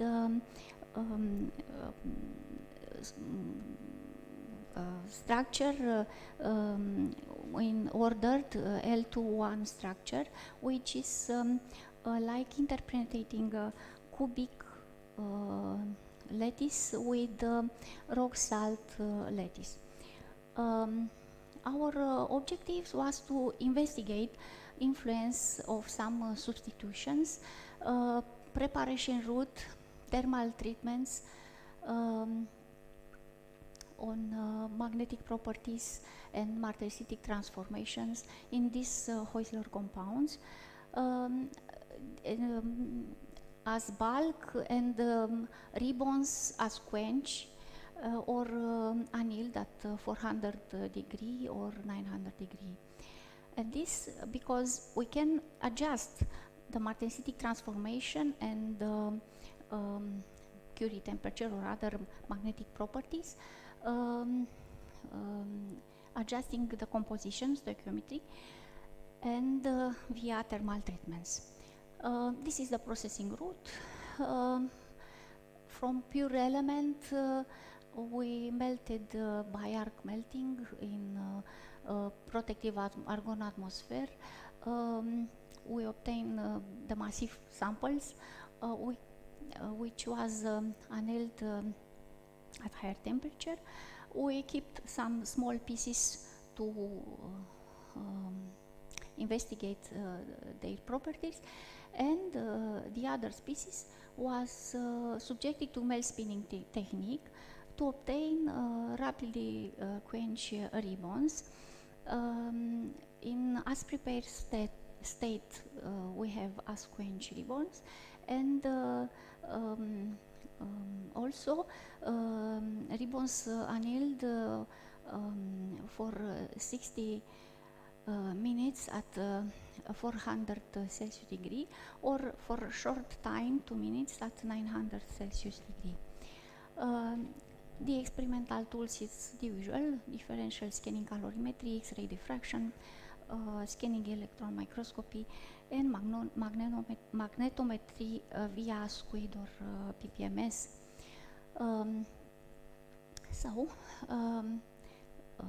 Here we have X-ray diffraction pattern recorded at room temperature. It's usual profile for nickel iron gallium Heusler alloys. What I want to mention is that bulk samples when are in the martensite at room temperature are in a non-modulate tetragonal structure specific for martensite. In as quench ribbons are present the reflections of modulated structures, like here for neodymium 2 as quench ribbons. Yeah. And when our samples are at room temperature in austenitic phase, a disordered structure type B2 it's evidenced. After a thermal treatment at relatively low temperature, 400 degree,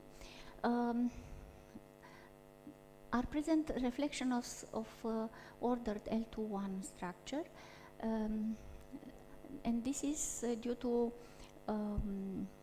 relaxation of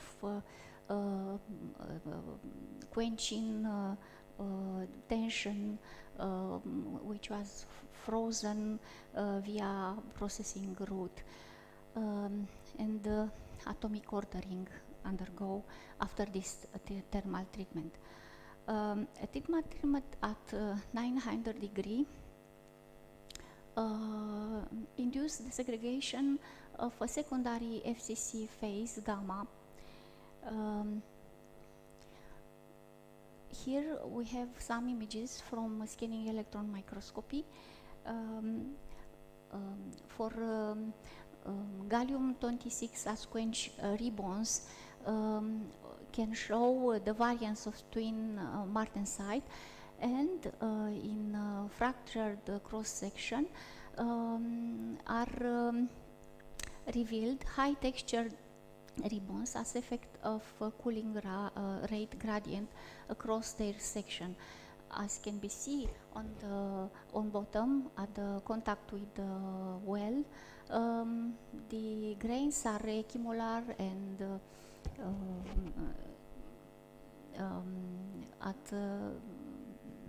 after columnar grains are growing up to the free surface. After a thermal treatment at high temperature, nucleate and grow this secondary phase, gamma phase, which precipitate at the grain boundaries.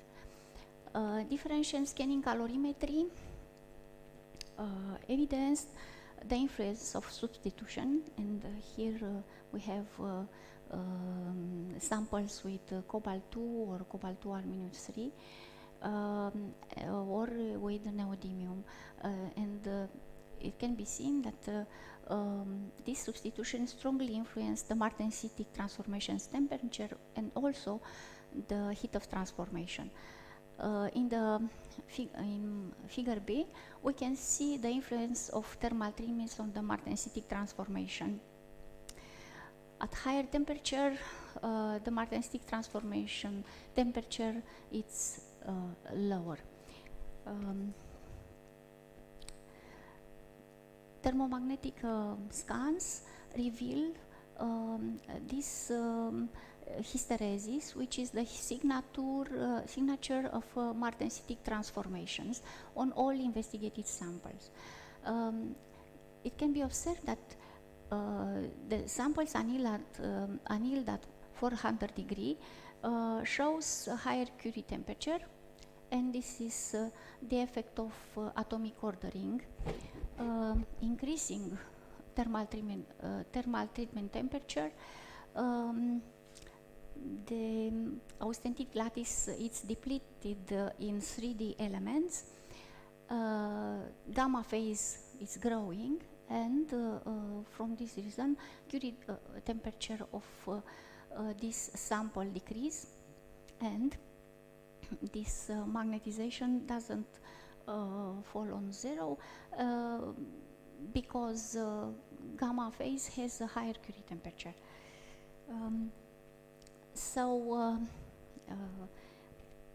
Thermal treatment at 400 degrees induce an increased atomic ordering. At higher temperature, thermal treatments promote the growth of secondary gamma phase, which contribute essentially to the decrease of martensitic transformation temperature. And now I will mention something, some aspects about magnetocaloric effect. In phase transitions, the systems look to minimum Gibbs energy, which has a well-known formula. From differential form of Gibbs energy results Maxwell equations, and first one help us to calculate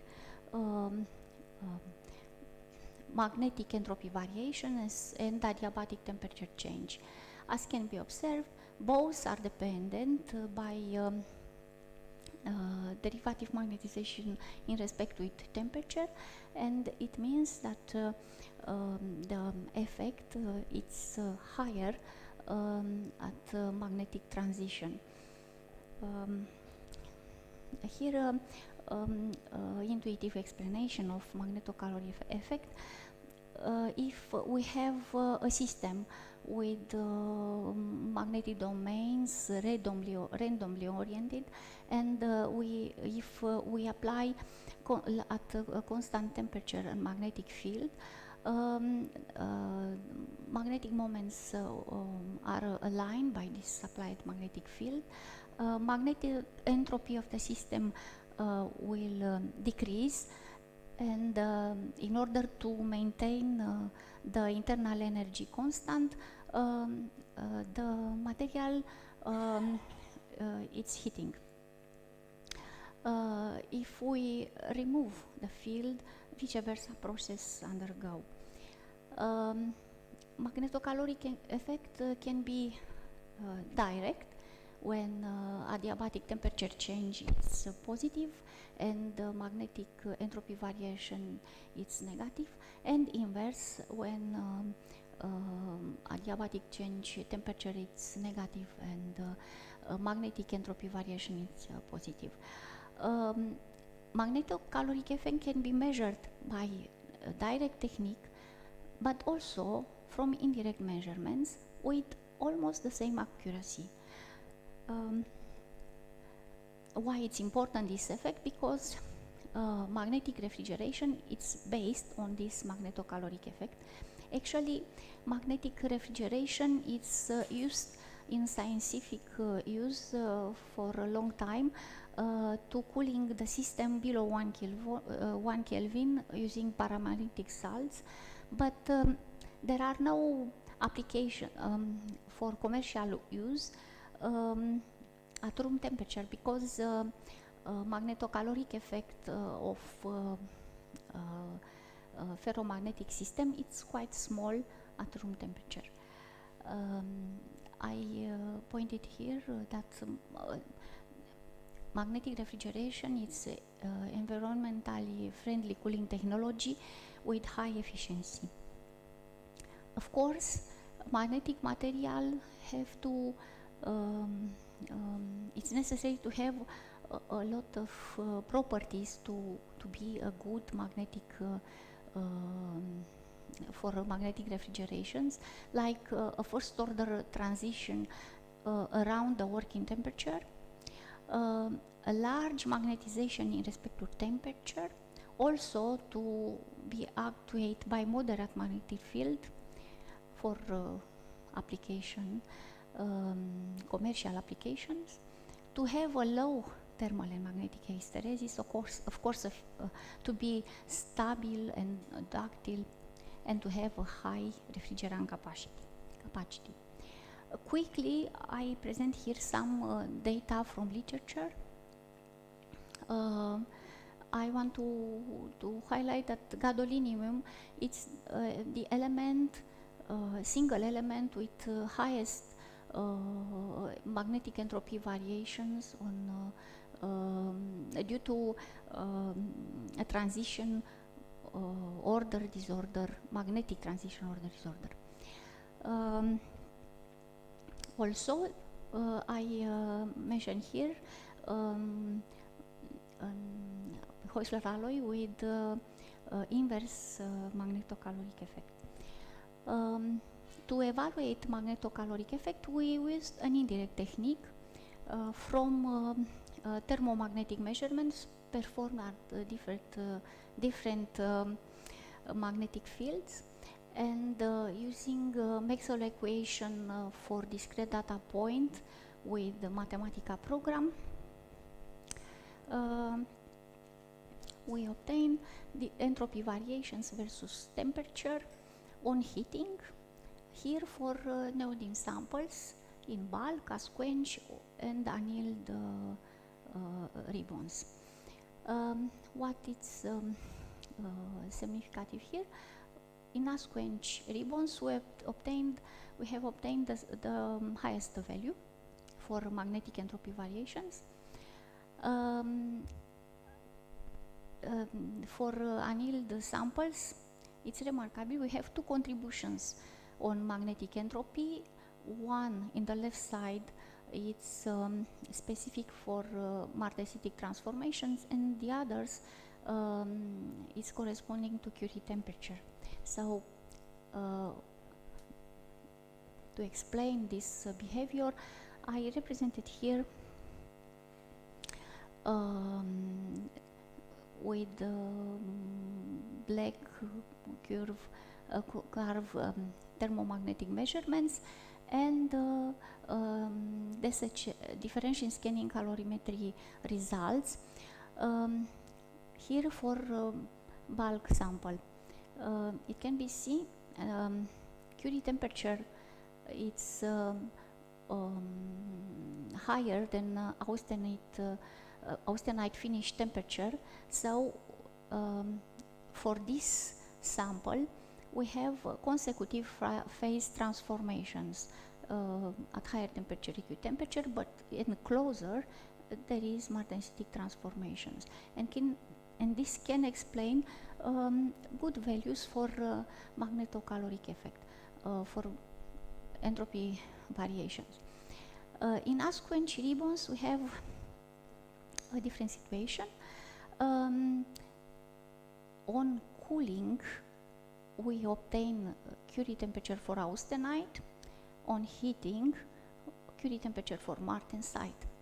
And we can see that austenite temperature, it's here, it's higher than Curie temperature of austenite. So we have a paramagnetic austenite, and because Curie temperature of martensite is almost equal with martensite start temperature, we have a martensitic, ferromagnetic martensitic state. So these ribbons undergo the martensitic transformation between paramagnetic austenite and ferromagnetic martensite, and these phase transformations are concomitant. And this can explain the highest value obtained for magnetic entropy variations, because this is what are we looking for to obtain coupled magnetic and structural transitions to have a good magnetocaloric effect. Here for cobalt-2, aluminum-3,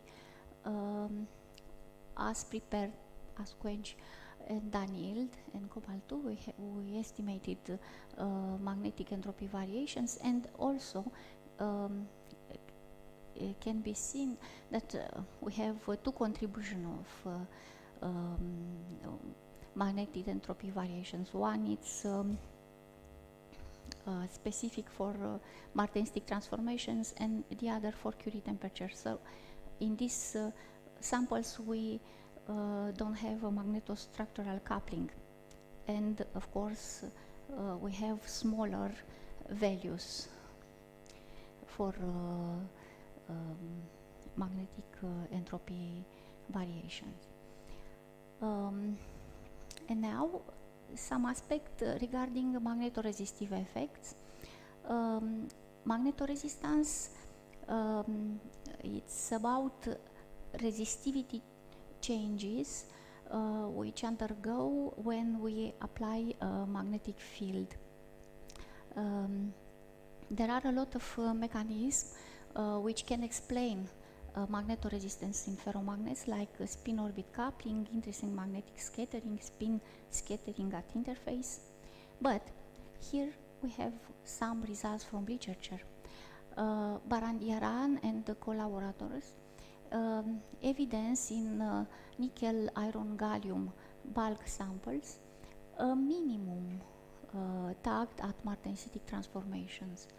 Liu in Applied Physics Letters from 2005 obtained a maximum at martensitic transformation, and these differences between the results reported in literature means that there isn't a well-known and defined mechanism to explain magnetoresistance in Heusler alloys. And it means that it's necessary to study and find answers. Here is presented how we evaluated magnetoresistance for neodymium-based samples. In the left figure, we have thermoresistivity variation in respect to temperature. This anomaly, hysteretic anomaly, reflects the martensitic transformation. When we apply a magnetic field, of course, resistivity decreases because decreased magnetic disorder. Also, we have a metallic feature in austenite and also in martensite. And if we apply well-known formula for magnetoresistance, we obtain these curves for bulk, asquench, and annealed at high temperature ribbons. It's important here we obtain a giant magnetoresistivity, 13.5% at 2055 Kelvin for neodymium bulk samples. But in other samples, again, we represented here reduced resistivity function with temperature for asquench, annealed ribbons in 0 and also 5 Tesla. But what I want to highlight is that we obtain in asquench ribbons a minimum in module, and after thermal treatments a maximum. It means that after annealing, the magnetic ordering is changing. So it reflects in magnetoresistivity dependence of temperature. And here, in B figure, for this alloy, the maximum magnetoresistive effect in module, of course, it's around Curie temperature, because around Curie temperature, the charge carrier are scattered by magnetic fluctuations. Okay, so just few words about thermal memory effect.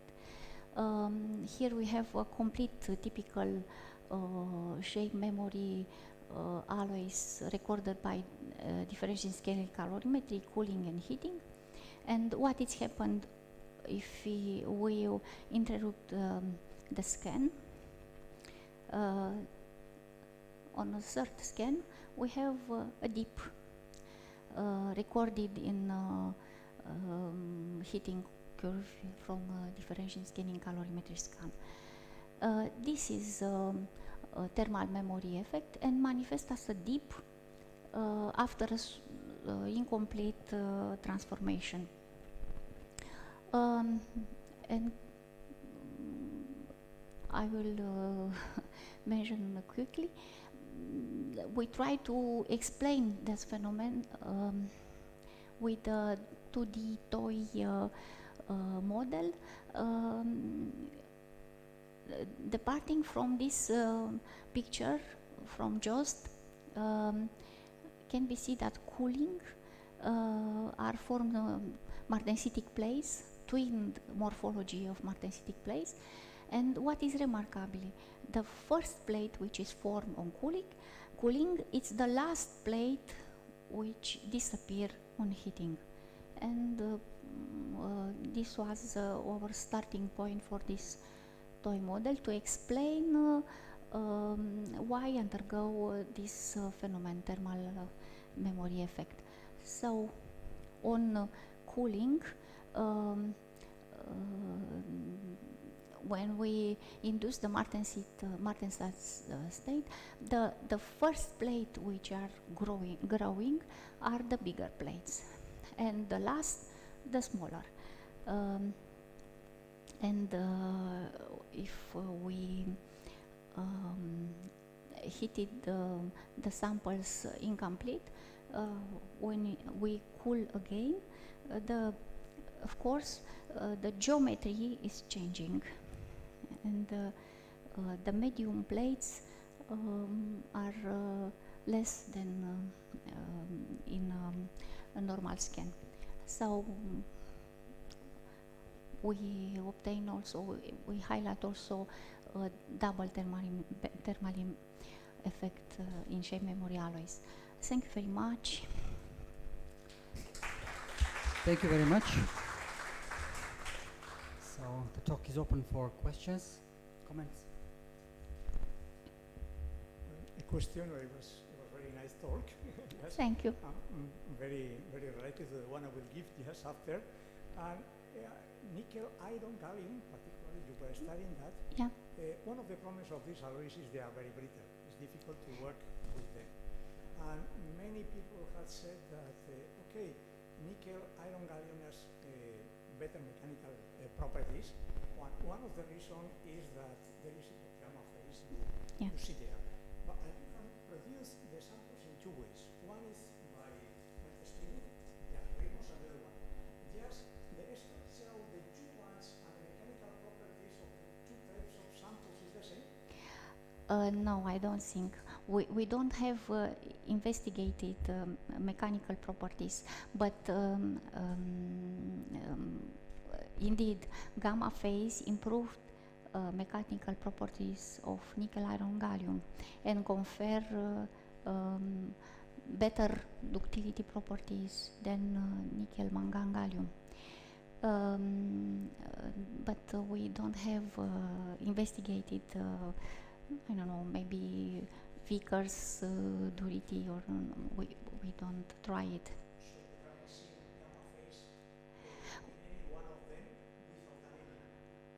No, in some samples, I don't present it here, there is some reflections, smaller. It seems that gamma phase nucleate depends by the parameters from L spinning method, because sometimes we want to obtain again the same sample, but we have varied something on L spinning, maybe the speed of well or the pressure of argon, and sometimes gamma is present in Asquench ribbons. Yeah. But and another fact, if gamma it's too much, not just the martensitic transformation, it's at too low temperature, but also the heat of reaction is too small to use this material for some applications. So small quantity of gamma, it's benefic, but not, yeah. Thank you. Other question, perhaps? No? If not, let's thank again the speaker. Thank you. Thank you very much. And now it's time for Professor Fernando Plazaola.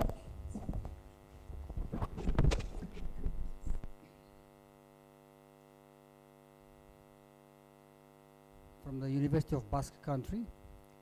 He will talk about the role of thermally and mechanically induced defects on the magnetic coupling in metamagnetic shape memory alloys.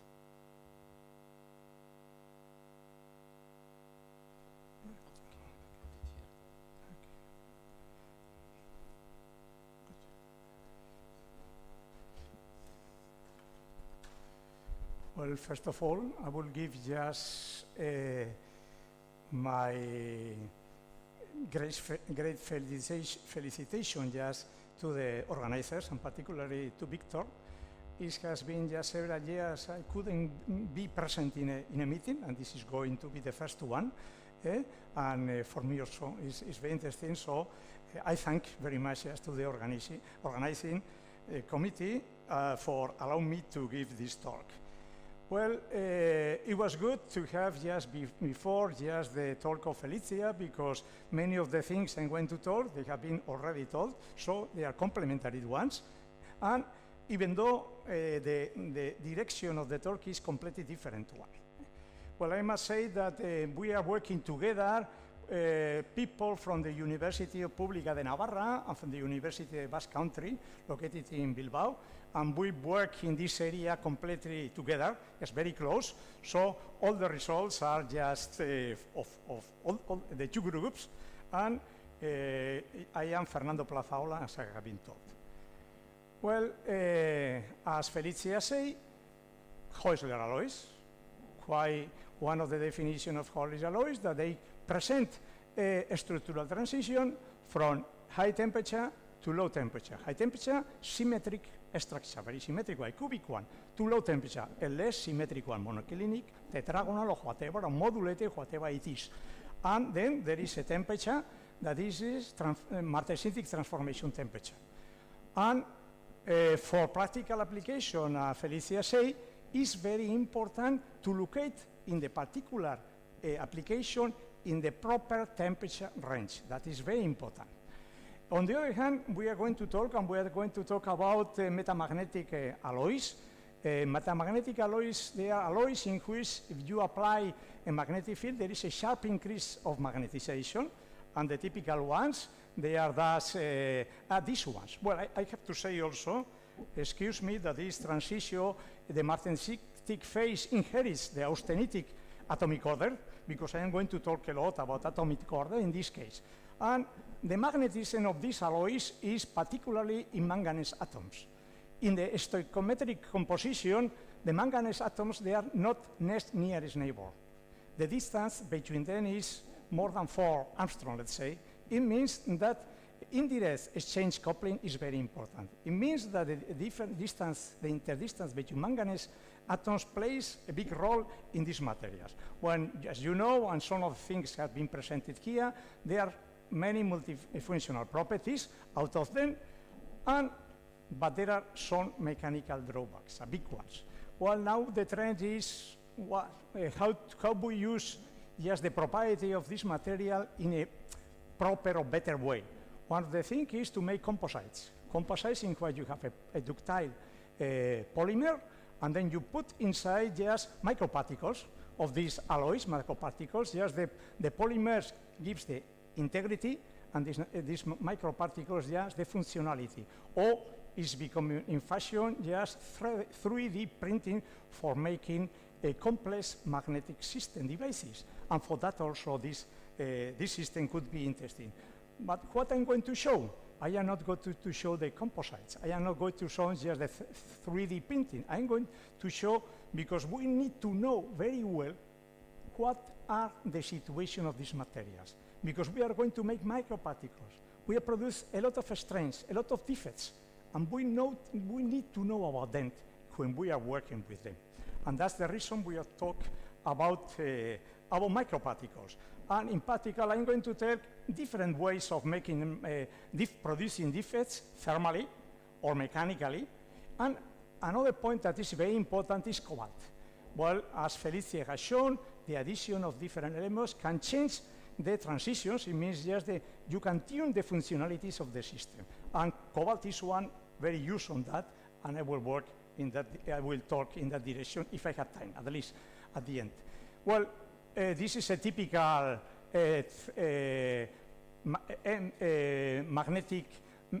magnetization versus temperature curve. At 100 oerstes, this is 60 kilooerstes.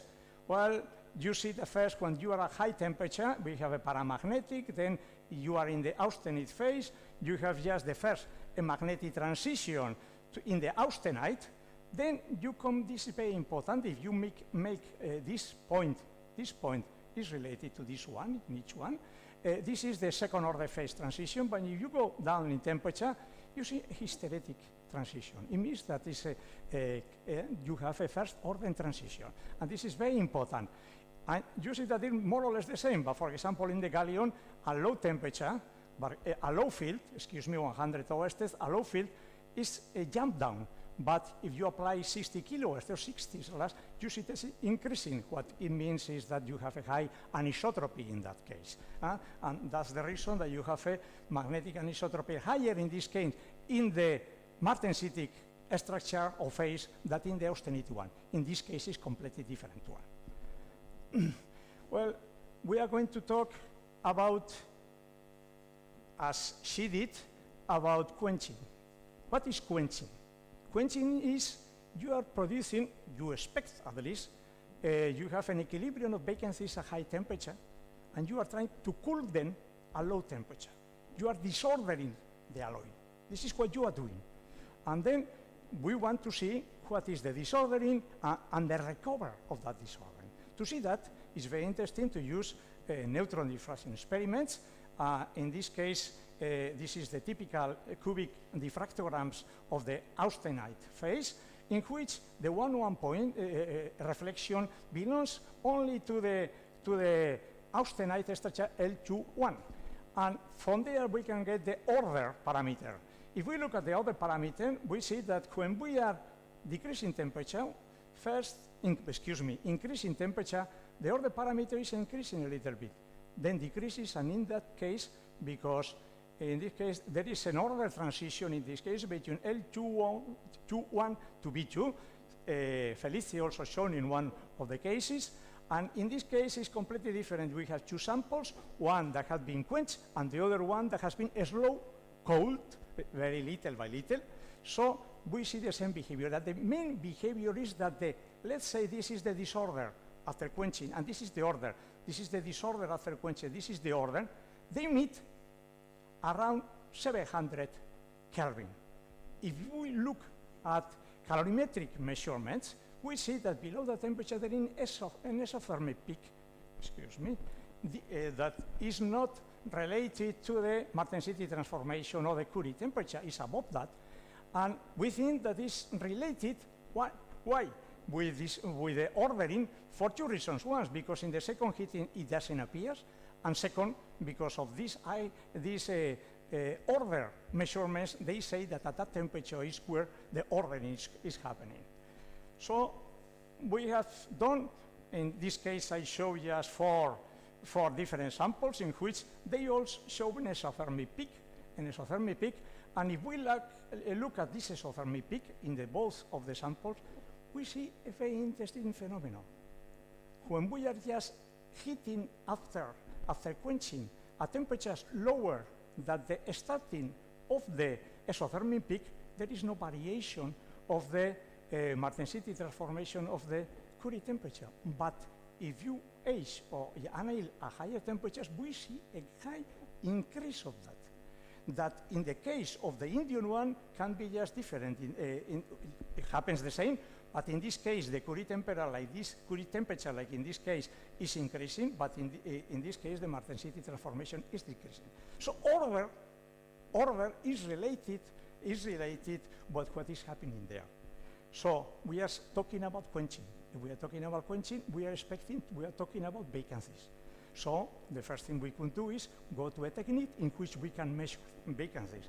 And that's the reason we have a very recent measurements in which we have used positron annihilation lifetime spectroscopy. I am not going into details. Here you see only, this is the exothermic peak after subtraction and normalization in two samples, and this is the vacancy concentration we measure after the positron annihilation experiments. And we see that after the starting, there is a decrease on the number of vacancies. I mean, the organ is produced by vacancies in both cases. There is more information, but I am not going to talk about that. And if we look, in this case, the position of the peak, and we take from there the vacancy migration energy, we see that there is a good relation between the position of the peak, the position and the migration vacancy energy. Indeed, from these experiments, we have seen that the main vacancy we have there is nickel vacancies over there. So we are talking that quenching experiments, we're introducing vacancies. It means that the vacancies are very important for the change coupling because Curie temperatures are changing. So let's go over. I have been showing this here. I'm making quenching experiments. In this case, for indium and gallium and indium, nickel, magnesium, gallium, nickel, magnesium, indium. But if we look at another two samples, tin and antimonium, we see that there is no variation at all. If we look also to the magnetometry, we see the positions of the other temperatures and the Curie temperature, they don't vary. But we have seen that it will vary, changing the quenching temperature, for example, and we are, or the annealing, the number of vacancies, we are not seeing. So standard thermal treatments of annealing or quenching are very good for these samples, but not for these ones. But we want to tune. We want to tune the magnetic properties of this material, the Martensity transformations, to use in application. So we have decided to mechanically induce defects in these samples, excuse me.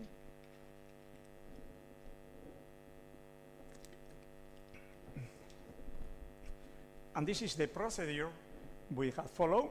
First, like in the way told by Felicia, we have produced by arc melting with an agate mortar. We have made microparticles, so we are producing a lot of defects over there.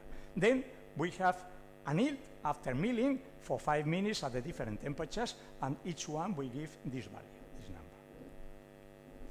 Let's look at the X-rays. The position of the peaks are the same after milling. You are milling and you are annealing afterwards. You see, no change in the position of the peak. It means that the lattice parameter is the same. Long range order is the same. Look at the calorimetric measurements. The position of all of them, of the Martensite transformation, I mean the hysteresis is the same.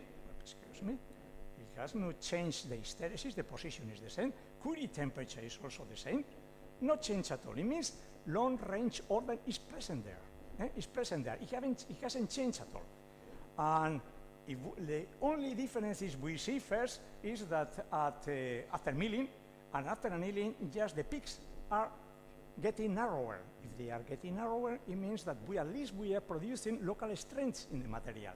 We are producing local strengths. From there, we can take what is the strength we have there by the Levile analysis, and we see that after milling, we have a large strength that is decreasing.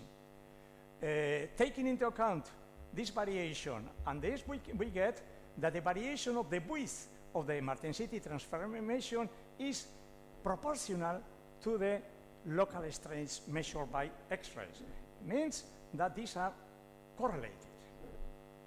But long range order is not changing. This is what is important. If we look at the magnetic measurements, we are taking a 10 Kelvin in Martensite. This is the mill sample, and the annealed ones. The first thing we see, looking at them, there is a different approximation to saturation. And using the classical one, we see that the PF parameter that in that approximation is proportional to the inclusions, I mean the tensions you have there, and you have also the magnetic saturation. We see that in this case we have a huge value with high internal strength. Excuse me. You see it's very high. When you anneal, it's decreasing, but at the same time it's happening the magnetic saturation. Excuse me. Oh, I went far away. The magnetic saturation is also very low. That is recovering. What is happening? Local order is not changing, but there are local strengths over there, and the magnetic magnetization saturation is decreasing a lot. So what is happening is the local strengths, they are producing some kind of antiferromagnetic situation coupling between manganese atoms. Well, if we look at this paper in bulk materials, so nickel, manganese, or gallium, they have seen that after cold work, you get antiphase boundaries surrounded by these locations. And what is an antiphase boundary? In a very simple way is that you have an ordering using manganesum. These are nickel, manganesum, but suddenly the manganesum, it should be here. The nickel is manganesum, you see here. The manganesum goes from next nearest neighbor to nearest neighbor.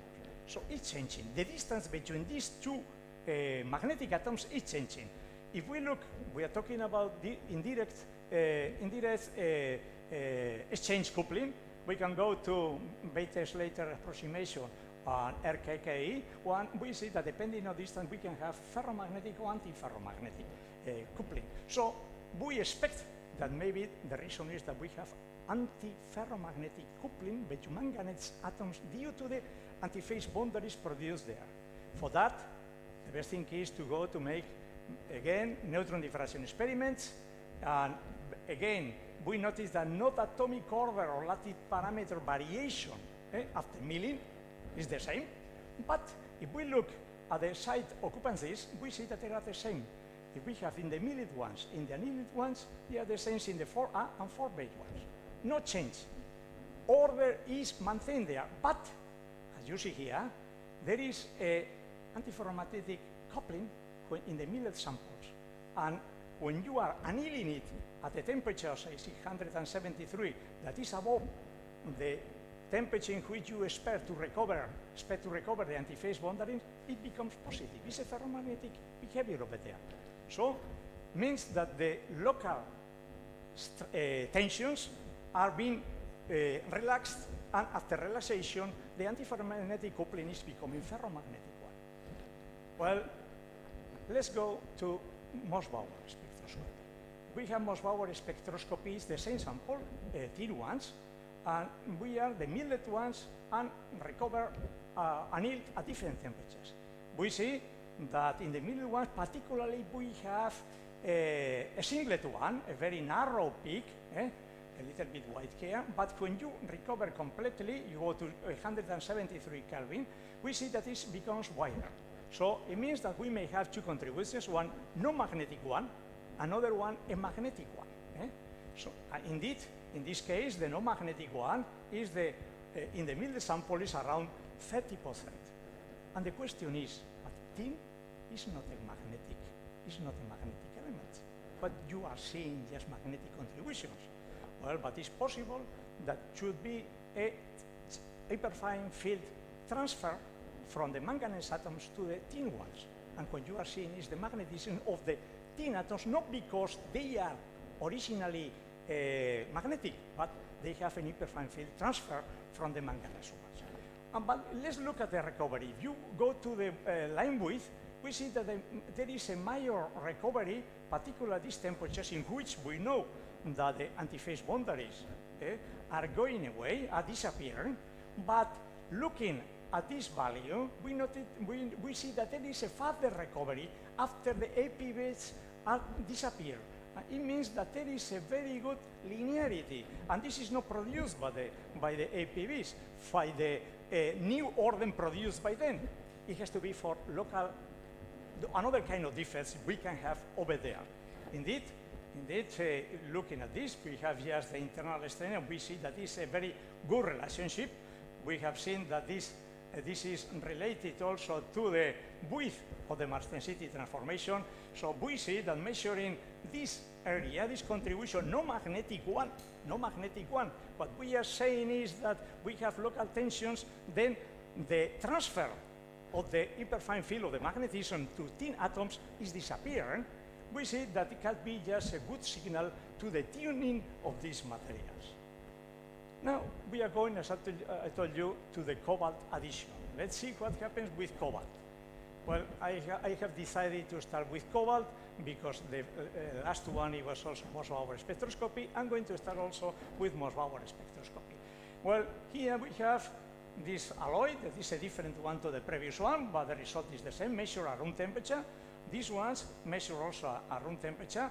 This is milled ones, and this is annealed to 173, the highest annealing temperature. But the point is that at room temperature, in this case we have martensite, and in this case we have austenite. It means the cobalt, as we expect, has changed the transformation temperatures. And on the other side, the Curie temperatures are also the same, are not the same. It means the relation between Curie temperature, the proximity to it is different. So we have decided to measure at different relative normalized to the Curie temperature 0.9, 0.5, and 0.2. In this case, we see that in the milled sample, when we are always in martensite, going down in temperature, we see singlet and non-magnetic contribution is disappearing. It disappears completely at this temperature, 64 Kelvin. If we make the same measurements in the annealed ones, it's not shown here, this happens at 160 Kelvin. But if we introduce cobalt, it means in this case, looking at the temperatures, it should be 295 should be here, but looking at the normalization ratios, they are there, we see that even at the highest temperature measure, we have a magnetic contribution. But we have always the singlet one, I mean the non-magnetic contribution. What is telling us that the local strains that we are introducing there, they are making, or they are not allowing the transfer of the magnetic hyperfine field to the thin atoms. If we go to the relaxed system, I mean we have completely annealed ones, we see that in this case we don't see this singlet. We always have magnetic contribution. The magnetic contribution is the one there. So what we are saying is that the strains are very important even for the hyperfine transfer from one atoms to the magnetic atoms to non-magnetic ones. If we go to the cobalt addition, we know what happens without cobalt, and we are going to see what happens with cobalt. The first thing we see is that in the austenite, the cobalt is in the 8th position, also in the this is, excuse me, the mill and the annealed one, they are in the same position. No variation of the occupancies. It means that with cobalt also there is long range order kept over there, and no variation of the magnetic moments. However, if we go to lower temperature, to the martensite, we see that even though there is no variation of the order, in this case we have antiferromagnetic contribution. And when we anneal it, there is a decrease of the antiferromagnetic contribution. What is happening here was what we think is that in the first case, due to the cobalt that is locating in 8th position, is producing that is increasing the ferromagnetic coupling, and even though we have defects there, they cannot reach to be antiferromagnetic. But in the case of the martensitic, there is a transformation in which there is a distortion, particularly of 4p atoms, in which we have just a change on this distance between manganese, and in that case we can have manganese, and we go with manganese antiferromagnetic coupling and go in the direction we were talking before. And if we look at this, at the magnetometry, we see the same. Well, I am going to talk Curie temperature or martensite transformation, the same temperature, all of them, Curie temperature also the same. As we were expecting in the situation of the long range order is not changing, and we have seen that is not changing by neutron diffraction. But we see another thing that is very interesting. The magnetization variation at the martensite transformation is larger, is like in the split ones than the annealed one. I mean, there is a clear difference. And if we look to the saturation approximation, we see also that in the martensitic phase is where there is a large contribution. In the austenitic, almost there is nothing. But well, knowing the results of neutron diffraction, we understand, because we have antiferromagnetic coupling that is decreasing with annealing. So this is very interesting, and well, I am not going to talk about this because I see just the moderator is telling me that yes, I am ended. But from these results, and taking into account, as Felicia said, I mean, making how do we define, in the case of isothermal measurements, the magnetocaloric effect by the variation of the entropy. And by the variation of the entropy, we see in this case in which the magnetization change is larger in the middle one, and the entropy change is larger in the middle one. We see that the vibration contribution to the entropy is larger in the sample with defects. This is one of the first evidences, indirect one, of course, the large contribution of defects to the vibrational entropy. But the most important point is that what we are saying is, yes, the magnetocaloric effect is larger in the sample, in the defective sample. the presence of deflectors may be beneficial for the magnetocaloric effect in Heusel's alloys. It had not been seen before, and this is very interesting results. Yet to end, but very fast also, I'm going to the cobalt influence in the case of samples in which you can produce vacancies. You were not producing vacancies in the case of thin ones, so you had to mechanically induce defects to change the Martesisi transformation. And in this case, we see a clear variation. This is the slowly cooled sample, and this is water quenched. And we see a clear differentiation in the slowly cooled sample. We have the clear occupancies, and here we have that the atoms are, the order is not good, it's disorder, and that is the reason. But in this case, the cobalt has the same influence. Well, we have just polarized neutron results, but I am not going to talk about that. So my message is optoelectronic device, optoelectronic materials. Defects are very important, but you have to produce them in a very controlled way. You use electronic radiation and other ways to control them. What I am saying here, my message is that control introduction of defects in Heuser alloys can play an important role in the tuning of martensitic transformations characteristic for practical devices. Thank you very much for your attention. Thank you very much for a very nice talk. This is the 13th talk today. We are very tired, all of us. I hope that I have kept your attention a little bit at least. Thank you very much. Thank you. So the talk is open for discussion. Alberto. Thank you, Fernando, for the very nice presentation. I got a question. What is the role of the grain size? The role of the grain size, because I imagine that here you are using a very soft milling technique. It's hand milling, so you will not change the grain size. But if, for example, you go to a stronger milling process, you will introduce a larger number of vacancies. You will reduce the crystalline size. You have to be very careful. I don't know if I can just. Well, you have to be very careful. I mean, if you have a stronger milling, not to reach amorphous material. You have to be very careful in that sense. Grain boundaries, we can measure, especially for positron annihilation measurements, monocrystals ones also over there, in which we have no grain boundaries. There is a clear difference because the vacancies need longer distance to reach a sink of vacancies, so the recovery is different. So that's simple. A grain size is important in that case. The larger the grain size, the recovery is not as fast. But then you could expect as well, if you decrease the grain size, that you are going to increase the number of antiphase boundaries, the concentration of antiphase boundaries as well. No? The number of sinks.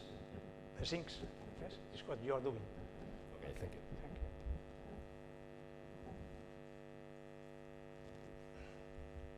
Thank you. Other questions?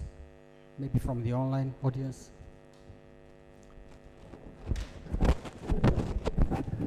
No, if not, let's thank again our speaker, our last speaker for today. And with this, we conclude this afternoon session. Yes, for the physical speaking, because now we have a change in the program, and we want to invite Professor Rodolfo Miranda.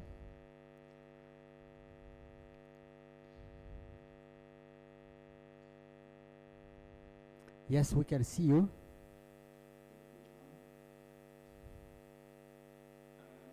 Can you see my screen? Yes, we can see your screen very well. And can you hear me as well?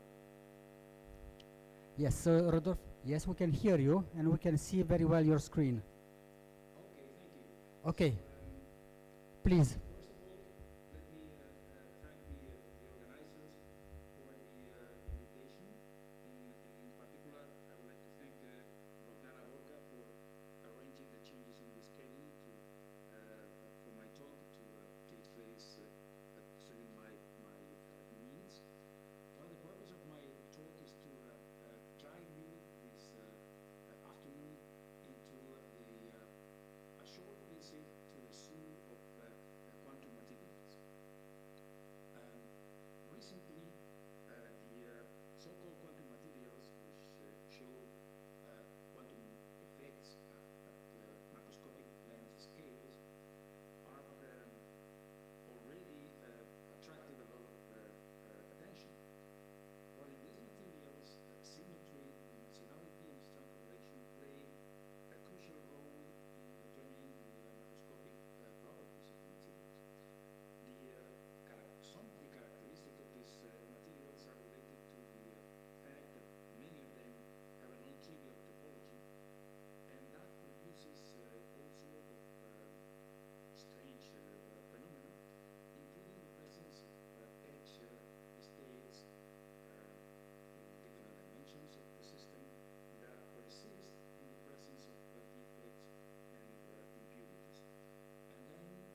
Thank you. Thanks a lot for the very nice and interesting presentation. We do have some questions, I think. Hello, I have two questions regarding your last example. So first of all, is there any orientation of the polymer chain with respect to the gold reconstruction herringbone? And the second thing is that, as far as I know, this gold 111 also has a topologically protected surface state. Does it mix somehow with the states from the molecules? I don't know. I'm not theoretician, but I would like to have a general idea.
Thank you. We have another question here.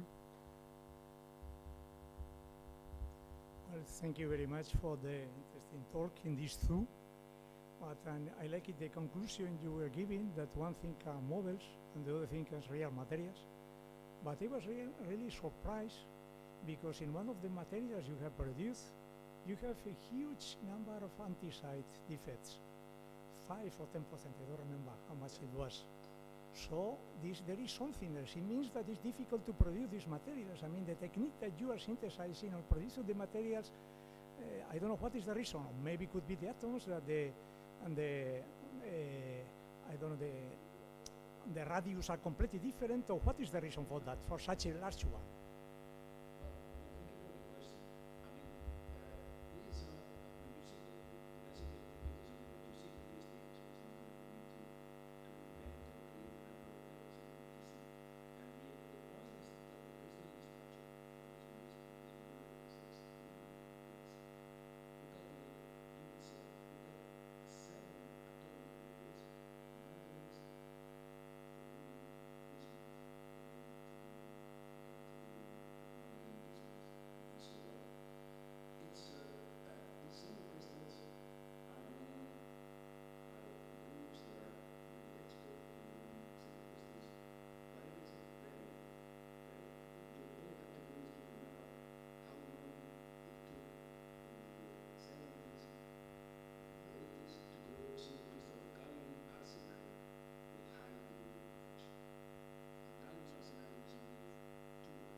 Okay, thank you very much. Again, let's thank again the speaker, the last speaker.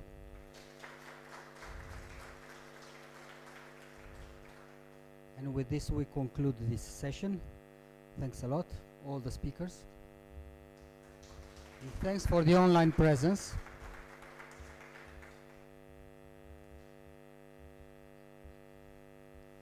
In fact, just an announcement for our guests. So you'll go to the hotel very sharply now, and then to the restaurant. Or one of the colleagues, Adrian, will wait for you at the hotel and show you at the restaurant. Yes, I think Roxana, I think we'll go with. Okay, so for the other one, which are accommodated to the hotel, for a few minutes. Just one minute. And then to the restaurant. Yes, will be accompanied by one of our colleagues. So yeah. So first. Yeah. Da, așteptă puțin. So yes, please. Please, will be just a few minutes refresh. I mean, will be very sharply. Yeah. Domnul Veca și dumneavoastră mergeți la hotel și de acolo mergeți cu Cristi, da? Este la Hainul lui Manu, prima cină și a doua. Hainul lui Manu parcă e acolo. Este aproape, deci ar fi vorba de 200 de metri. Bine, haideți să mergeți că e foarte târziu la 7.